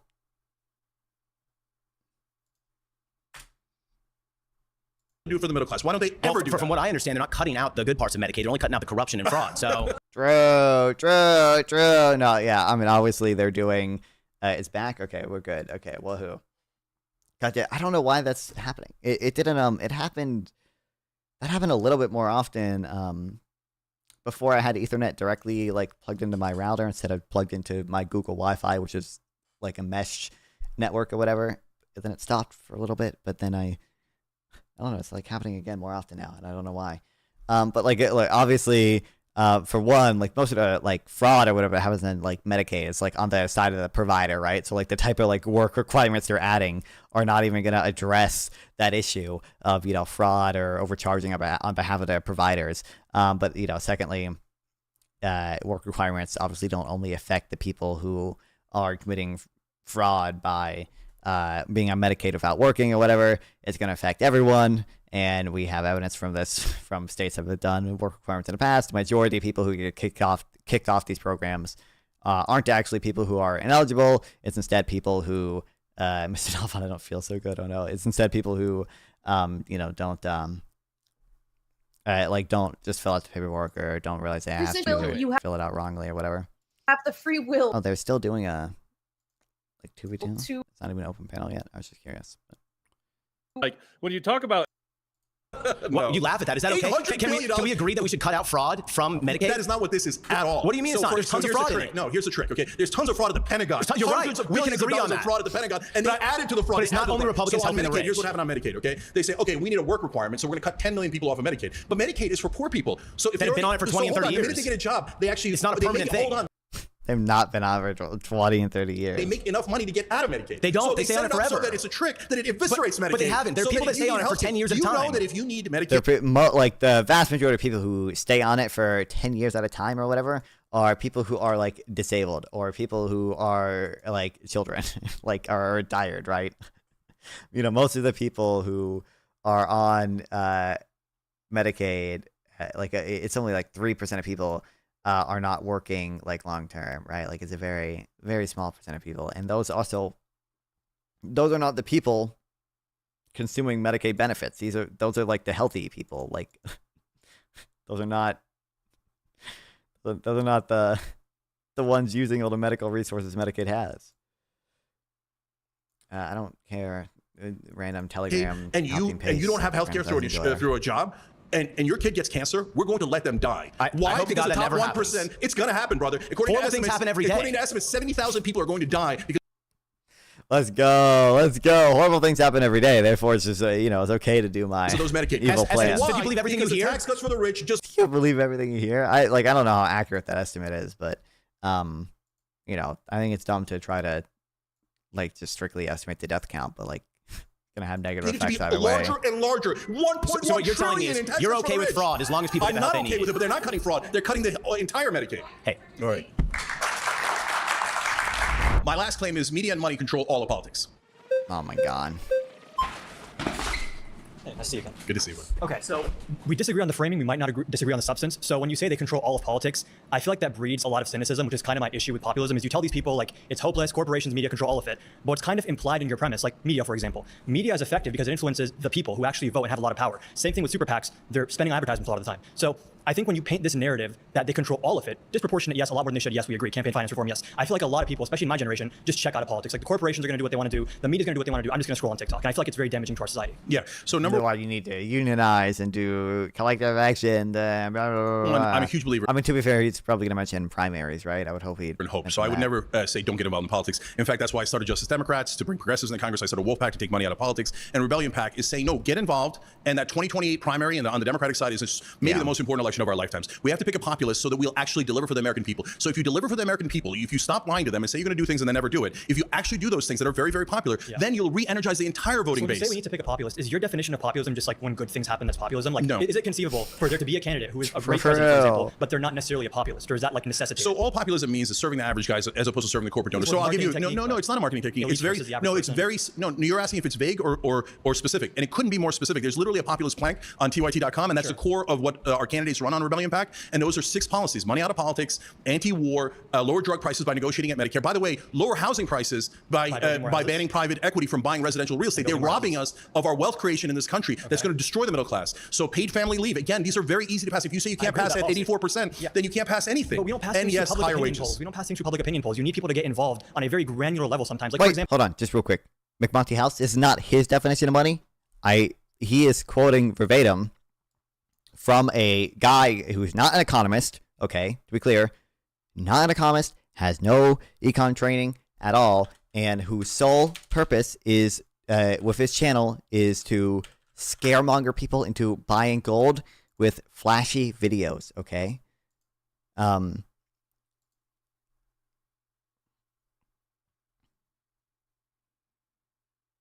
Yeah, money versus currency. Like you see how this video, by the way, doesn't even. Sorry, this video might not even go over it. But these videos like aren't even like really accurate. Like they're not like serious attempts to analyze these things. By the way, this dude in this video has been predicting hyperinflation for the last like 50 years, and it has not happened. I don't want to say 50 years, but like at least since 2008, and there has not been hyperinflation in the U.S. So.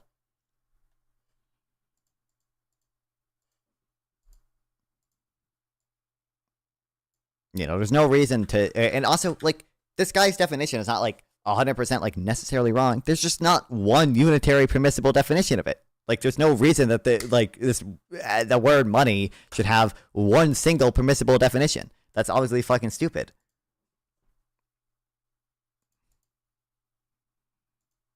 Example, paid family leave. There's different ways to fund that. There's different amounts that can cover different amounts of months. I agree we need it. It's a very good policy. If you advocate for it properly, it will win. But this goes back to my never do. But this goes back to my initial problem. Why do they never do that? Who? Why do the Democrats never fight for a bill at 84%? I think the Democrats right now are extremely spineless. We don't disagree. Okay, all right, good. But do you know why they're spineless? Because their donors told them to be spineless. I think they're also very scared. They're very risk averse. Brother, let me just say Democrats are risk averse.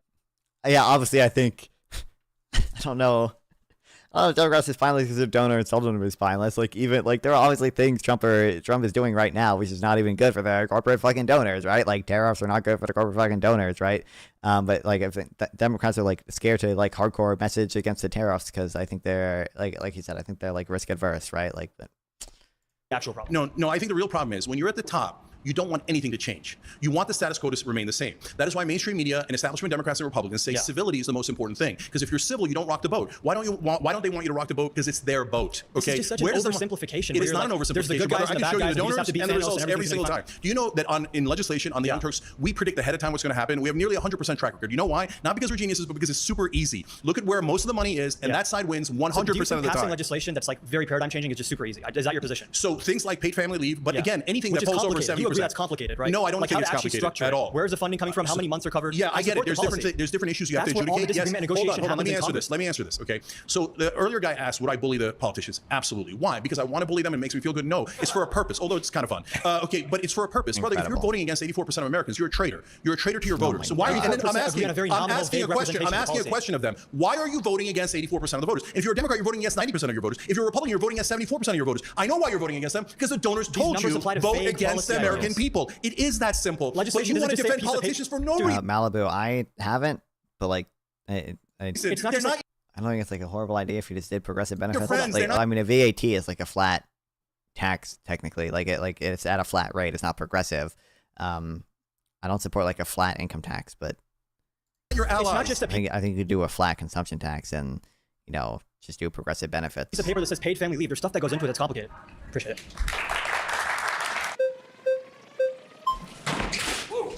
Pleasure to meet you, Cenk. All right, good to meet you, brother. I like your shirt. Thank you, people over politics. So I do agree with you that money has a control over politics. We see super PAC spending, we see Mitch McConnell and longtime figures, 40 years in politics, and I'm pretty sure everyone is just sick of it. I don't agree with on the media half, and I kind of want to explain why. A lot of people don't tune into mainstream media anymore, and I'm sure you know this. You run one of the biggest progressive channels on YouTube, but it's hard to see media having this big influence when so many people are tapped out. So I'm kind of wanting to understand why you think it's. They spent $16 billion at a minimum in this last election cycle. Where did most of that money go? It went to mainstream media. Okay, so mainstream media has 16 billion reasons to make sure you don't find out that the donor money is corrupting. Okay.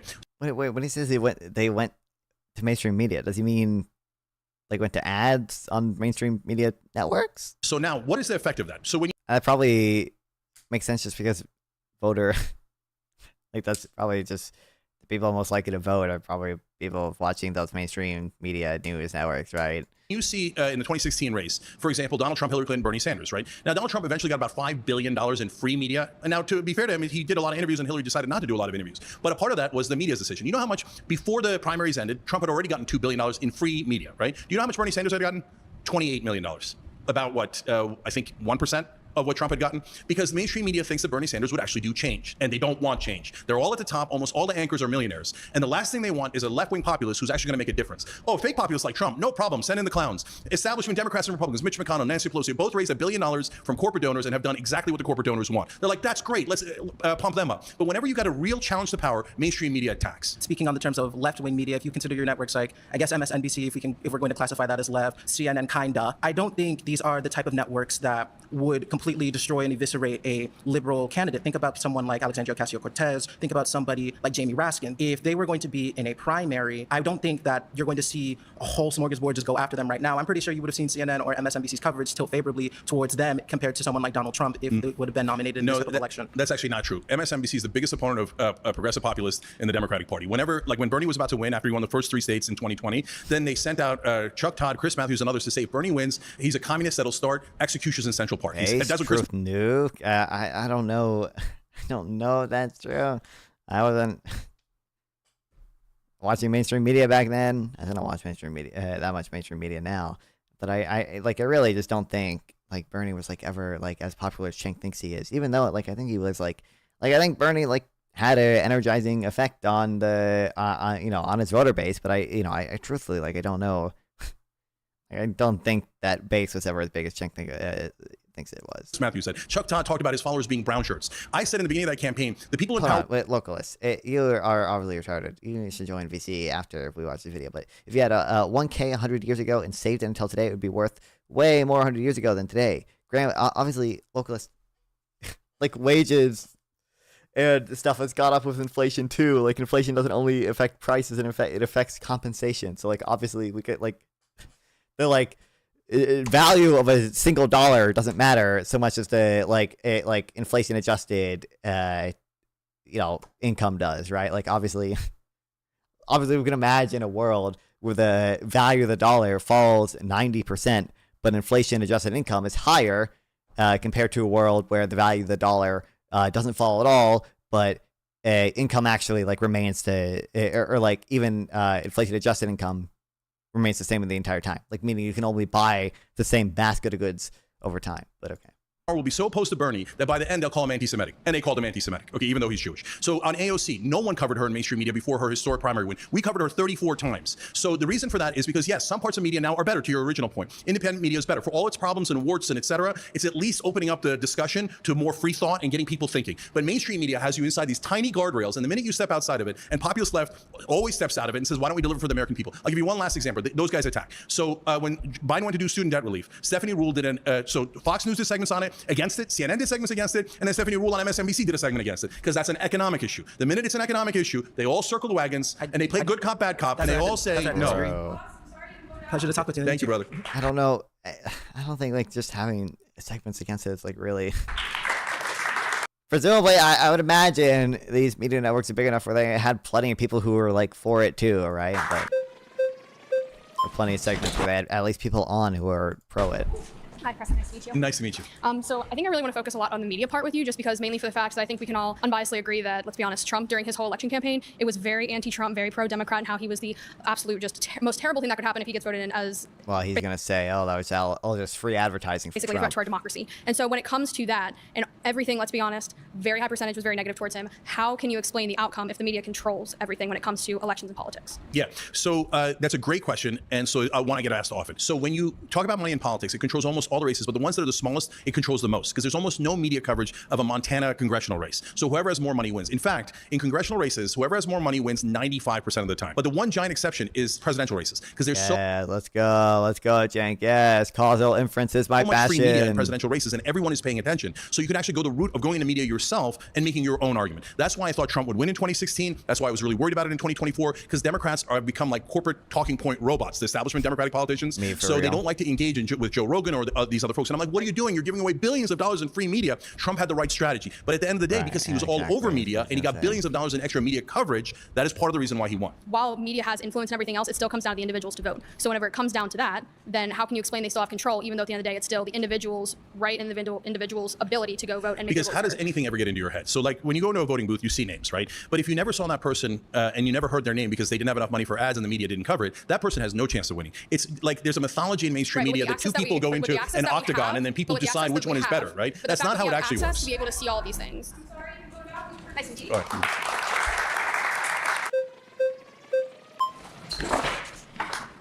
Hey, nice to meet you.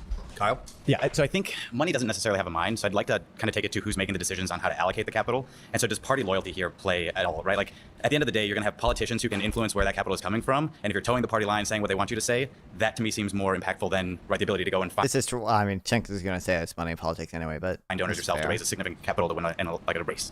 So let me give you a couple of examples. So Ted Cruz got $13 million from the Mercer family when he was running for president in 2016. If you remember, Donald Trump insulted his wife, so at the Republican National Convention, Ted Cruz did not endorse him. So, but right afterwards, he changed his mind and started phone backing for Donald Trump. What happened in between? What happened in between is after his speech, he went up to the suites that the Mercer family had at the convention, and they slammed the door in his face. And they said, we now have a new guy that we're picking. It's like the Hunger Games. So the sponsors decided that they were going to go with Donald Trump now. So Ted Cruz, realizing I'm going to lose my donor money if I don't do as I'm told, said, I'm so sorry. And then he grabbed the phone and was like, oh yeah, Donald Trump is the best. Forget about my wife. Who cares about her? Why? Because he's going to seek the donor money. But you can do it on both sides. Look, we have Mo Brooks, for example, is a Republican who was running for Senate in Alabama. And he gave a speech where he said, look, in order to become a chairman of a committee, whether you're a Democrat or Republican, you have to raise $1 million. But you cannot raise it from John and Jane Doe. So you raise it from the industry you're supposed to be regulating with the implicit promise that you do not regulate them and you give them whatever you want. So in order to be a committee chairman, whether you're a Democrat or Republican, you must take what is a campaign contribution, but really a bribe from that industry and make sure you protect that. I think it's a cynical view that the... Yes, it is. And it's true. Again, I think what we're talking about is to what degree does the political structure and government structure just enable, right? Like, I don't think like a claim around Republicans only caring about the poor, or not caring about the poor, only caring about the rich.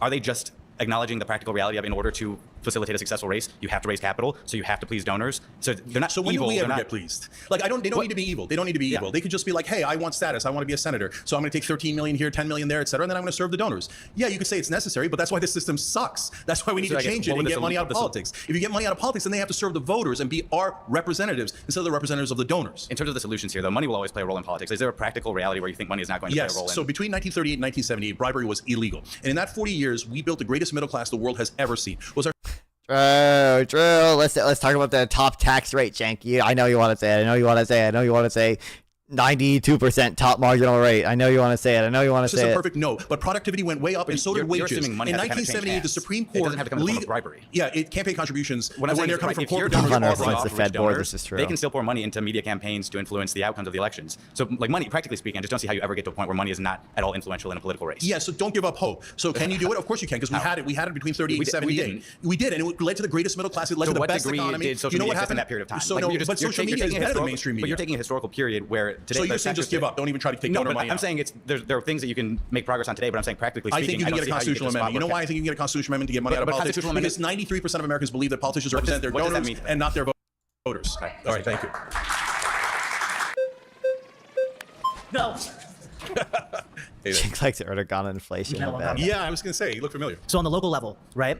LA City Council could upzone everything. Let construction companies, property management companies come in, wholesale develop, build massive apartment buildings, run these properties, right? So based. LA City Council has not done that. Are you saying development companies, real estate companies, Cenk is absolutely going to say that. What do you mean? He's going to say Blackstone owns all the homes and they're preventing management companies are not moneyed interests? No, that's amazing that you picked that example. There's two industries that are the most impactful on local and state races. It's utility companies and real estate companies. No. So real estate companies totally own New York and California, even though they're Democratic. So Andrew Cuomo, when he was governor, passed a whole bunch of things. There were tax breaks for real estate companies, and it didn't help the average person at all. In California, we raised $24 billion to help the homeless, and homelessness went up 53%. Why? Because they do things like, oh no, we're going to have more affordable housing, and then they build high rises that are for super rich. Why? We don't think it maybe just because the government in California is like really inefficient at building affordable housing. We don't think maybe it's the case that like all these blue cities that try to build affordable housing have to spend years going through environmental reviews and years going through working with fucking unions and contracting with the unions and making sure they hire black-owned businesses and oh my god, rich people, and then you don't get the affordable housing and homelessness goes up. They don't build because if you live on a block of single-family housing, okay, and city council makes it so that next to your house some company could come in, destroy it, build a huge apartment complex on your block, people hate it. Please. NIMBYism is real. No one wants that on their block, and city council doesn't want to freak out their voters. Like there's this thing called like politics where they don't want to massively upset people, so they don't rock the boat. And it's just and the homeowners aren't giving any money. Like Real estate developers are not the little guy, and they're not getting their way. Yeah, so it's interesting that you picked that example because I actually have personal experience with that through someone that works at TYT. They ran for city council. As I said earlier, it's easier for progressives to win at city council level because it's a smaller group of people and you can knock on doors, and that's what she did. So that's why sometimes the city councils are better, certainly better than the national guys, etc. But when her experience was when she went in, the real estate interests were massively powerful. She fought against them. It was in the middle of LA, and eventually they cared so much about getting her out that they started funding someone to make sure she's removed from the city council. But real estate has massive interest. But what's the money on the other side of not building? So no, there is no, yeah, that's what I'm saying. That's why real estate almost always wins. You're saying, no, sometimes at the local level, real estate interests don't win. Yes, because very rarely, because it's such smaller percentage of people voting, you can get progressives in there that block that because they're not representing the donor interest. But even in places like LA, they eventually get overwhelmed by the money that real estate guys bring in. The real issue is not money in politics, it's boomers in politics, okay? It's the boomer NIMBYs in politics. And that's, I literally have personal experience with what happened in LA. I want to move to media. Don't you think, especially with alternative media, creators like chase the audience and they try to be as outrageous as possible to because I don't know, outrage sells, and audience capture is a huge thing. So they're running around chasing audiences. It's not money coming up top down. It's bottom up. People are angry, want dissent, disagreement. Yeah, you're not wrong about that, brother. So there's a giant distinction between mainstream media and now online and independent media. So as I said earlier, online and independent media has at least got people thinking, and it's a wide range of opinions, and I greatly prefer it. Mainstream media does not care, and it doesn't do the thing you're talking about. What it does is it says, no, Joe Manchin is a moderate, Mitch McConnell oftentimes is considered a moderate, etc. That's nonsense. They do nothing but lies to get you to vote for corporate politicians on the Democratic and Republican side. You think alternative media is helping our politics? You think it generates better media is much better than mainstream media. Mainstream media says no. I'm sorry that I keep going back to it because it's such an obvious and stark case. On paid family leave, the 16% they call moderates, like Manchin and the Republicans that block it. The 84% that want it, they go, oh, radicals. No, progressives like Bernie Sanders are radicals. But they're total giant liars. Who's still watching CNN to get their political opinions? A lot of people, older voters, over 70-year-olds. But you're not acknowledging the whole there's so many people not paying attention to those channels anymore. And that's a great thing. That's why after the Trump election, I said at least we're out of the establishment prison. But it's not we're in the populist woods, and there are things that go bump in those woods. I know, not everybody. You're not going to get all the hosts you want. You're not going to get all the opinions you want. You're not even going to get truth all the time. In fact, most of the time, you're not even going to get truth from the right and sometimes even from the left. Okay, but what you're going to get is a wide range of opinions, and at least you get to make that decision instead of mainstream media shoving it down your throat. All right, thank you, brother. The poor CNN viewers. Glad I got to come back up. All right, great. So you made an interesting claim. It's very hard to disagree with media and money control all of politics. It's more so who controls the money. When President John Kennedy passed Executive Order 11110, which began the process of abolishing the Federal Reserve, which we know is a private institution. Oh, no. He was mysteriously assassinated a couple months after that. So the question is that the money powers of the world, they have a monopoly over the things that we use to transmit and receive information. So my question to you is, how exactly do you combat such a machine that has been in existence since mankind has been on the planet? Yeah, that's why I mentioned 1938 to 78, because when you make it illegal, it's much harder to do the bribes. It's not that today people don't get bribed, they do, but it's more rare, right? But in 76 to 78, the Supreme Court had two decisions that basically said corporations are people and they have a right to spend unlimited money. That's, like I said, I'm not the most informed in this, but that's an oversimplification of the court cases he's citing. On politics. When they did that, one of the dissenting justices, Justice White, said, you just killed our democracy. And that's exactly what happened. Now, theoretically, you could overturn the Supreme Court, but you're not going to overturn this Supreme Court that is massively pro-corporate. That's why I'm saying you need to do an amendment to go above the Supreme Court, but you can. And that's why I started Wolfpack. If you get money out of politics, if you say in this Constitution in a way that the Supreme Court cannot overrule, these people cannot buy our politicians, that is the answer. We can get back to a time where we created great growth in this country, and most of the earnings went to the middle class. Do you know that after those Supreme Court decisions, productivity still I like how we're, oh my God. But wages flatline. And the difference. Yes, we got the meme. We did it. We got the meme. We got the wage stagnation productivity meme. Yes. The real issue isn't. It wasn't Reaganomics, and it wasn't the libertarian slop about the gold standard. The real issue was the fucking money in politics, baby. Let's go. Yeah, obviously. You guys should know, man. That chart's a meme. Obviously, a bullshit. It's comparing. First of all, it uses two, depending on the chart you look at, it uses two different deflators. You should be using the same inflation deflator for both of them, right? And then secondly, it's comparing a subset of workers. It's comparing not production and non-supervisory employees to all workers' productivity. Obviously, the issue with that is that the non-supervisory and production employees are disproportionately low skill employees, right? And they have seen slower productivity growth than the higher skill employees whose productivity is measured in the higher whose productivity is measured in the top line of just all workers' productivity, right? So you're comparing all workers productivity to a subset of workers' wages, and then also you're not even including. I think it probably depends on the chart you look at too, but probably not even including the increase non-wage compensation that workers are receiving now, things like health insurance benefits, 401k contributions, all those things that workers get more of now that they didn't used to. This was $12 trillion that they stole from the average American, went to corporate executives Right, instead of that sounds fantastic. I'm not disagreeing with it. But what I'm asking you is, you are talking about fundamentally restructuring the entire political system, which will require, frankly, Thomas Jefferson said once that the tree of liberty has to be watered from time to time with the blood of tyrants and patriots. Money has obviously integrated itself into the Supreme Court, into the Congress houses, into the White House. This is allowed on money YouTube, President Trump goddamn. losing the election because he lost, to quote him, and lost billions of dollars. But he was donating billions of dollars. If we don't have, right now, do you have a populist candidate that we as the people should be supporting? Who's the candidate? So we're going to see that through the system, the primaries, et cetera. But John Stewart's amazing, Ro Khanna's amazing. And how much money have they gotten from corporate donors? So Ro Khanna does not take any money from corporate donors. If you're going to be in Rebellion PAC, you're not allowed to take corporate PAC money. So there's a way to do it that way, get enough of the legislators that are honest. And by the way, there's some Republicans who are now not taking corporate PAC money. Thomas Massey, Josh Hawley. So that's the road to redemption, et cetera. But an amendment fixes the entire system. But the question then goes back to, in order to get an amendment, that requires a 2/3 majority in both houses of Congress, correct? No, you can actually go around Congress. 2/3 of the states can propose a convention to just propose an amendment, and then 3/4 of the states have to ratify. Which requires the legislature to take action, right? So how do you get legislators that already are slaves to the corporate donors? Because the book that I believe in says money, the love of money is the root of all evil, and I think that's absolutely true.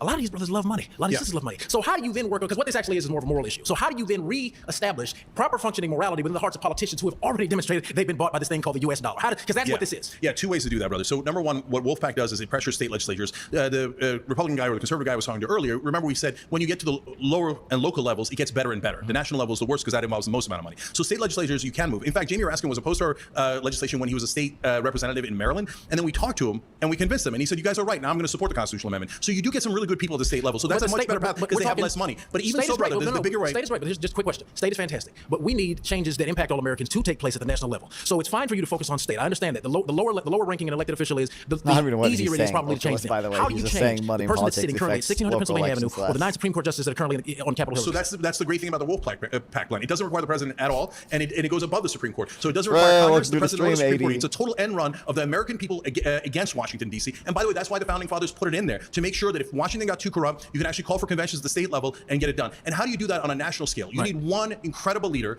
to, instead of worrying about himself, to worry about the American people. If anyone who gets money out of politics is going to have statues built of them all across the country. You need one brave and honest person to say, yes, I'm going to fight for all of you guys, and I'm going to put a world of pressure, yes, on politicians, yes, on politicians in my own party. So then based on that, this done. So based on that, what does that ideal politician look like then? Because we haven't seen it. Trump ran, he said, we're going to drain the swamp. He hasn't drained the swamp. We're still waiting on the release of the Epstein files. We're still waiting on the full unredacted release of MLK. We're still waiting on the unredacted release of JFK. What does that actually look like? Because all this rhetoric got into like the fucking gym faces that this dude is making, man. So in our lifetime, because of overwhelming money in politics, we haven't seen an ideal candidate like that, is what you're saying. Right. And I largely agree, except Bernie Sanders is super honest. He doesn't have the. So look, my problem with Bernie is that he didn't have the fight in him. Like, I love the brother, but he should have fought Hillary harder. He should have fought Biden harder. And you need strength to be able to win, right? So whoa, I thought we were just gonna blame the Democratic Party for rigging the primary against Bernie. What the hell? FDR did it. JFK did it. FDR. LBJ did it. You mean the same president? FDR did what? What did FDR do besides steal Americans' wealth? No, with the illegal executive order that took our gold from us.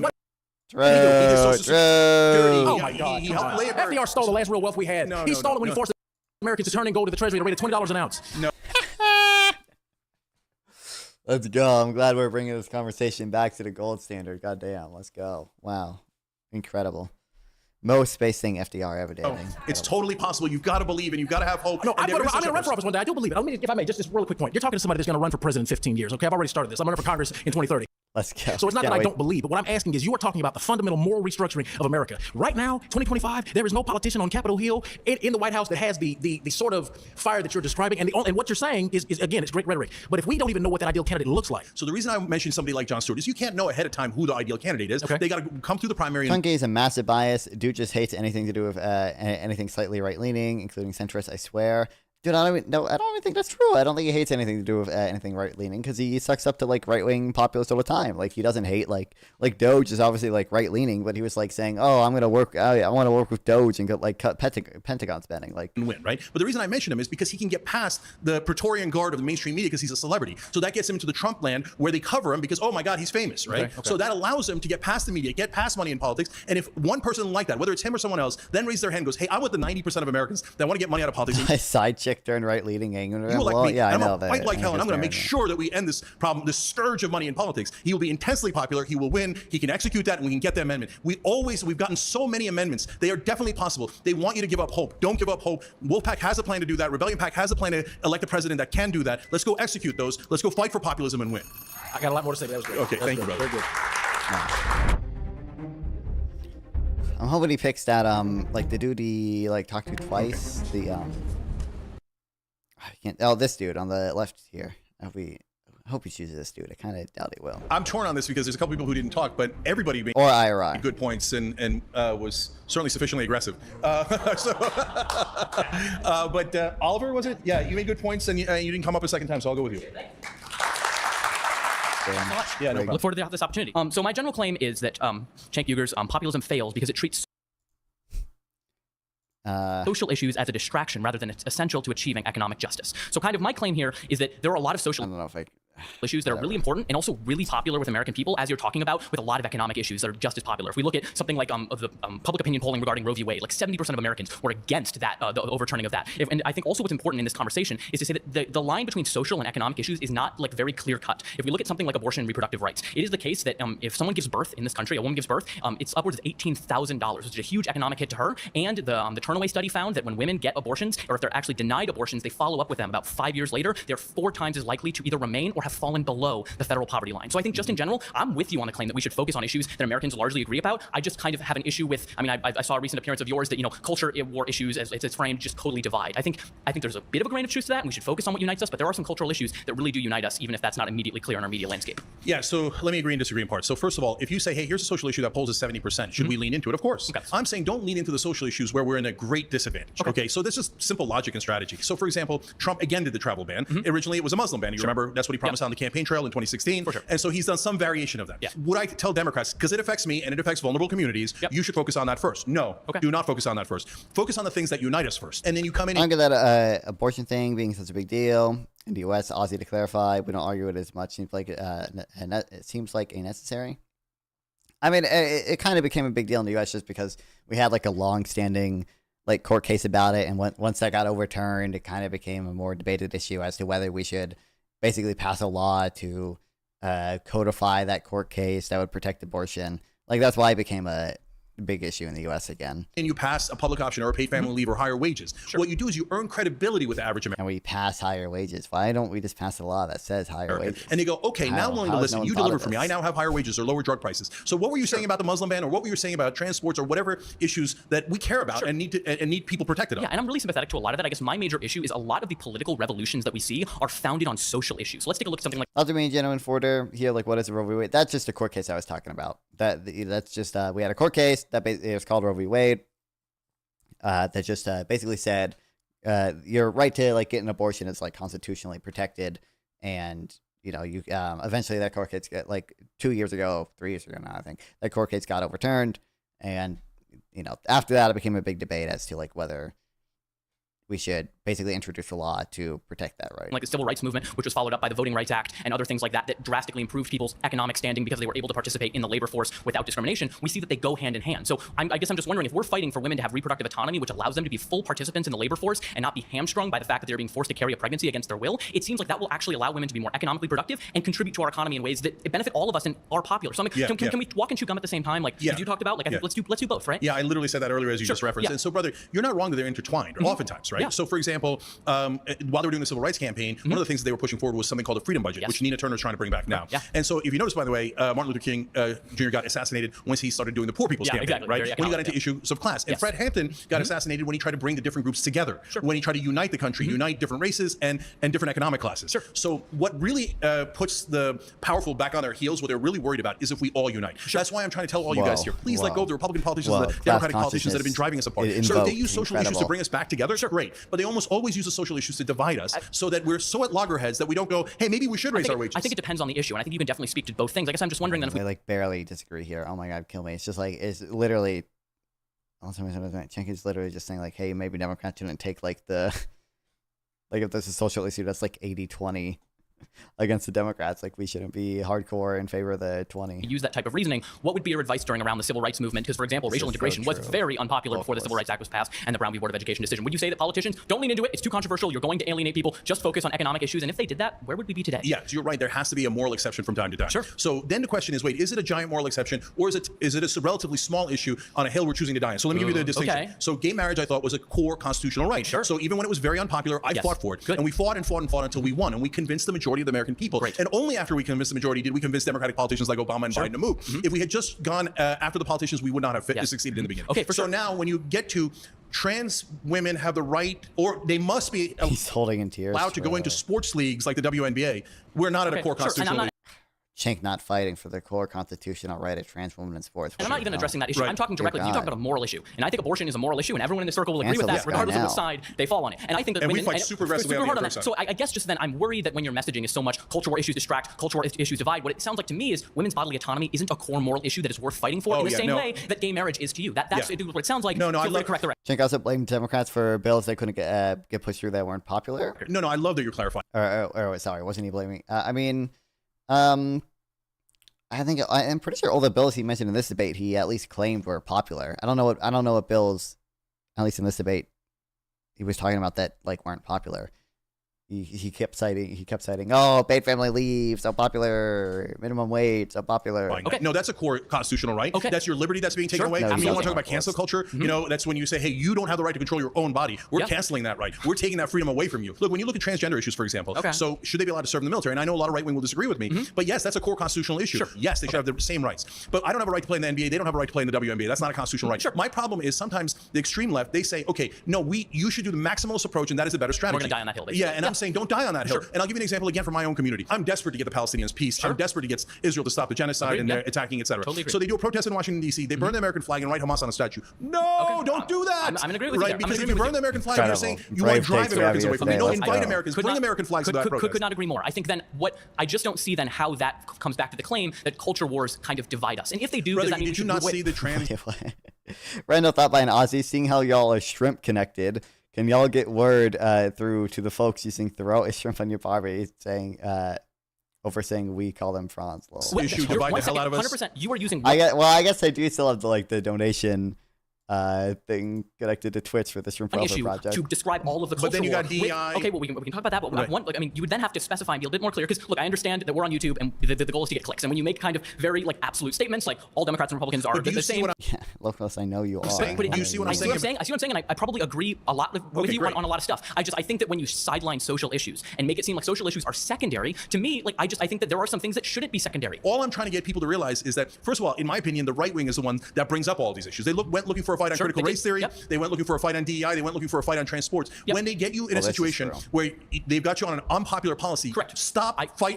Does Cenk think trans and military can you listen? I mean, he did say, or at least he said it's a constitutional issue. Stop falling into that trap and that ambush. And I agree with you. I definitely agree with you in part. I think the problem as well with how the prompt is framed is it treats right-wing fake culture war issues that they make up with real actual issues like women's bodily autonomy. So I think there's just an issue your distinction is no problem at all. Okay. It's just what I've lived in the real world is that when I say, hey, maybe we shouldn't go maximalist on every we call PPG today, I would love to talk to him if he's streaming. Issue. All the other left-wing hosts attack me and go, you're not pure enough. I'm going to get more clicks than you by being even more pure. And I'm the first person to stand there and agree with you that maximalism might not be the correct solution. Thanks. That was a joy for the follow. Solution often isn't. I just think, and as we're winding down, it's just really important to not neglect social issues such as women's access to their own bodies, such as LGBTQ rights, such as all that. Okay, good. Then I guess then asking you moving forward, maybe make an emphasis that your populism doesn't neglect the very groups that you claim to want to fight for. You got to do. Awesome. Thank you so much.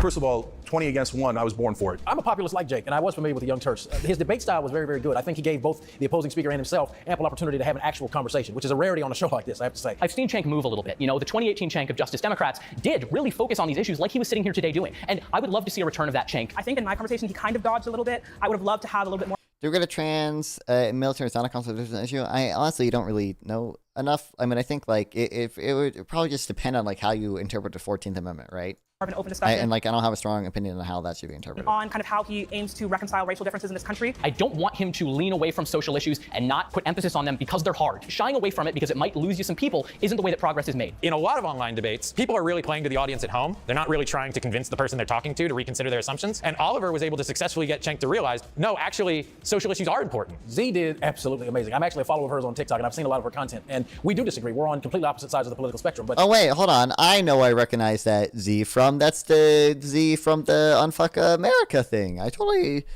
I know I recognized her, but I thought it was just from another Jubilee video or something. But no, this is the Unfuck America tour Z girl that got canceled for the microaggression shit.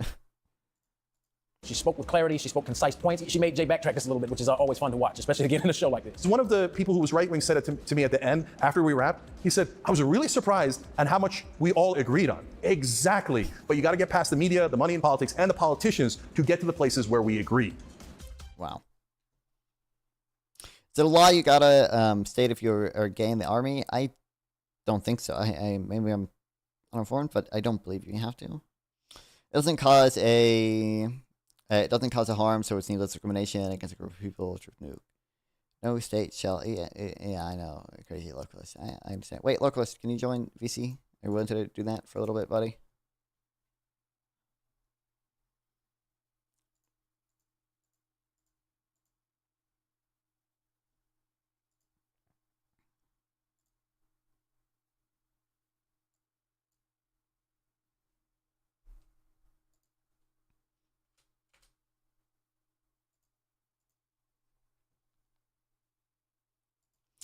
I've had a film on VC. Okay, goddamn it. Fuck you.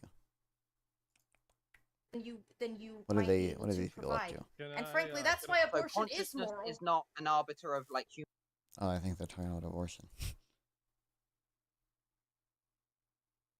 Can I bring up like a better or different argument for? Hold on, I'm gonna pee. I'm gonna steal her content. Will I pee? Yeah, dogs. Sorry, Sarah.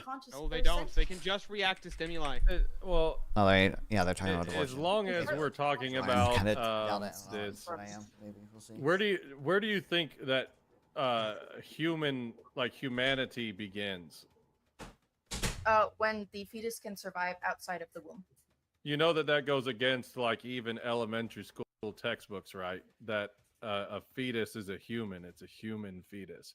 That's how life begins at conception, according to literally all biologists. By what the way, does fetus mean? Just out of curiosity, what does fetus mean? The Latin term fetus. What does it mean? Before we engage with that one, I want to respond to the point about Adam made. This comes up a lot that like scientists all agree that life begins at conception. This is actually it's a philosophical claim that they're surveyed about. It's not a scientific consensus, as in like there are facts of the matter that they're reporting on. It's that they agree that generally, like from a philosophical perspective, they agree that life begins at conception. That doesn't mean it's not the same thing as saying that it's a scientifically measured thing. To be clear, no, I'm not saying it's scientifically measured. I'm saying like, but according to all biological markers of what we would consider life, conception is when human life That's a begins. different claim than what you're referencing when you reference that science survey. Again, so I'm not saying scientists all claim that cannot personhood survive outside of the womb. I do not believe it does not have.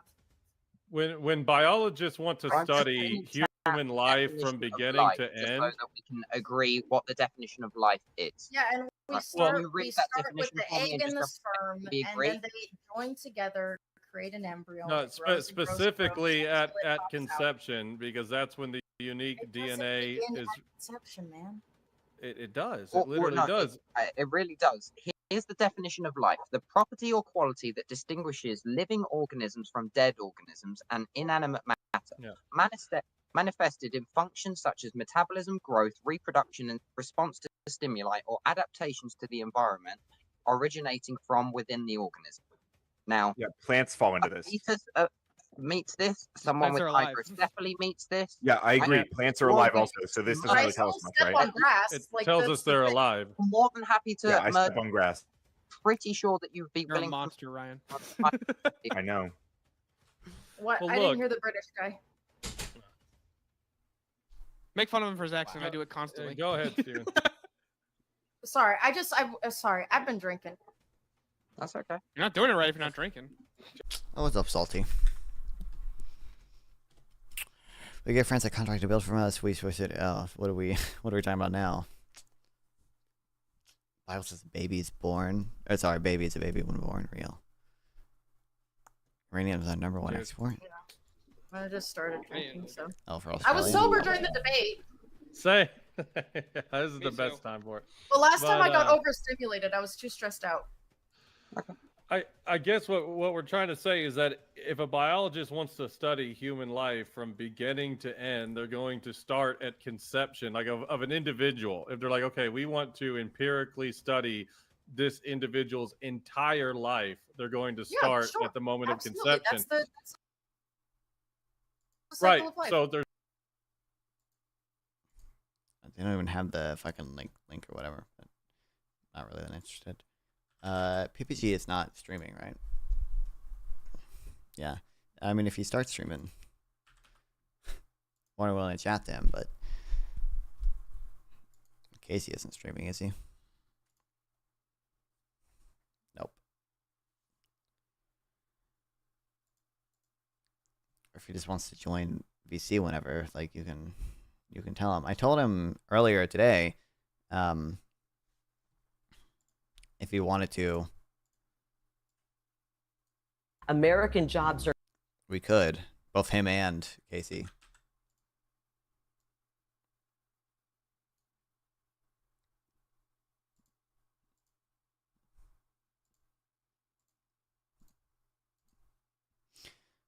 Anyway, haven't had enough Cenk Jubilee slop yet, so let's see I actually don't know exactly where he stands on tariffs, but we're gonna see. Piers Morgan's finally back to talking about things that's not P. Diddy and Elmo and I guess Israel Palestine for whatever reason he talks about like a fuck ton. So more slop content reaction videos. Let's go. More free views. Let's go. Easy free views. Is now going to a minimum security prison. I mean, if he lets her go, this country's going to explode. 4 months ago, the world's media gathered on the White House lawn for what the president billed as Liberation Day. The immediate impact was that many US stock owners were liberated from a lot of their money as the markets reeled. Imagine this. Public buys BlackRock. But after many delays, downgrades, and deals, the markets have recovered. And the general consensus is that America is winning the trade war. Trump seems far happier. That's the general consensus. Is it? What's your definition of winning? With deals like the one he made with the European Union than anybody in Europe does. Raging inflation and a recession have not materialized yet. A lot of people made some big predictions on inflation is like almost like certainly higher than otherwise would have been. Like we have seen obviously some inflationary impact from them. That's obviously not the main reason why tariffs are bad. Like you should be more concerned about just like the general like allocative issues than just like strictly the consumer prices, obviously. But look, I mean, you obviously have seen some inflationary impact. Hold on, where's the Substack post? I have it saved on this.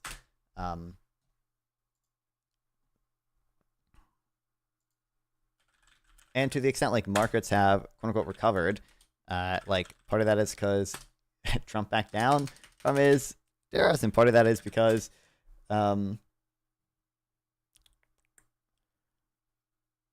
kill me. Anyway, I'm trying to find this shit. And additionally, like obviously the market would be higher if we just didn't do tariffs in the first place. Like they're still going to have a depressing effect regardless. Even if we're hitting all-time highs, obviously the counterfactual would still be higher, be it even higher all-time high. Liberation Day, including on this show. Well, we said we'd reassemble our panel after 3 to 4 months to see how their initial proclamations were holding up and to debate what happens next. We begin with a reminder of what they all said. We know this will work. There's going to be a lot of fear-mongering coming from the left and the media. There's going to be a ton of fear-mongering. Your beer prices are going to go up. All this stuff Cenk just said. Just wait and see. This is going to happen. There's going to be a few bumps along the way. But in the end, we are going to see a strong American economy, a strong middle class. You're right. The middle class has been decimated. It's going to come roaring back.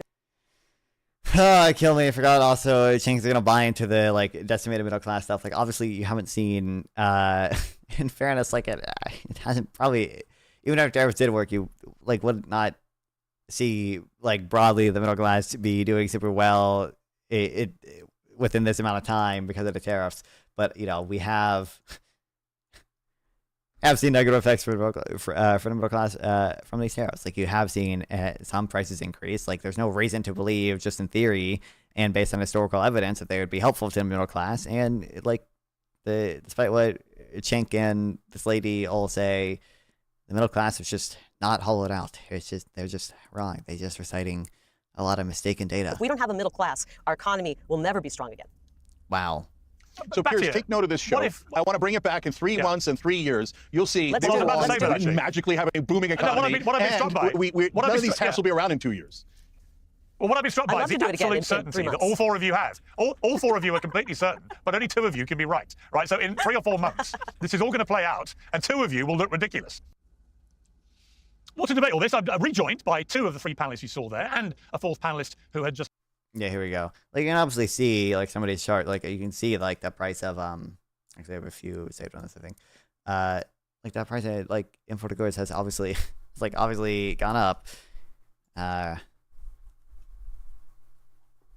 That's their whole point, right? It's to raise prices so that you incentivize domestic production. Like, you're not gonna just left the debate. Cenk, you found not gonna CEO. see any of the amazing effects they're gonna, they want without bringing the price level up a little bit. The Young Turks, Carrie Lake, the senior advisor to the U.S. Agency for Global Media, Gillian Tett, the Financial Times columnist, and Geraldo Rivera, News Nation editor-at-large, who's subbing in for Batia as our blue tariff sympathizer. Well, welcome to all of you. Let me start with you, Gillian, because I think it's fair to say you know more about economic matters than probably the rest of us put together. So where are we with this? It's been 4 months of what appears to be chaos. Trump would argue controlled chaos, and that he's begun to do some big deals, and that the markets are pretty much as strong as they were, if not stronger, than before Liberation Day. What is your take? Because obviously the Labour numbers came out a couple of days ago, which showed that they were revising back to pretty low numbers, which indicates that perhaps the real impact of the tariffs haven't been fully factored in yet. Just a Financial Times editor girl. Okay, paste.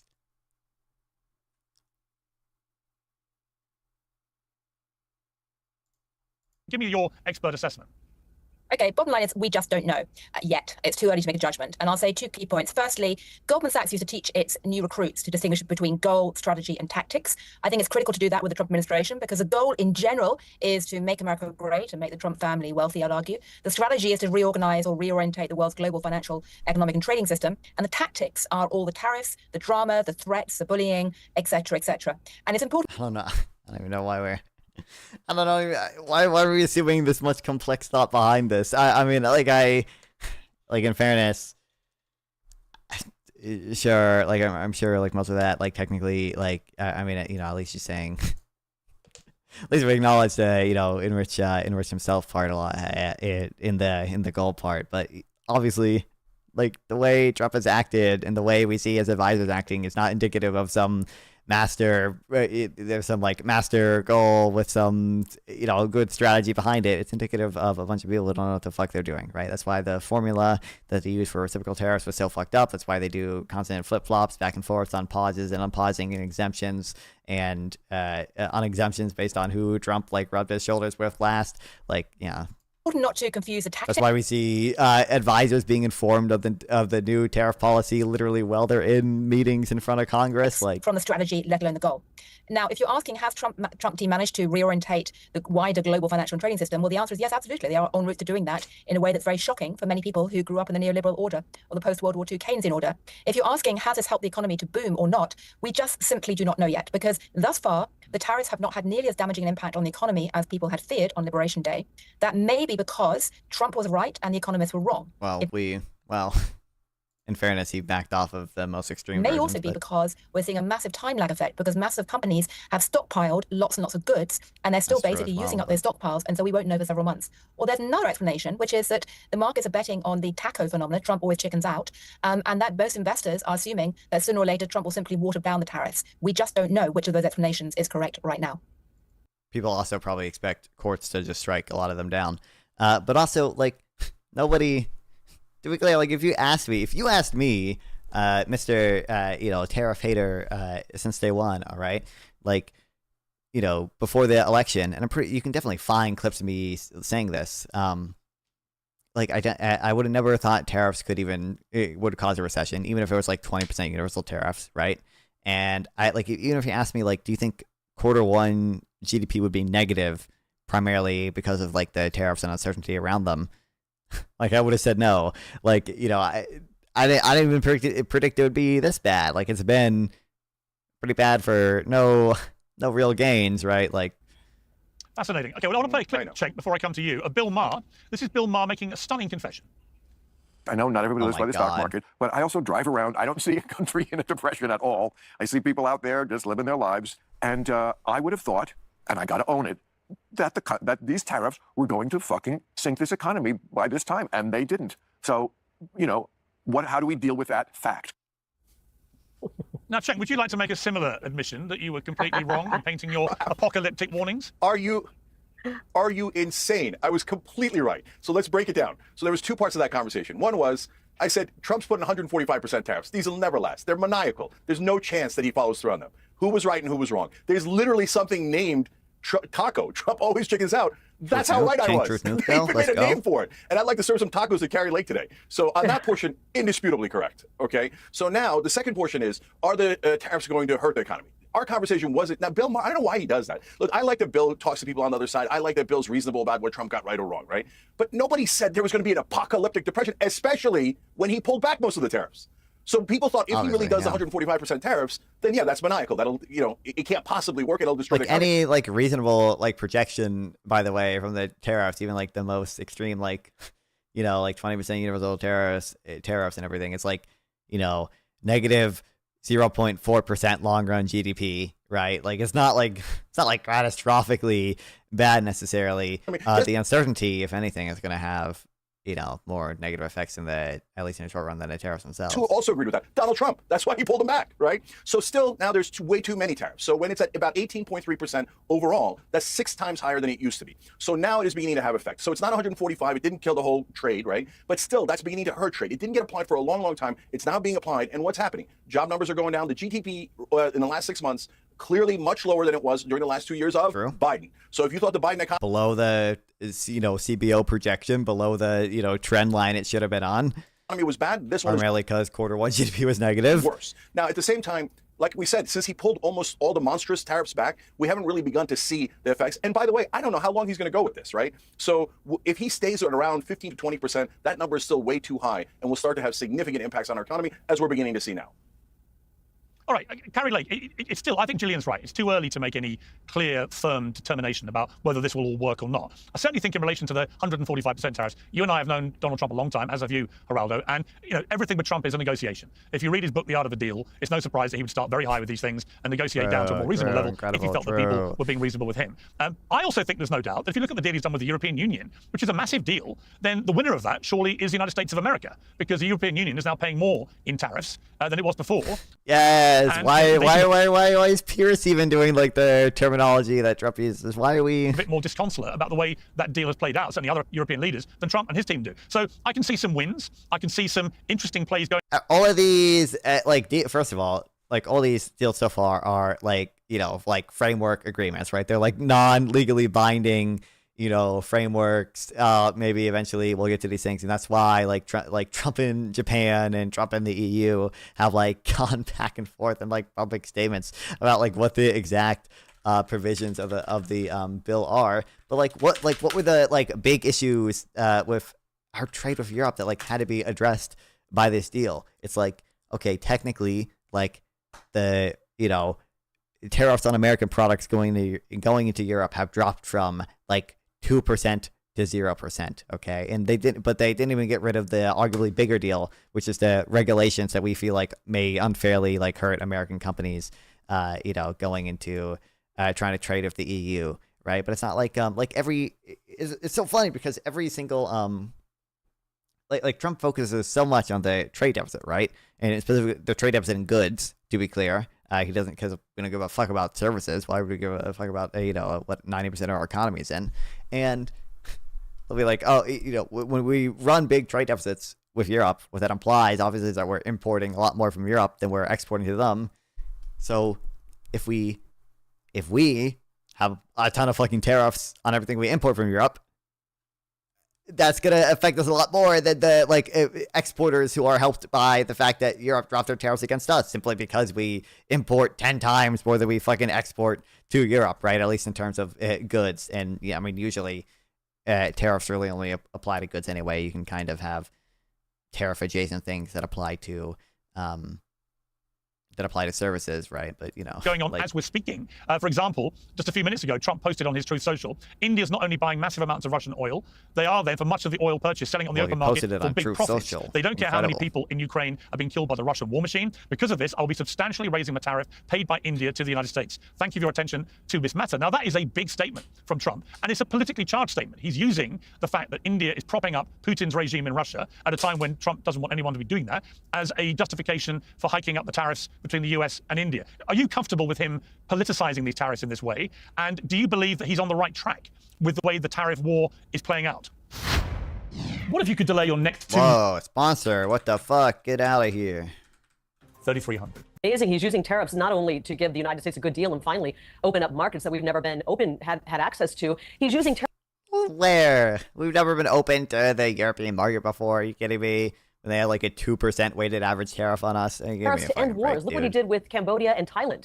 He was ready to. These are the markets we need to be open so much to, just because they place like 18% tariffs on the fucking rice that we export, which we subsidize the fuck out of anyway. Like the only reason we have the industries that we export, like the farm industries that we export to the Southeast Asian countries, is because we artificially protect them to begin with. We artificially subsidize them. And by the way, that's the U.S. acting unfair in trade too, because we subsidize our crops, and then our crops go to Mexico, and we outcompete like Mexican farmers. It's not like the U.S. is anywhere near innocent when it comes to like quote unquote like fair trade violations. We, for example, like I said, subsidize corn, and our subsidized corn ends up in Mexican markets, and that puts like Mexican farmers out of business, right? But like, you know, I guess they'll just say it's American first, so it's okay. But negotiate with both of them on their tariffs, and then all of a sudden he said, you know what, we're not going to have the meeting unless you end this war.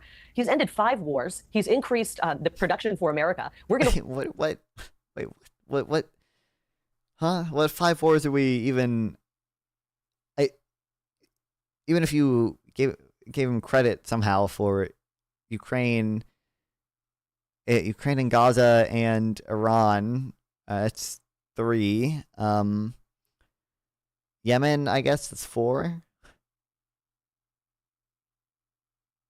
And that's not like, I have no clue where the fuck she's getting the number from. Like it's insane to even say he ended anything with Israel or Ukraine, but even if I somehow granted those, I would still really only have like Yemen, and then you could argue with Iran, but like, okay. Watch as manufacturing grows in such a massive way in this country. It has not been growing. Every single survey from like the Dallas Fed, Philadelphia Fed, New York Fed all do these surveys of manufacturers, and they don't find that manufacturers are being helped by these tariffs. They find that all these businesses expect to be harmed by tariffs because most of the goods that America imports, literally over half, it's about like 54 to 60%, depending on what source you get your numbers from, are intermediate goods that a lot of manufacturing companies use to produce their products, right? And then additionally, we also have like some insane shit going on with, deals where, we'll say like, oh, we're placing like a 15% tariff on cars imported from the EU, but for cars manufactured in America, well, you're going to have to pay a 50% tariff on the steel that you import, right? So like you're actually, in a lot of these cases, incentivizing people to import cars from Europe or other countries because they only have to pay a 15% tariff versus actually building the cars here because the companies here have to pay like 30% tariffs on every single like fucking import that they use for these cars, right? Like it's insane. That's why we don't see manufacturing being helped. And we see, like, in the latest jobs reports, what they've talked about, and maybe Cenk will mention this, like, you saw a decline, like 11,000 manufacturing jobs. You did not see, I think it was 11K, did not see manufacturing employment go up. Like,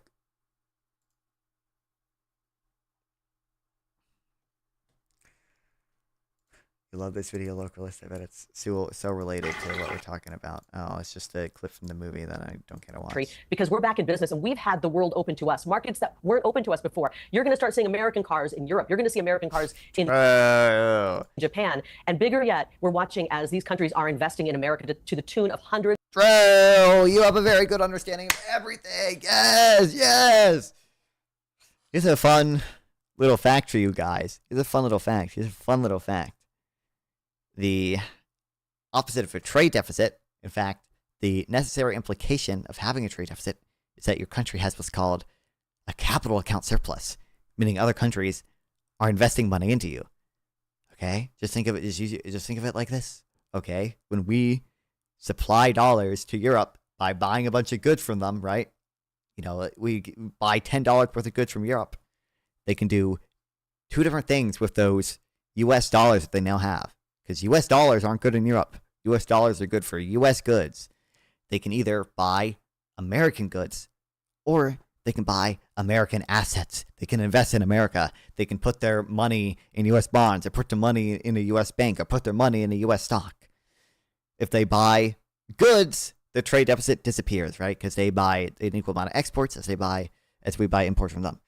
If they buy a bunch of assets, then we have a trade deficit. But then we have a capital account surplus. They're investing in us. They're buying American investments. In fact, that's a big reason why we have trade deficits in the first place. The trade deficit is not, caused by trade. A lot of it is caused by capital flows, right? A lot of it is caused by the fact that American equities have a much higher return than even equities from other advanced economies. And we also just have a lot of safe assets, right? Our assets are like U.S. bonds are like generally considered pretty safe relative to even other advanced economies. So a lot of people just want to invest in the U.S. and that ends up meaning that means that we also run a trade deficit, and that's determined by investment flows, not by like trade practices. But okay, hundreds of billions of dollars. Japan just announced a we give the localists. You don't understand. I hate you so much, localist, because you literally, I have explained this to you before. Seniorage plays like such a small role, but okay. $550 billion. Localist, I know you're like quoting the China thing. Seniorage is like 0.3% in GDP or something. You don't like let it. When you join a VC, we can talk about it. But you're stupid. Investment in America. And, like I've explained this to you before, I know you don't care. You cite the same exact thing over and over again. The EU is going to be purchasing $750 billion in American energy and making a $600 billion investment in America. By the way, I'm pretty sure the EU, actually, I don't remember for sure. I know Japan, like, basically said that their deal actually did not make them commit to that. But what's up? Did you see Carnivore in the last live stream? Yeah. I didn't watch it, but I saw like some screenshots. Yeah. That's funny. That's really funny. Yeah. I wonder how much it costs to buy all the flags. Only to burn them later. I mean. But yeah. That's funny. That's funny. I wonder if Destiny will like take it seriously or something. But yeah. He might actually. But yeah. I have an exam in less than an hour. It's gonna be brutal. I'm not. Damn. For what class? Chemistry. Wow, nerd shit. Yeah. Oh yeah, I think you were telling me about that earlier. Actually, you said you were delaying studying. Yeah. I might fail. I might. Very likely, but we'll see. I mean, if I don't, I have a second chance, so it might be good.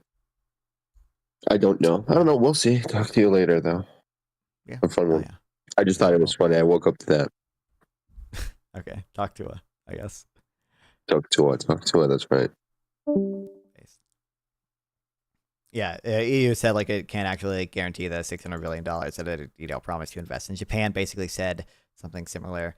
They're like, Japan not legally obligated to invest in U.S.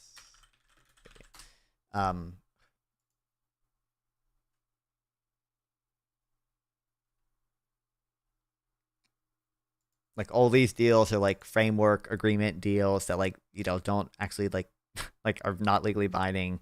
That's why like Japan has kind of said, I believe Japan has also said like, oh, we're gonna we're not actually obligated to like invest this $500 billion or whatever.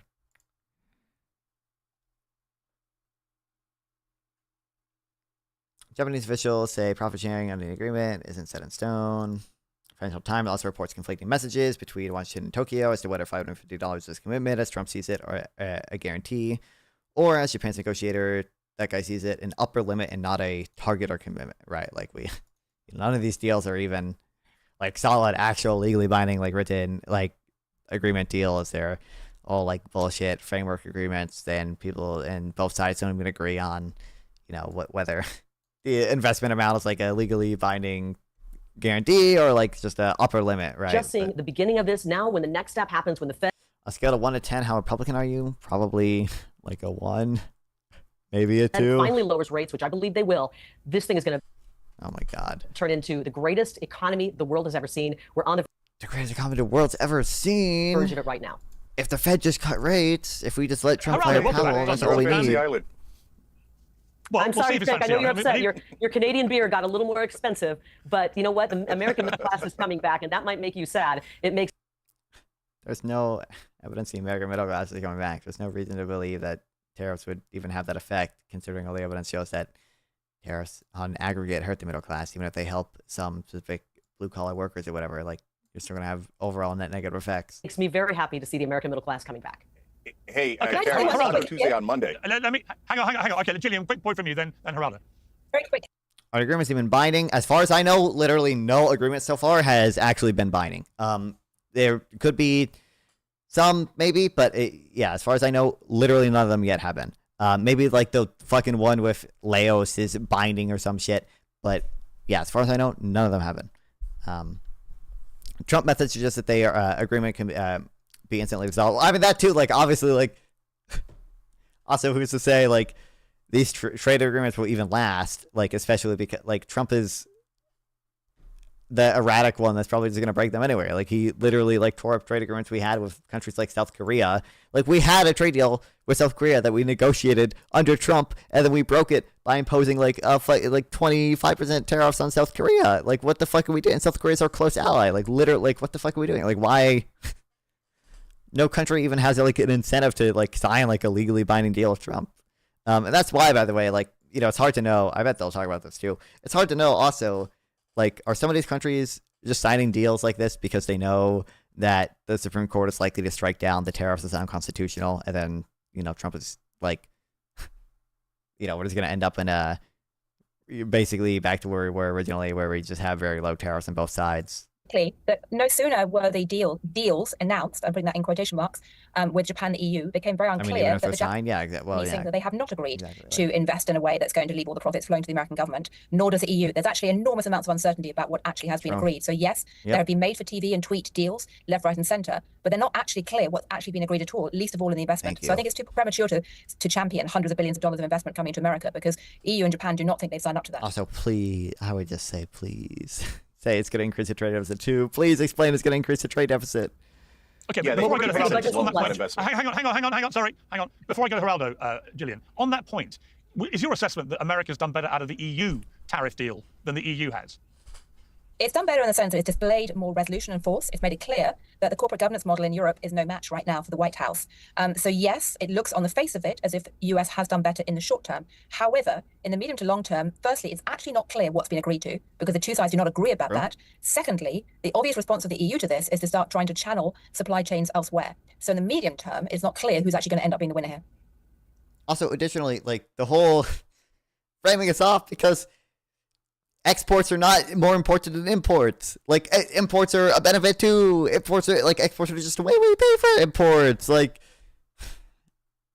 imports are literally us receiving goods at lower cost that also free up our own resources to do more productive things, so we can specialize in more productive things, and our companies can experience economies of scale because they.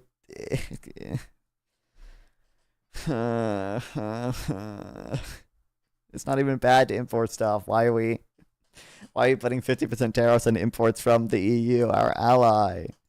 Okay, imports from the EU clearly benefit us and make sure all US consumers have lower prices. Thank you for your patience and welcome back, as I said. You've known Donald Trump a long time. You've known Trump even longer than I have. We know him well. We know how he operates. This is classic Trump, this liberation war. But I do feel, if I'm in the Trump camp, I remember a lot of people talking in an apocalyptic way when he launched this and saying it's going to crash the economy, crash the markets, we'll never recover. All our allies around the world will hate us, and so on.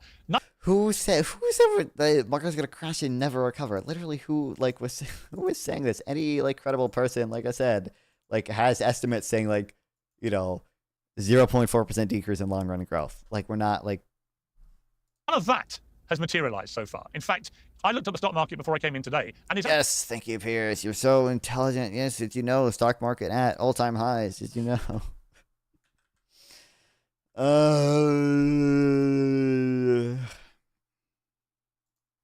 You clearly don't understand. No one knows more about trade deals and the economy than Trump. Yeah, I know. Obviously, understand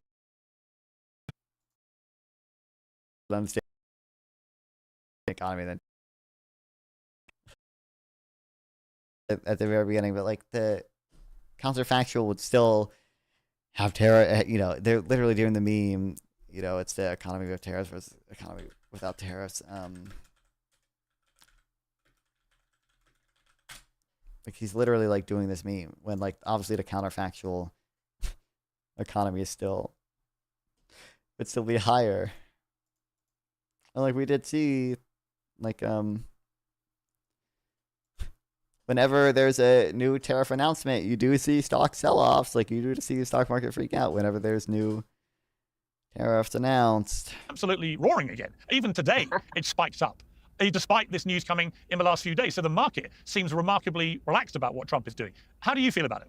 I think that the evidence suggests very strongly, Piers, and nice to see everybody, that Trump is right, that the United States has been getting screwed in international trade. The fact that these tariffs are being borne and the inflation has not meaningfully been... oh, fuck. Why the Twitch stream cut out again? Kill me. Adversely affected in the United States. There's more evidence that what Trump... Thanks, Geej, for the sub. Obviously, we talked about this earlier. Like, you have seen at least some inflationary impact from the tariffs. I think the Fed does have their... I think the Fed does have, like, a... like, estimate... that's still, like, very... preliminary. And, like, based on data that's a little bit old by now, because it takes a while for the data to flow in. Like, it's still, actually, I think I have it, like, in here. Still shows that tariffs have really some had inflationary impact the idea, you know, and I think it's brilliant, and I never would have thought of it, that the global trade situation had been rigged against the United States. The fact that these nations are willing to bear these 15% and more tariffs, further indication that they also know that the United States has been getting shafted. You know, I traveled recently to Germany and to Japan. Not one single American car did I see. It is shocking how the American let's go. Manufacturing sector has been, really treated very badly by the international community, but also. True. So, I mean, number one, no, not really. Like, American exports and manufacturing, like, just don't face very high tariffs worldwide, right? Like, you see, like, there are, like, some countries, like I mentioned, like, Southeast Asia will have, you know, like, maybe, like, 18% tariffs on certain, like, U.S. manufactured products. But in fairness, like, even before this new, like, Trump trade war shit, like, we had semi-high tariffs on, like, some of the stuff coming from, like, Vietnam. Like, we had tariffs on, you know, shoes coming from Vietnam as well. Japan had nearly 50% on USA. That was not anywhere near the weighted average that Japan had on us. Maybe on, like, one specific car or whatever, or on, like, one specific sector, but, like, the weighted average from Japan was, like, less than 5%. Oh, you're just citing the reciprocal tariff chart, aren't you? Yeah, no, you're just bullshit. No, that chart's a bullshit lie. It's based on a bullshit formula that makes no sense, and also they used the wrong variable. They used the wrong elasticity from the study that they cited in that formula. So no, yeah, obviously that's a bullshit formula. You should not take seriously. I have a house in Southeast Asia. Oh, I didn't consider that. Wait, do you admit that the formula that you're using those numbers from was like bullshit?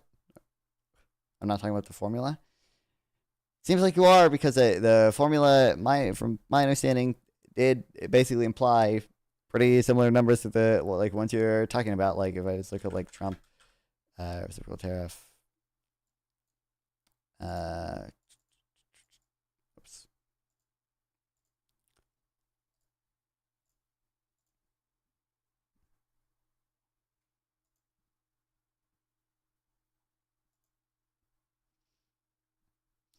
Like, Japan, like 46%, like, that's pretty close to that percent you had.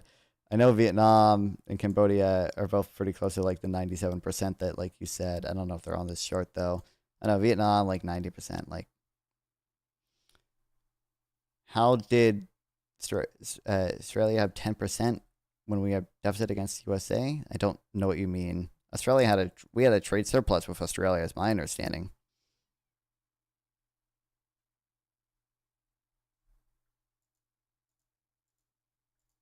And very significantly, it is clear. Oh, but yeah, real quick. So, like, the weighted average, I am Aussie. So the minimum, the minimum tariff was 10%. Trump had a minimum 10% baseline. So even countries that had a trade surplus with us, we still placed a minimum 10% tariff on them. And that's why Australia was subject to at least a 10% tariff plus the sectorial tariffs as well. I don't remember where I saved this. Not that.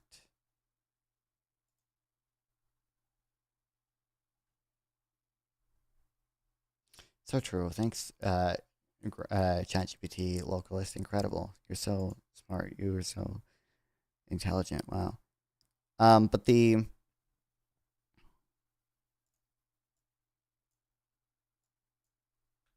World Bank tariffs rate applied. This is all products. But this is all products, including agricultural products, and it's agricultural products have not really had free trade almost ever. Manufactured products is going to be even lower. Yeah, 0.85. Like, these countries just don't have very high tariffs on us. Like, you do see wow, 3% in fucking Thailand, incredible. I guess some African nations have some high tariffs on us, but what are we exporting to Chad? Not much.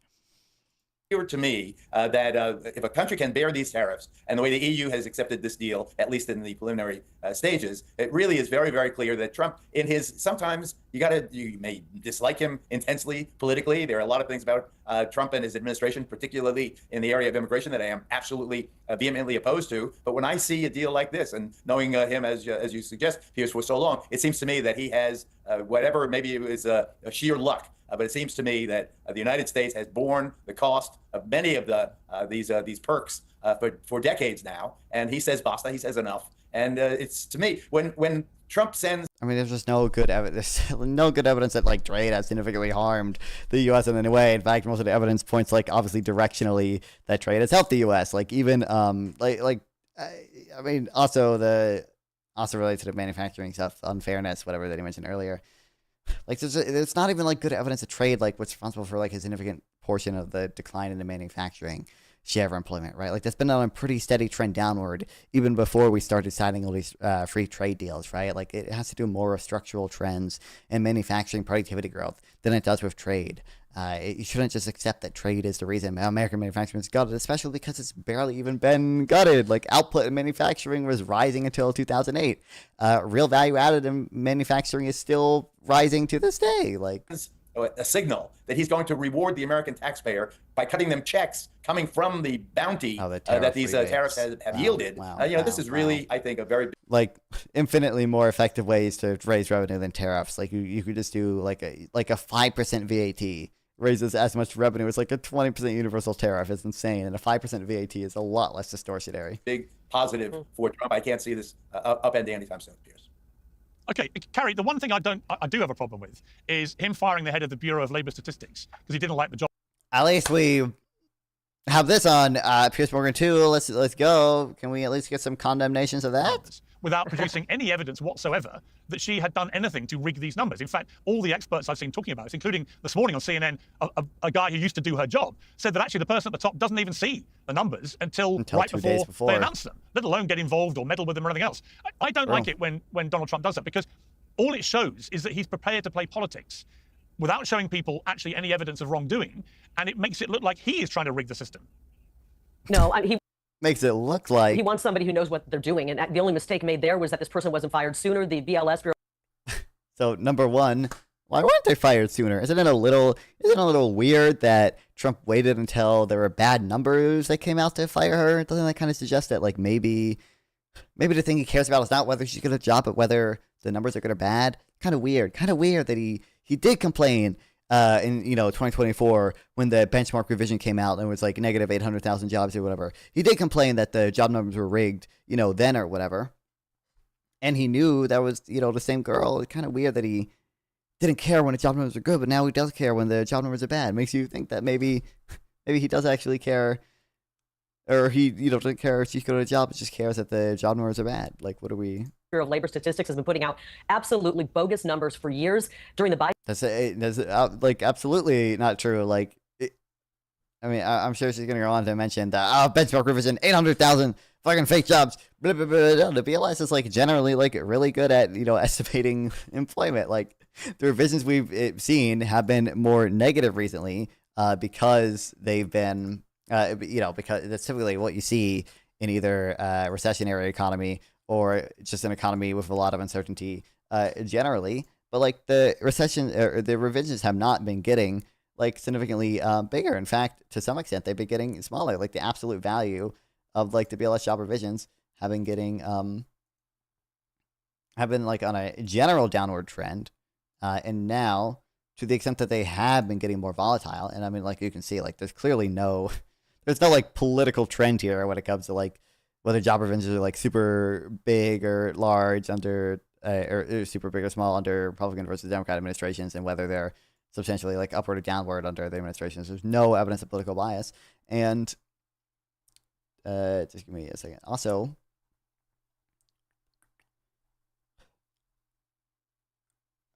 fuck. To the extent they like have been getting more volatile, which is like a little bit, like you can see like the like little bit of increase here, right? It's because mainly just because the response rate to the survey has dropped, and that's not a political issue. That's due like mostly from the fallout from COVID and just a general like decline in response rates even slightly before COVID.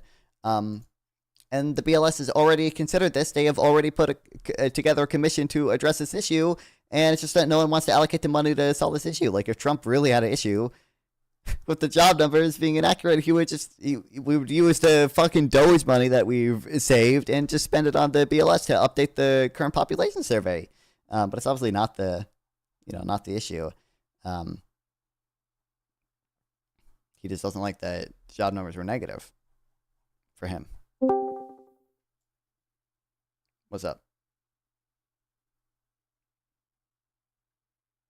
Incredible. You were saying, oh, they even put a commission. So two things on that, One, that commission is voluntary. It's not, the government doesn't spend money on it. So the commission is like, voluntary, that they themselves volunteer to do that. It's been like, I think a century of that, right?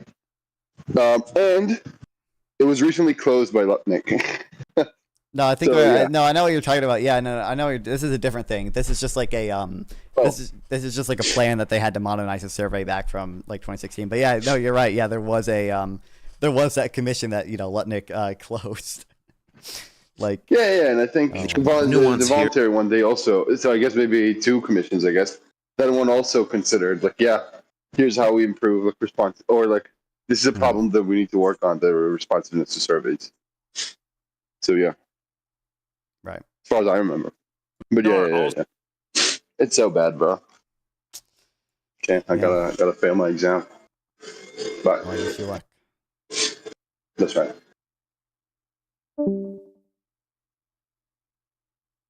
But yeah. Oh, and also I totally forgot the Doge layoffs too. There were like thousands of people fired from the BLS because of the Doge shit. But yeah, like obviously, like the response rate to the establishment survey in general was like falling, and that that's not a political issue.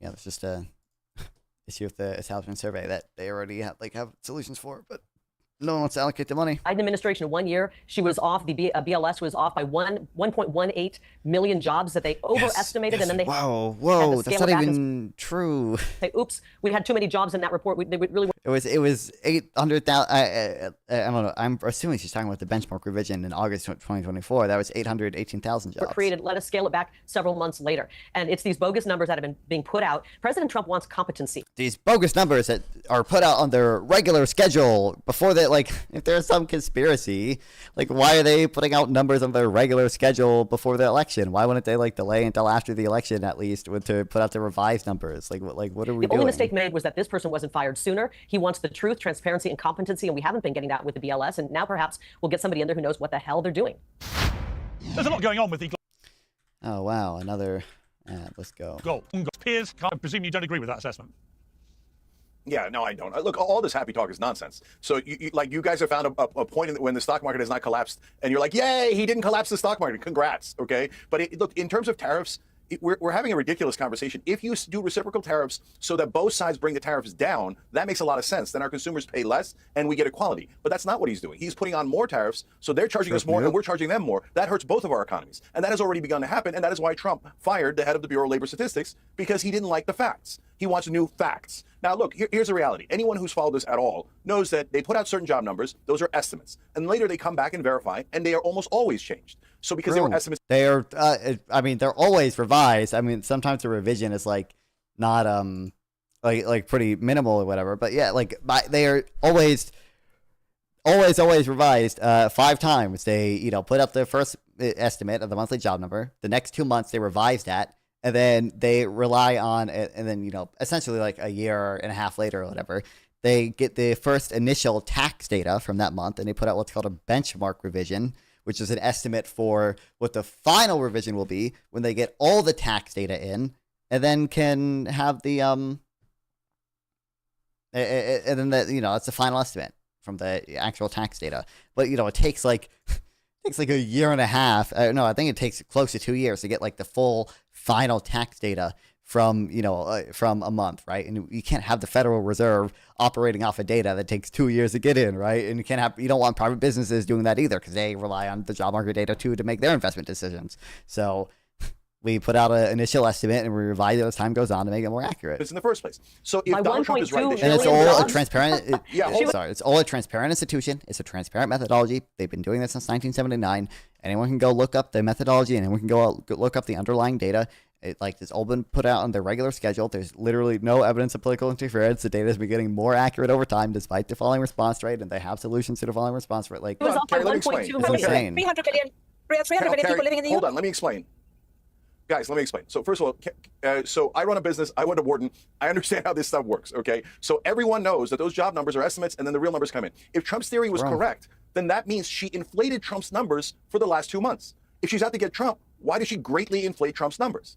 No, she's not inflating the numbers. Everyone knows. Kevin O'Leary said it. Trump supporters say it. Anyone who understands the economy understands. No, what she did was perfectly normal. And here's a real bigger problem than any of this. When you have a politician who says, I don't like the facts, so I'm going to fire the person bringing me facts, and I'm going to replace them with a political hatchet man who's just going to tell me what I want to hear, whether it's true or not, then there's a literal phrase for that. It's called, we're saying we don't want factual correctness, we want political correctness. So that's exactly what Trump is doing here. And honestly, it has banana republic energy when you start firing people who just for telling the truth. And that's a disastrous place for the country. Okay, Can I jump in here? What's the reality? Yeah, Gillian, what's the reality here about this Bureau of Labor Statistics? The reality is that the American statistical system, like most Western statistical systems, has challenges and has had challenges for years. That's been well known. So nobody is saying that there can't be ways of improving the data. There definitely can be. And with the BLS, that's been known for a long time to have challenges which go well beyond any individual person. But I strongly... By the way, it's so... It's so like it's fucking disgusting that like people like it's the Carrie Lake woman, right, who was talking before this woman or whatever, who was like talking to Cenk or whatever. She was like the first person to speak like in his yellow shirt or whatever. It's so like disgusting that like people take like legitimate criticisms by economists who have devoted their lives to the field, economists who like I've spent a ton of time and effort like researching these things and like have like genuine like serious suggestions for how to like improve things, and then use that as a justification for political interference in the BLS when no economist is arguing for that. It's like it's fucking disgusting, dude. It's like I hate it so much, and like it's so it's horrible. I don't know. It's like it's so cringe that we have to be like, oh yeah, I understand. Like you had like there are like problems. No one's saying there aren't problems or whatever. It's like, fuck you. You didn't know what these problems were before Trump used them as a political justification for firing her. Like, strongly agree. To start firing somebody because you don't like the numbers makes you look like an autocrat, banana republic, whatever word you want to use. If Trump was really concerned about the quality of statistics, what he should have done when he arrived is start investing more in the statistical service. On the contrary, he's been slashing the funding. He's been forcing them to take down all kinds of data pages. I love when it say bureaucracy faces challenges rather than they are wasteful and inept. They are not wasteful and inept. The BLS data is like incredibly like accurate. Like generally speaking, despite the hardships that they are facing, they're not wasteful at all. Like the BLS does not spend like a ton of money. To be honest, they're like pretty small budget, and they get pretty accurate data despite the size of their shrinking staff. Like pages and statistics. He's done more to smash apart the statistical system since he arrived in office by ripping down all these pages of data than any other president has done for a long time. So to turn around now and say he's removed the head of the BLS because he doesn't like the quality of statistics is beyond parody, ironic laughter. If he cared about this, he should have not done what he did in the last 4 or 5 months, which have done more damage than anyone else. And this type of action, coupled with the attacks on the Fed, are making investors in the markets increasingly concerned about the long-term credibility of the US. And the way to measure that is not with the stock market, which is being hyped up and pumped up right now by all kinds of taco trades and things like that. It's by looking at the bond market. And the bond market is where you can see the real signs of concern, because the long-term cost of borrowing has shot up compared to the short-term cost of borrowing, in spite of Treasury Secretary Bessent doing every single trick in the book to try and keep rates down. And that's where you can really see the signs of investor concern. I'm strongly on the opinion that what Trump did with the BLS head is a disaster.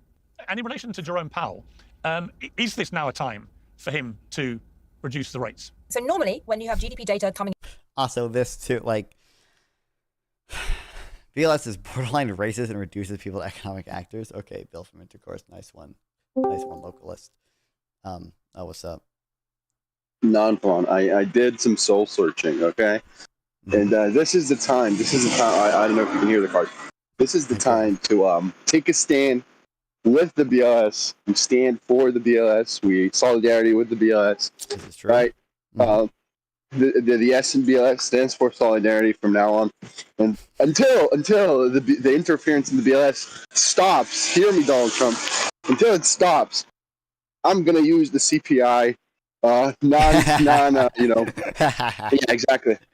I'm going to use the CPI every time I make an adjustment for your statistics, Trump, to make it look like the quality of life has decreased, Mr. Trump. So until you fix that. That's right. That's right. That's right. And I'm not even using changed CPI, Trump. You hear me? So be very careful. Consider treading lightly, Mr. Trump. Okay, that's my take. Let's go. But also, like, this shit too, by the way, what it's like, oh, we got like a bad jobs report. Don't you think like maybe Trump is like a little bit right about like Powell should be cutting rates or whatever? It's like fuck you, dude. Like we're not like Trump is not like saying like, oh, I have a slight disagreement about like the state of the labor market, and therefore I think Powell should have like one rate cut. Trump is saying I should be able to set interest rates. Like he has said multiple times, the president should have at least some say in the interest rate decisions.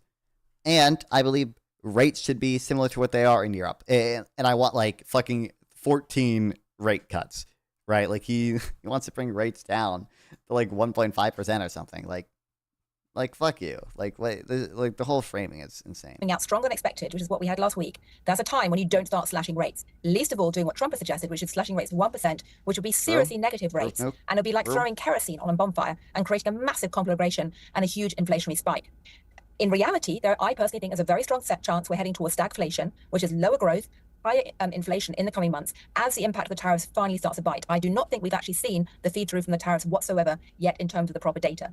And in that situation, you have a very nasty choice, and no central bank ever wants to be coping with stagflation. So I think it's entirely rational for them to sit in their hands and say, we're going to wait and see a bit longer. However, the critical point that everybody is missing is this. It's not just about short-term rates. That is what the Fed can control. It's about long-term rates, 10-year rates, which are set by market investors reflecting investor competence. And what's happened since January, the most important thing is that have gapped out dramatically because investors are concerned about the long-term credibility of America. And if you start slashing rates on the say-so of the president, then you're going to see that gap increasing. And it's a 10-year rate carry that matters to mortgage holders and people like that. And that's determined by whether or not investors trust the American fiscal situation and the credibility for the long term. Okay, Carrie, your response to that? Yep. Well, the entire way that we are watching our economy work is being changed under President Trump. And what we're seeing happening right now is a return to hiring America. And we talked a little bit about job numbers. Oh, my and God. These numbers reflect moving Have you considered lay immigrants being away from deported? basically a workforce based on government workers. And we're seeing them in the private sector. All of the jobs created were in the private sector. All of the jobs went to American all the jobs created were in the healthcare sector. workers. Which is a sector that grows even in recessions, right? Like that's it's not a good sign. That's not where you want your job gains to be made. Under Biden, we saw bogus numbers from the BLS, and now she's just lying again, and didn't address any of the points the lady brought up. Okay. All of the jobs created were for foreign-born workers or foreign workers. And another way of saying a bunch of boomers retired during COVID, and immigrants like essentially like picked up the slack. Like immigrants were like overwhelmingly like a good thing for the U.S. economy during that time, right? Like it was mostly like a demographic thing. That's why if you look at prime age employment and the prime age employment rate between immigrants and native borns, the prime age employment rate is higher for native borns than it was for immigrants. all of the job losses. And I believe, and still is. For American workers. We're watching a reset and we're getting things back on track for a very strong American economy. Is it going to happen overnight? No, but it's happening rather quickly. And now we're going to start seeing the investments pouring in. We're allowing manufacturing to build back up. That's going to take a little time. No evidence is helping manufacturing. None of the investment things are even like legally binding things. Japan and the UK are both like, not the UK, EU and Japan are both like walked back their investment guarantee things like build these factories, but President Trump is setting everything up to make it easy to build these factories, to build manufacturing, and it's also like obviously not true that for the reason I mentioned earlier, like intermediate goods are being tariffed at super high rates, so like it costs way more to open a factory in the U.S. now because you have to pay tariffs and all the steel that you import and everything else that you import. Versus opening a factory in Canada or Europe, you don't have to deal with those same tariffs on intermediate goods. So actually be able to write off all the expenses to do that and then hire more Americans for those jobs. We are just seeing the tip of the iceberg, and it's going to be amazing when we see the growth coming. America is the place to invest. American jobs are coming back, and I know it upsets people. Wow. Well, there's no reason, by the way, to even believe it. Like, even if everything she's saying was true, there's no reason to believe that that economy would be any better than the economy we have now, because there's an opportunity cost of doing all of those things. Like, you're just drawing resources away from the service sector. Like, we're already at basically full employment. Like, we're just drawing resources away from other sectors. We're not even doing anything.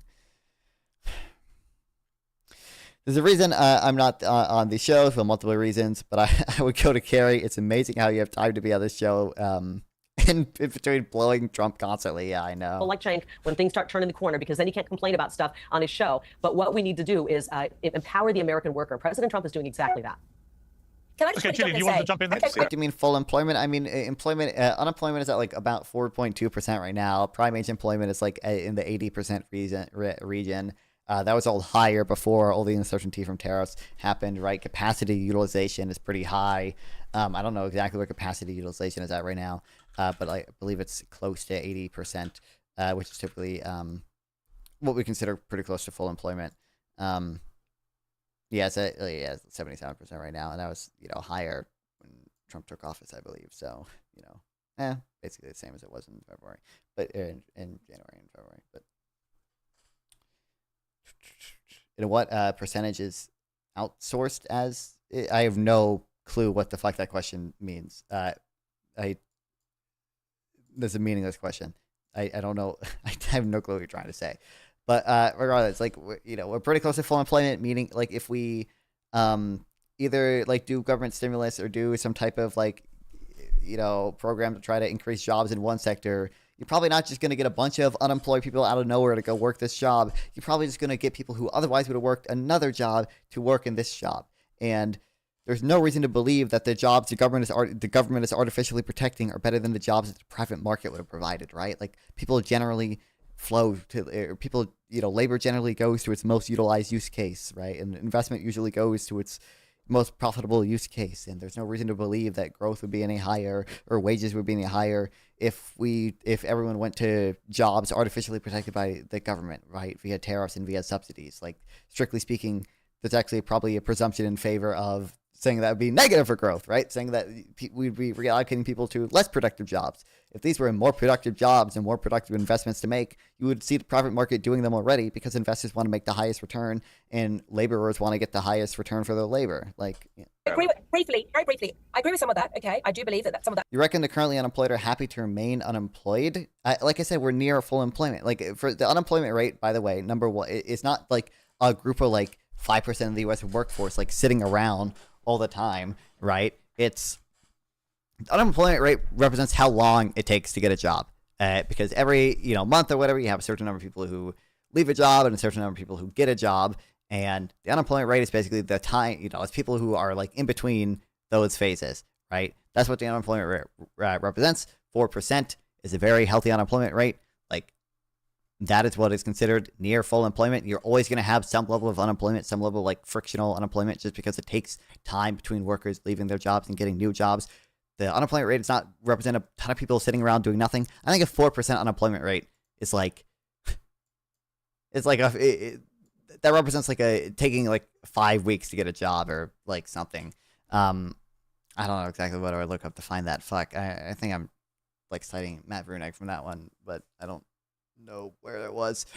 But also, like, as I mentioned earlier, we shouldn't even believe that it's going to increase net jobs anyway, because You're doing things like taxing intermediate goods, and that produces jobs in other sectors. If every study ever on tariffs historically, look at the IMF study, 151 countries over 50 years found that, guess what? Tariffs reduce employment, they reduce jobs overall. Because you hurt exports and you hurt people who rely on imported goods to produce, the goods that they make. That's American companies that rely on imported materials to manufacture the goods. They rely on imported materials to provide whatever service they provide to people. That hurts American jobs. That hurts way more American jobs than it helps. That's correct in terms of the job pattern. However, Carrie, you're citing the same data that you're saying, the jobs data, that you say is so terrible that we can't rely on it. Truth news. So one of my problems with what's going on right now is that if President Trump was so upset about the quality of statistics, why does he cite them when he likes them and ignore them when he doesn't? I'd say, to me, what's happening right now is we should be having a serious congressional overhaul of statistics and investment into statistics. Put the data up, restore all those data pages that America's army of hidden statisticians have been saving, downloading on their own computers because they were so appalled by wiping out all this public repository of data. But you can't cherry pick some statistics you like and ignore and decry the ones you don't. I would just say two things. Number one, the stock market may not be the greatest indicator of how the U.S. economy is going, but it's the primary indicator for millions of American investors like myself. And you cannot poo-poo. It's 44,000 odd again. It's in the green heavily again. That is for real. The other thing I would say is the fact that you have not seen a spike in inflation in the 6 months of Trump. What's your definition of spike? Obviously, the price of imported goods has gone up, and I showed the data for that a little bit earlier. Despite the tariffs, is because it is clear to me, or maybe I surmise, that these sellers, the manufacturers, have been overpricing, and they are eating these tariff costs. There was no good evidence of that. All the data suggests otherwise. Goldman Sachs has their estimate that says they said they estimated Americans are paying at least 80% of the tariffs as of now. And just look at the data from tariffs historically. And every single study ever finds that the pass-through rate for tariffs is very high. U.S. companies and or U.S. consumers end up paying 80 to 90% of the tariffs. There's no good evidence of this. He's just lying.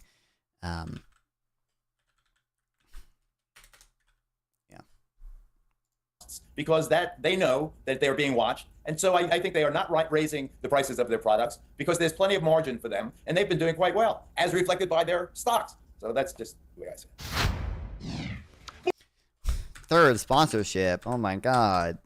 GetJackedUp.com. So I just say we're having earnings calls right now, and what's becoming clear is that we're having the earnings calls at this very moment this week. And if you listen to the earnings calls, what they're all saying is that they prepared for Armageddon after Liberation Day for 145%. They are more relieved that it's come right down. However, they've been stockpiling massively, and they're still in a wait-and-see mode. Most of them don't yet know where they're going to actually pass on or not pass on the tariff increase costs. There was I believe the New York Fed in their survey, not study. Found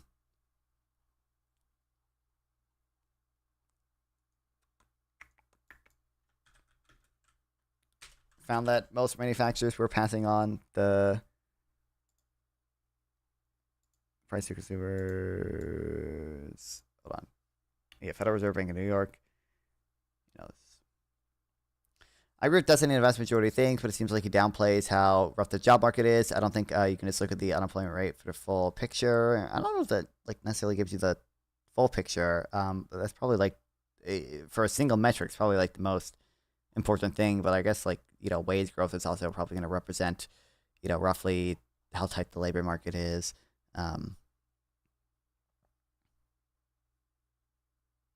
Obviously most of these firms are passing through at least some of the tariff. That would include people with college degrees who work at McDonald's trying to find a real job. Yeah, I mean, we do have the U6 unemployment rate, which includes some things like that. Yeah, I think that's right. We just don't know. Cenk, I want to just change the issue in relation to the economy slightly. I want to talk about immigration because there's a lot going on here with immigration and the Trump administration. I saw yesterday that apparently net migration to the United States is at the lowest it's been for many decades right now, which is not entirely surprising, I think, given what's happened on the southern. What are they talking about? Immigration. I think they We'll watch another like 10 minutes. A border that's been a huge success in stopping the enormous number of people coming in illegally, but it also puts a big spotlight on what ICE has been doing. And it just seems to me, I've had a few chats with a few Americans over the weekend, all different types of Americans, to gauge. I'm in California now, I was in New York, and I haven't been in the middle of America, so it may be that things are different. I can ask Carrie about that soon. But in relation to what I think the gut feeling of most average Americans is, I get the sense that if Trump had focused on undocumented people in the United States who commit crimes and deported all of those, including all those who've been waiting to be deported who are in that position, then most Americans would completely agree with that. But they do not agree, most Americans, and a poll suggested that I'm right about this, a significant majority do not agree that the same should apply to people who've come in illegally, who are undocumented, but have built a life in the United States, like so many millions before them, have maybe got a job, they're paying taxes, they're contributing to the economy, contributing to society, they maybe have some children. I don't get the sense that most Americans are comfortable with these raids on places like Home Depot, throwing people like that out of the country. So I understand the argument that Trump puts forward and his people put forward, that it's a deterrent, and that if you're here illegally, you're here illegally. But it feels to most Americans un-American to be doing it to those people. What's your assessment? Yeah, as you know, I'm not a normal partisan here. So, for example, Trump did a good job of closing the border. So I live in the real world, and I don't mind saying that at all. I want good things for America. I'm going to connect these two topics. Look, guys, we've got to live in the reality-based world. So Japan, Trump is bragging that they gave $550 million in investments. No, they clarified, no, it's loans. That's because we borrowed so much. Well, I was going to say also, you should probably clarify, like, most of the,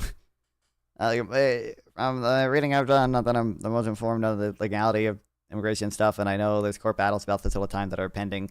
The way Trump has like closed the border is like mostly through executive action, a lot of which is probably illegal. So, number one, even if it is legal, can probably pretty easily be undone by whoever the next president is. And number two, a lot of it is likely to get struck down by the courts anyway. So, to get more, and also it's just like generally bad for, it's like generally bad to do illegal things. Access for the rich, etc. Right? So just be honest about it. They're loans, they're not investments. And so when you start playing around and and by the way, manufacturing, guys, takes 3 to 4 years. So this fantasy land that manufacturing base is going to explode soon is just doesn't make. And there's no reason to believe even directionally that tariffs, the way Trump is doing them, would help manufacturing. Like none of the historical evidence says that because we're tariffing intermediate goods, like I've mentioned other times, and tariffs hurt exports as well, and blah, blah, blah. And there's no good reason to believe that trade was even responsible for the decline in the manufacturing employment in the first place. And but he's doing everything to speed that up with getting rid of regulations, speeding through regulations. Okay, now I know that helps corporate rule, the corporations love it. Now, look, when you start juggling hand grenades, as Trump is doing both with the economy and on this inflation issue, at some point you're going to drop them. So you guys are super psyched that all your rich friends are doing well in the stock market, et cetera. So I want this noted. So when the stock market does poorly, I don't want you changing any of the moving the goalposts and going, oh, no, now that's because of Biden or Jimmy Carter or something. So you can't have it both ways. He's going to drop a couple of these grenades and things are going to go poorly. That's my prediction. Thanks. So now I'm not worried about that. Go back to, it doesn't matter. We're hurting Wall Street, but helping manufacturing. Hold on. Let me answer the immigration part, Carrie. Yeah, sure. All right, so now the tie to immigration. Guys, here's 100% right. If he just closed the border, he probably would have been at like 80% approval on immigration. Right now, he's significantly negative in immigration. How could you close the border, which Americans really, really wanted, and still be negative on the issue of immigration? And the way that you do it is you become needlessly cruel. I know that some of the radical right love it, and they love the idea of people getting eaten by alligators, etc. But even most of Trump's voters, let alone the rest of the country, don't want that. They don't want needless cruelty. They just didn't want out-of-control, undocumented immigration in the country. And they definitely didn't want the undocumented immigrants who are criminals. So if he'd also done that, which he was doing, again, he would have been super popular. But when he says we're going to have eaten by alligators and we're going to okay, that's not cruel. That's unbelievable. That gives you your answer. You mean taking rapists and murderers off the streets and locking them up and sending them? No, I don't mean that. I just said it. That's the. Why can't Cenk finish his thing? Didn't Piers Morgan just explain that even the I don't even want to call him a centrist. Piers Morgan's probably further right than a centrist dude. It was maybe if Trump was only focusing on the criminals, he'd actually be net positive on immigration. But no, obviously the majority of people that ICE has been going after have not been the type of criminal thugs, violent, blah blah blah blah blah that Gary is talking about. That's only 9% of them about. Said it. I'll tell you what's needlessly cruel is Blake and Riley. Can I finish the comment? Yes, bringing up Blake and Riley. Yes, thank God. We still need to talk about that case forever and ever and ever. Let's go. Yes, I love emotional intuition pumping. Yes. Can I finish Carrie? Let me finish the comment. Let Cenk finish his point, and then Carrie, you respond. Yeah. Yeah, eat your taco while I finish this point. So on immigration, when he starts snatching up people from in the middle of the country, when they're going to work, when they're at Home Depot, when they're picking up their kids from school, Americans hate it. I said that the independent podcasters like Joe Rogan, Tim Dillon, et cetera, would turn on that, and they did. And they're all now saying, brother, we didn't sign up for this. We signed up for you getting rid of the criminals and closing the border. But once you start taking our neighbors away and you send in, why do you need ICE agents with masks? If you're proud of what you're doing and what you're doing is right, you don't need to be masked up like some thugs. The fact that they're wearing the mask gives you a sign that what they're doing is stupid and wrong and immoral, and people don't like it. That is why the American people are weighing in saying, stop. This is not what we asked for. And Carrie, you could say this fantasy land about how, oh my God, 80% of Americans want alligator alcatraz, and they want these. And it's just not true. And it's also, by the way, grabbing legal residents. His day job is below the Carrie, before you respond, Carrie, I just want to say that it was a Fox News poll, because I was on Fox a lot last week, and I was really struck by this poll. The Fox News poll was the one that said that I think 3/4 of Americans, just under, opposed throwing out and deporting people who were in the country undocumented but hadn't broken laws. So do you not think on that Trump, he's got so much of his right? The southern border has been effectively closed, and that's an amazing triumph in such a short period of time, particularly given what Biden allowed to happen on the border. But I do feel that it's just gone too far in picking people up in Home Depot, off the streets, and throwing them out. I don't think that's playing well with the American people. I don't care if it's a Fox News poll or a CNN poll. To me, they're both the same. It doesn't matter. People want illegals brought out of this country, sent back to their homeland. We are creating millions of homecomings, repatriating people back to their country. It's not cruel. It's not cruel. It's not cruel. We're paying for them to go back. We're sending them back. Not even going back to their home country. We're sending people to El Salvador and people to like Honduras and Venezuela when they're like from totally different countries. Many other countries. We sent people to fucking Sudan, didn't we? Who weren't even from Sudan. Do that. They came here illegally and they have to go home. And I won't be satisfied until every young American male has a job. Whenever a young American male has a job, whenever yes, you know Fox News is just for entertainment, right? Yeah. A young American female who wants to work has a job. You get the young American males to work in the fields in California in 100-degree heat. Give me a call. I think. Okay, so you want to bring in slave labor? What they're doing. You want to bring in slave labor? Yes, I love this talking point. Yes, let's go. Let's go. Slave labor. You want to take jobs like that and bring in people from other countries. When you obviously, for one, like there's no reason to believe that deportations are even going to have like a net positive impact on jobs. As I mentioned before, the evidence from deportations under Obama suggests that they probably have a net negative employment impact because immigrants have their own demand. They contribute to the local economy. Like, they buy products, which create American jobs. They also work in industries that disproportionately enable other types of work. So if they work in caretaking, like daycare, for instance, that lets single mothers go out to participate in the labor market as well. Same thing if they work, if they work in construction, you probably, that added labor supply in construction probably makes it easier for businesses to build new shit, right? Like construction is an input for everything. So you're probably just gonna generally see an increase in the supply of anything construction is an input for. That's just a really good thing that probably has a lot of knock-on effects that create American jobs too. And then secondly, obviously it's not slave labor. I think it's kind of silly. I think it's maybe there's an argument for some level of exploitation. It's definitely not slave labor because these immigrants are coming over to work in America because despite the fact that being paid below minimum wage if they're working illegally under their table, that's still usually a higher wage than they ever would have been afforded in their home country, like Mexico or Honduras or Guatemala or wherever they're from, right? To do your job. Cops don't wear masks. FBI agents don't wear masks. Judges don't wear masks. You know better than that. Officers don't wear masks. Why is it uniquely? Why is it these ICE agents are rounding up cartel members by law enforcement? They have to be anonymous because the police fight cartel members too. They don't wear masks. They don't need to be anonymous. They identify themselves. No, that's not true. I'm embarrassed. I'm embarrassed for you right now. I'm embarrassed for you. It is an embarrassment to every cop when they watch and see what's happening. There's no connection between these ICE agents and the communities they seek to serve. I'm embarrassed for you that you don't care about our law enforcement. And I'm embarrassed that you don't understand. Okay, let me jump in. No, let me jump in. This is important. Hang on. Carrie, let me ask you a question. We're talking about the life or death of a law enforcement officer. And everyone on this panel doesn't seem to care that they are tracking down cartel members, dangerous people. They have to go home. They don't want to be dogs and have their cartels. Hang on. I've not heard anybody say. Nobody has said that criminals should not be deported. That's not the point. And I think my question for you, Carrie, is there are estimated to be anywhere between 50 and 100 million people in the United States right now who are undocumented. If you take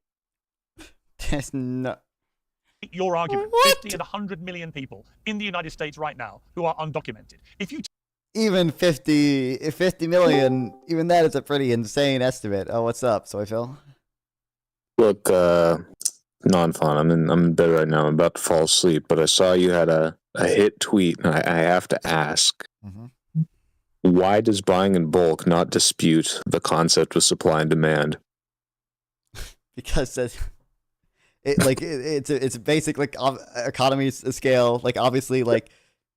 So just because like the supply and demand model suggest it like has the like equilibrium price that it suggests, right? Doesn't mean that so that's the one true price under every circumstance. Like obviously economists are the ones who came up with models for this in the first place.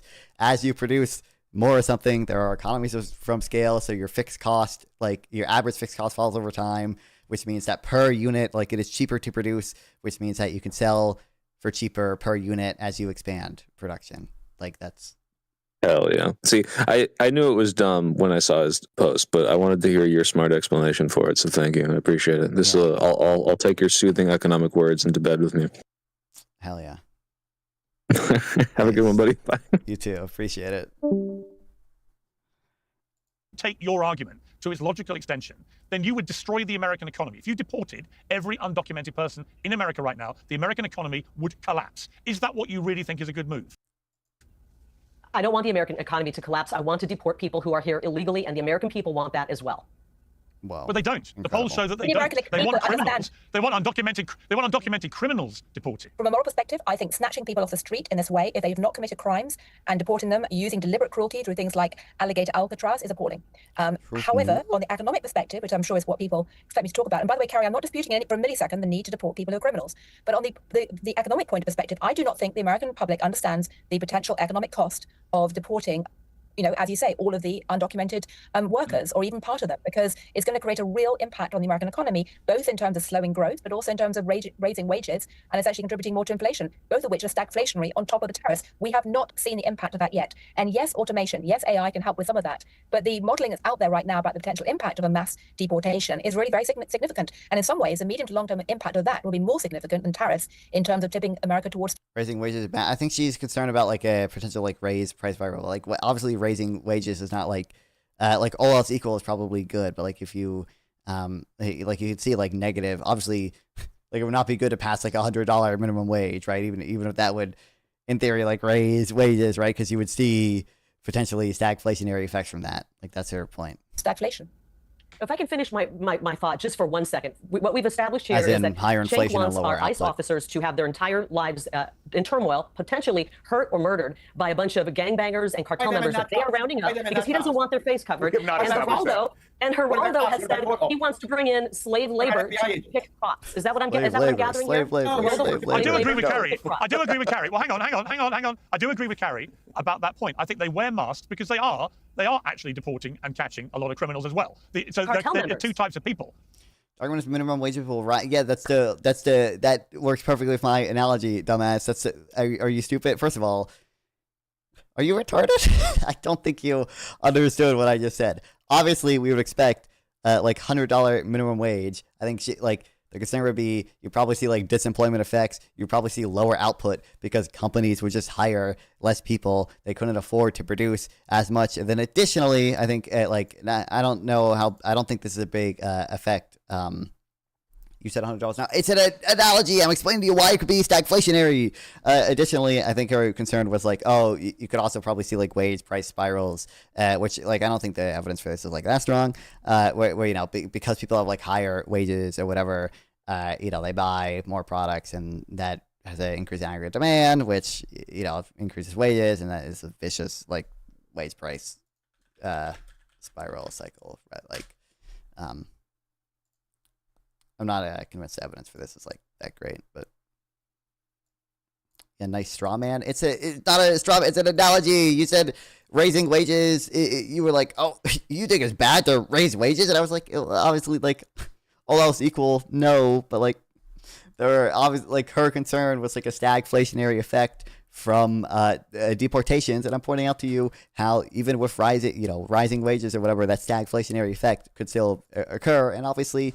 Rising wages are actually one of the reasons they could occur because that would lower output and maybe potentially increase prices as well. Yeah, so I was a nice man. I would want to protect myself. I mean, you would also just kind of see like I mean obviously you know, if all the like almonds in California or apples or whatever rely on the evil illegal immigrant slave labor, you'd also probably just see you would have to pay more for those goods because you now have to pay the like legal minimum wage to the Americans working there, which maybe you would want, but that is like a stagflationary thing. And not only are consumers paying more for those goods, but output is going to be lower as well because the farm is going to be able to afford to hire less people. They're not going to produce as much output. What about a cop on the beat? What about a detective? What about a court officer? What about an FBI agent? Aren't they disrupting the lives of the people they're apprehending? Of course they are. They're law enforcement. They're the good guys. Geraldo, you know how dangerous the cartels are. You know how dangerous the cartels are. I know how dangerous. Well, I wish they would cite the data. It's like some 9% of the ICE arrests have been like violent criminals. Like here's the mafia. Operation. I think that masks are symbolic of this whole issue. Masks are symbolic. It is the exact barometer of how America feels about this activity. The fact that they have to be anonymous, they have to cover their faces to do their jobs. It is absolutely the hypocrisy. The hypocrisy. Humiliating. No. It's the left who wanted us all masked. Remember, the left wanted us all masked up. They wanted us to be masked up, and now you don't want an officer who's rounding up gang members to wear a mask. I don't like masks of any kind. I don't like masks. I think the criminals wear masks. If you had to go arrest cartel members, Geraldo, you'd want to have a mask on. People who want to go in the Home Depot and steal stuff. Those are the people who wear masks. Masks. If you had to go out and arrest cartel members, you would want to wear a mask. Time out. Before we finish, I want to ask Carrie this and then go to the other Carrie side. like always looks like a Snapchat filter elevator. Yeah, I know. Interview Yeah, it's horrible. With Charlemagne the God, the Breakfast Club host. He was What if predicting we're talking about mask, panel 5 retards? I know. that Donald Trump's Dude, wait, actually, this girl though, not a retard. She's my goat, and I love her now. handling of the Jeffrey Epstein scandal could embolden. Okay, don't care about Epstein. I'm gonna kill myself. Okay. Is Pierce true?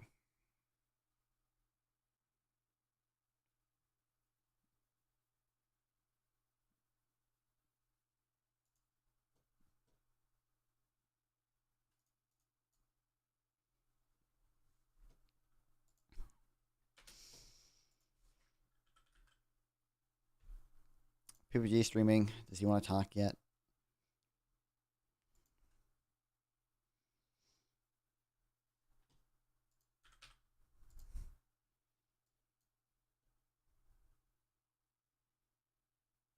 There's Casey. I don't know if Casey was streaming last night either, but.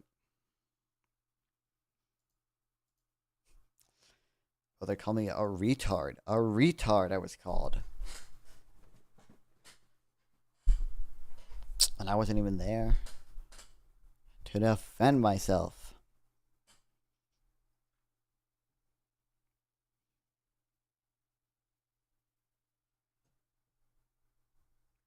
Casey said that? Yeah. No way. Why was Nick Fuentes blacklisted from flights but not Hassan Piker? Well, I mean, I don't actually know the original reason like Nick Fuentes was like blacklisted. I don't know what year that was. He said that while you weren't there. Yeah, it was just he was talking to one of my buddies on PPG stream. He was talking to hamsters who I'm buddies with too, and he called me a retard for using neoliberal stats, despite neoliberal stats being the only true stats. So the Hoover Institute. The Hoover Institute. Yeah, that's funny.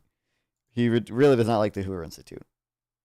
I'm gonna double cite the Hoover Institute. I'm only gonna cite the Hoover Institute. I'm gonna cite the Mises Institute. I'm gonna cite Cato. Unlike Casey, I'd have thought. I mean,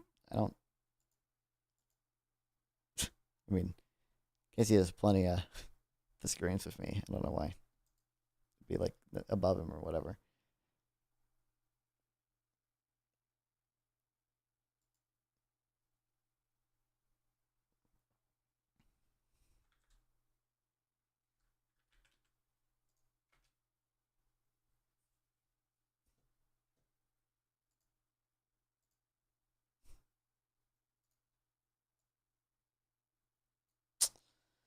I have to like make a page for like the BLS, but I don't even like know why am I not signed in. I was literally just signed in. I don't even like know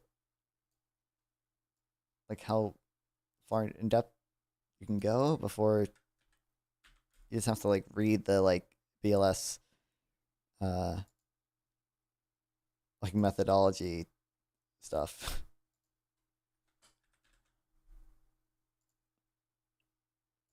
I have like this, but I don't actually know exactly what is in this and what isn't in this. Fuji isn't a homosexual? Doubtful. Unlikely. I know one when I see one.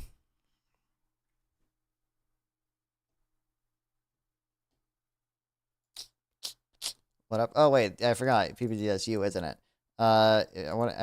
You called me or actually Casey called me a retard last night, but you had disagreements with hamsters along the same lines that Casey did.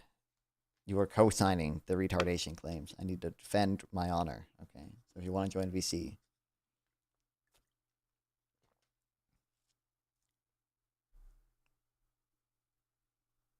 I don't know what Casey was correct.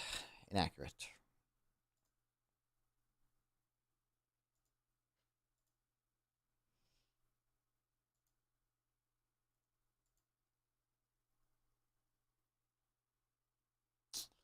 An hour. An hour.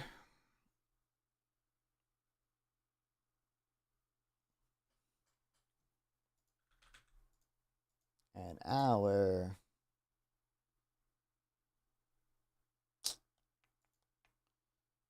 Tomorrow, I can do it tomorrow too, probably. But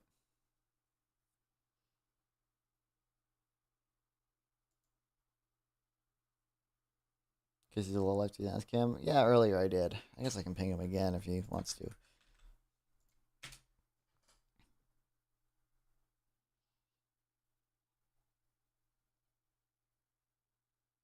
But I don't know if he.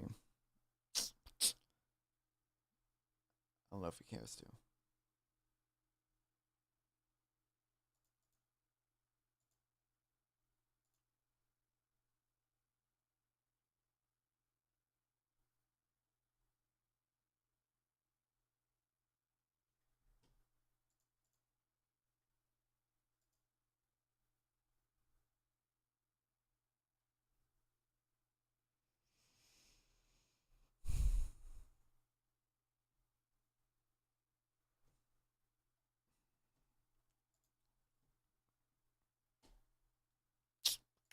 Okay, well, watch this. I don't think Casey is almost join, but he has like 18 minutes to join.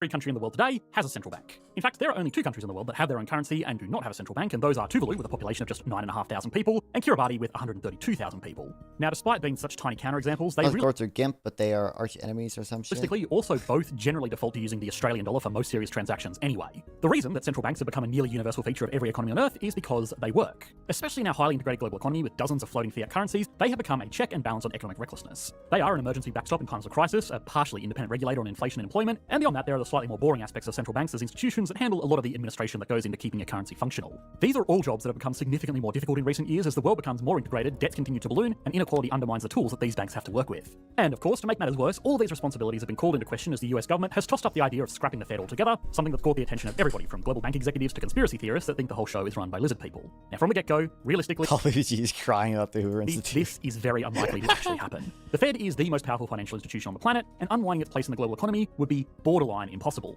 But it's also not without precedent. Central banks have been abolished before, including in the USA, and what's more is that the actual effectiveness of these institutions has been called into question more and more as they not only have to tame their economies, but they are increasingly often at odds with their own governments to do so. With such powerful institutions acting in such unintuitive ways with so much of a consequence on our everyday lives, it's almost understandable that people just assume that something sinister is going on in these places. So, if for no other reason than to get a better idea of what these central banks actually do, could the US get rid of the Fed? What would that do to the global economy? And finally, what are the more immediate problems that central banks are facing? When you're reading the news, shopping online, or just watching videos like this one, it's easy to forget that the internet wasn't really built for privacy. Behind the scenes, companies track your data, your internet provider monitors what you do, and depending on where you live or travel, governments might too. That's why we use Surfshark. It's a VPN, a virtual private network, that encrypts your internet traffic and hides your real IP address. Basically, it keeps what you do online private. But it's not just about Greta protection, hate central it's also banks? just a useful I think tool. Greta For would example, just say that she thinks central banks should have like environmental goals as well. Economically explained is questionable. Yeah, and that's part of the reason why we're watching this. 4 extra months of Surfshark VPN. Now, to understand what central banks like the Fed are supposed to do, one of the best places to start is with the historical problems that necessitated their formation. Now, to be completely honest, this video is already going to be quite long, so if you already have a good understanding of financial history, feel free to skip to this timestamp here.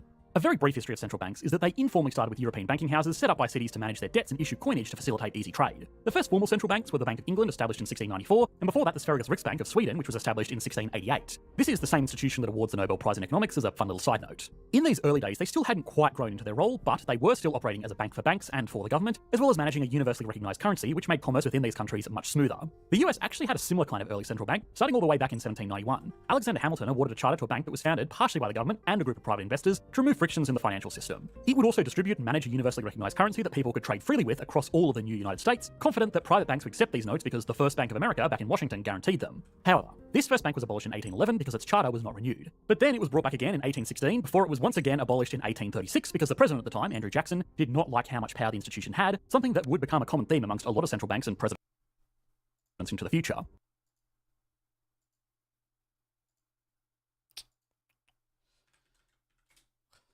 Now, the thing with these banks is that they were just regular banks with a profit motive and special privileges given to them by the government. This made it hard for them to balance the priorities of returns to their investors with doing what was in the best interest of the new nation, while also ensuring that Martin, ping you to see if you would join VC. Because I was called a retard. Unbelievable.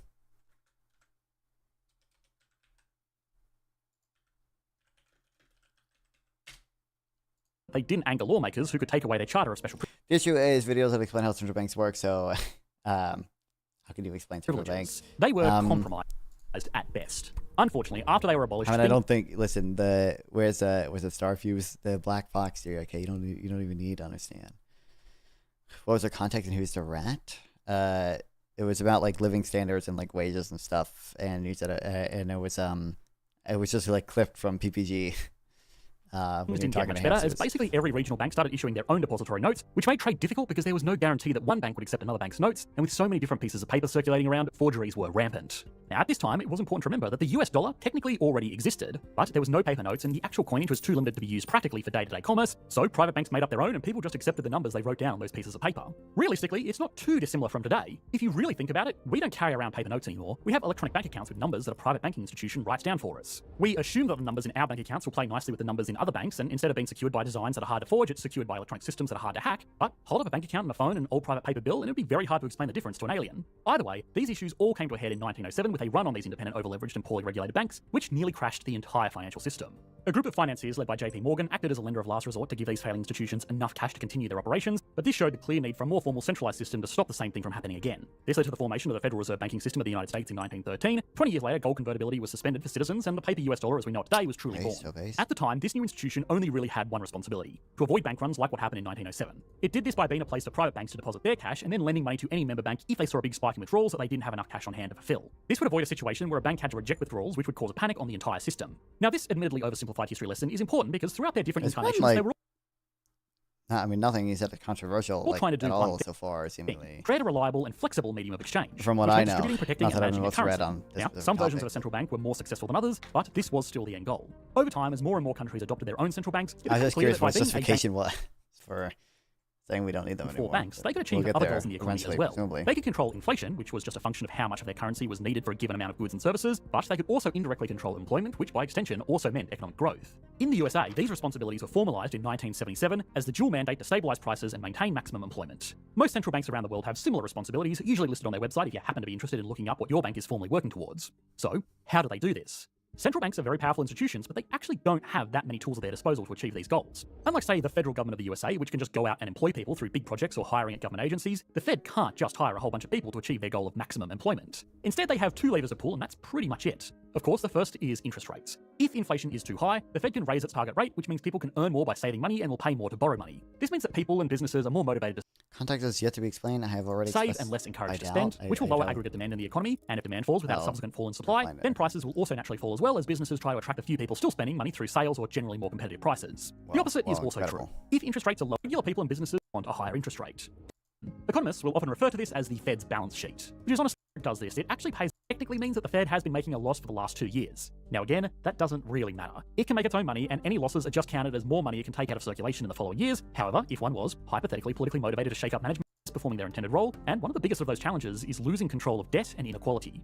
Managing monetary policy is kind of like trying to stand a stick up on your hand. A very small stick is quite hard to work with, but a very large stick is also very hard to balance. For monetary policy to have an impact, people need to be doing some borrowing, but as household, corporate, and government debt has grown to almost unprecedented levels, it's become much harder to manage inflation with small changes that don't have massive impacts on these heavily indebted parties. This balancing act is made even harder by the fact that inflation really depends on what market is being targeted. Lower interest rates and quantitative easing led to high rates of inflation in consumer prices since COVID, which is an issue that most economies are still dealing with. Lower interest rates and quantitative easing led to high rates of inflation in consumer prices since COVID, which is an issue it's controversial. Most economies are still dealing with now, but more so than that, asset prices have grown significantly faster. Most of the extra cash pumped into the economy went to wealthier households which primarily purchase these assets rather than normal goods for consumption, driving up their prices. Now for things like stocks, rising prices are generally seen as... it's kind of true, but like you would expect that even if the money like went to ordinary people too, it'd still drive up the price of assets. But there are other about the same amount. areas like people would generally convert the cash into assets anyway. Where this can have major adverse impacts on the economy. The Nobel Prize-winning economist Joseph Stiglitz started talking about this problem in particular. Real estate prices have already risen, so raising interest rates on things like commercial mortgages will mean that businesses need to make more money to cover their repayments or rents, which means that they will need to charge higher prices, which means inflation. The exact opposite of what raising rates was supposed to do in the first place. The Fed can make inflation as measured by the Consumer Price Index look better on paper by crushing demand in poorer, indebted households, but they have much less control over wealthier households that aren't dependent on borrowing to consume and will generally just use any extra cash to acquire more assets. Now, of course, inequality is nothing new. It's been growing consistently for almost the entire history of the Fed, but it has... And also the borrowing is how like money is created in the first place, so that you're by proxy going to reduce it. Become a lot more extreme since the pandemic, largely because of central banks and their actions. Put simply, they pumped a lot of money into the system, which eventually settled with wealthy asset owners, and now they're desperately trying to suck it back out, but the only juice they can squeeze is poor people with debts to pay. Now, aside from the clear social problems that come along with ratcheting up inequality to Gilded Age levels, it also... I think there's reason to believe quantitative easing probably has like some effect on like inequality, but not exactly. I don't think it's exactly like that bad. Makes it really hard to control the economy because the Fed is really controlling three economies. One for rich people, one for regular people, and an increasingly large one for the government. Government spending as a portion of the total economy is now higher in most economies than it has been at any point in history, including the Second World War, with the exception of the UK.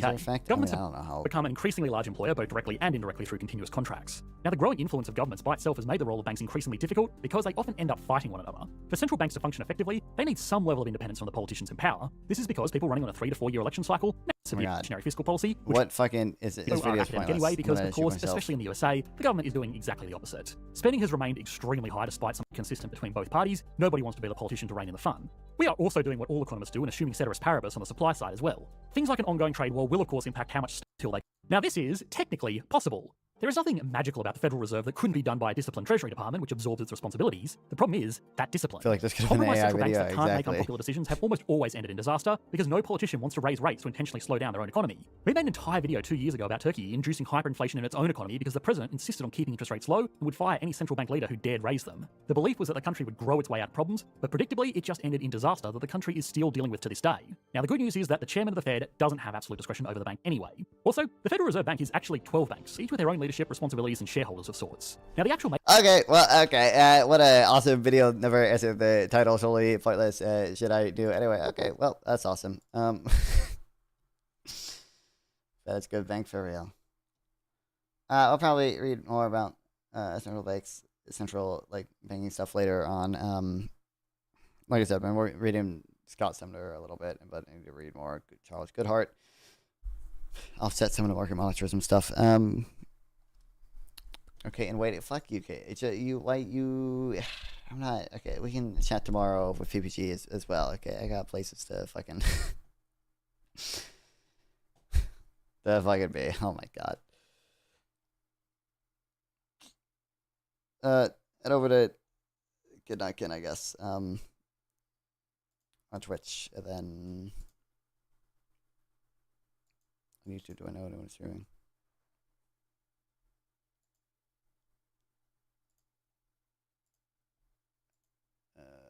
Tomfoolery, I guess. All right. Yeah, live stream. Thought it was supposed to stream. I'll probably streaming it tomorrow. Maybe I'll be editing. I don't know. We'll see. PPG hates stray people. This is true. Yeah. Subscribe / follow if you haven't. Make sure to follow all the other platforms too, on Twitter, Twitch, Kick, YouTube. Okay, I'm gonna work on editing more YouTube videos. Eventually we'll get the podcast going. We'll probably have that. Like, hopefully, I want the probably first 2 episodes done by like the end of this month. We're gonna see if I can commit to that. But yeah, follow. Love streaming. Love to guys watch the stream. Really cool.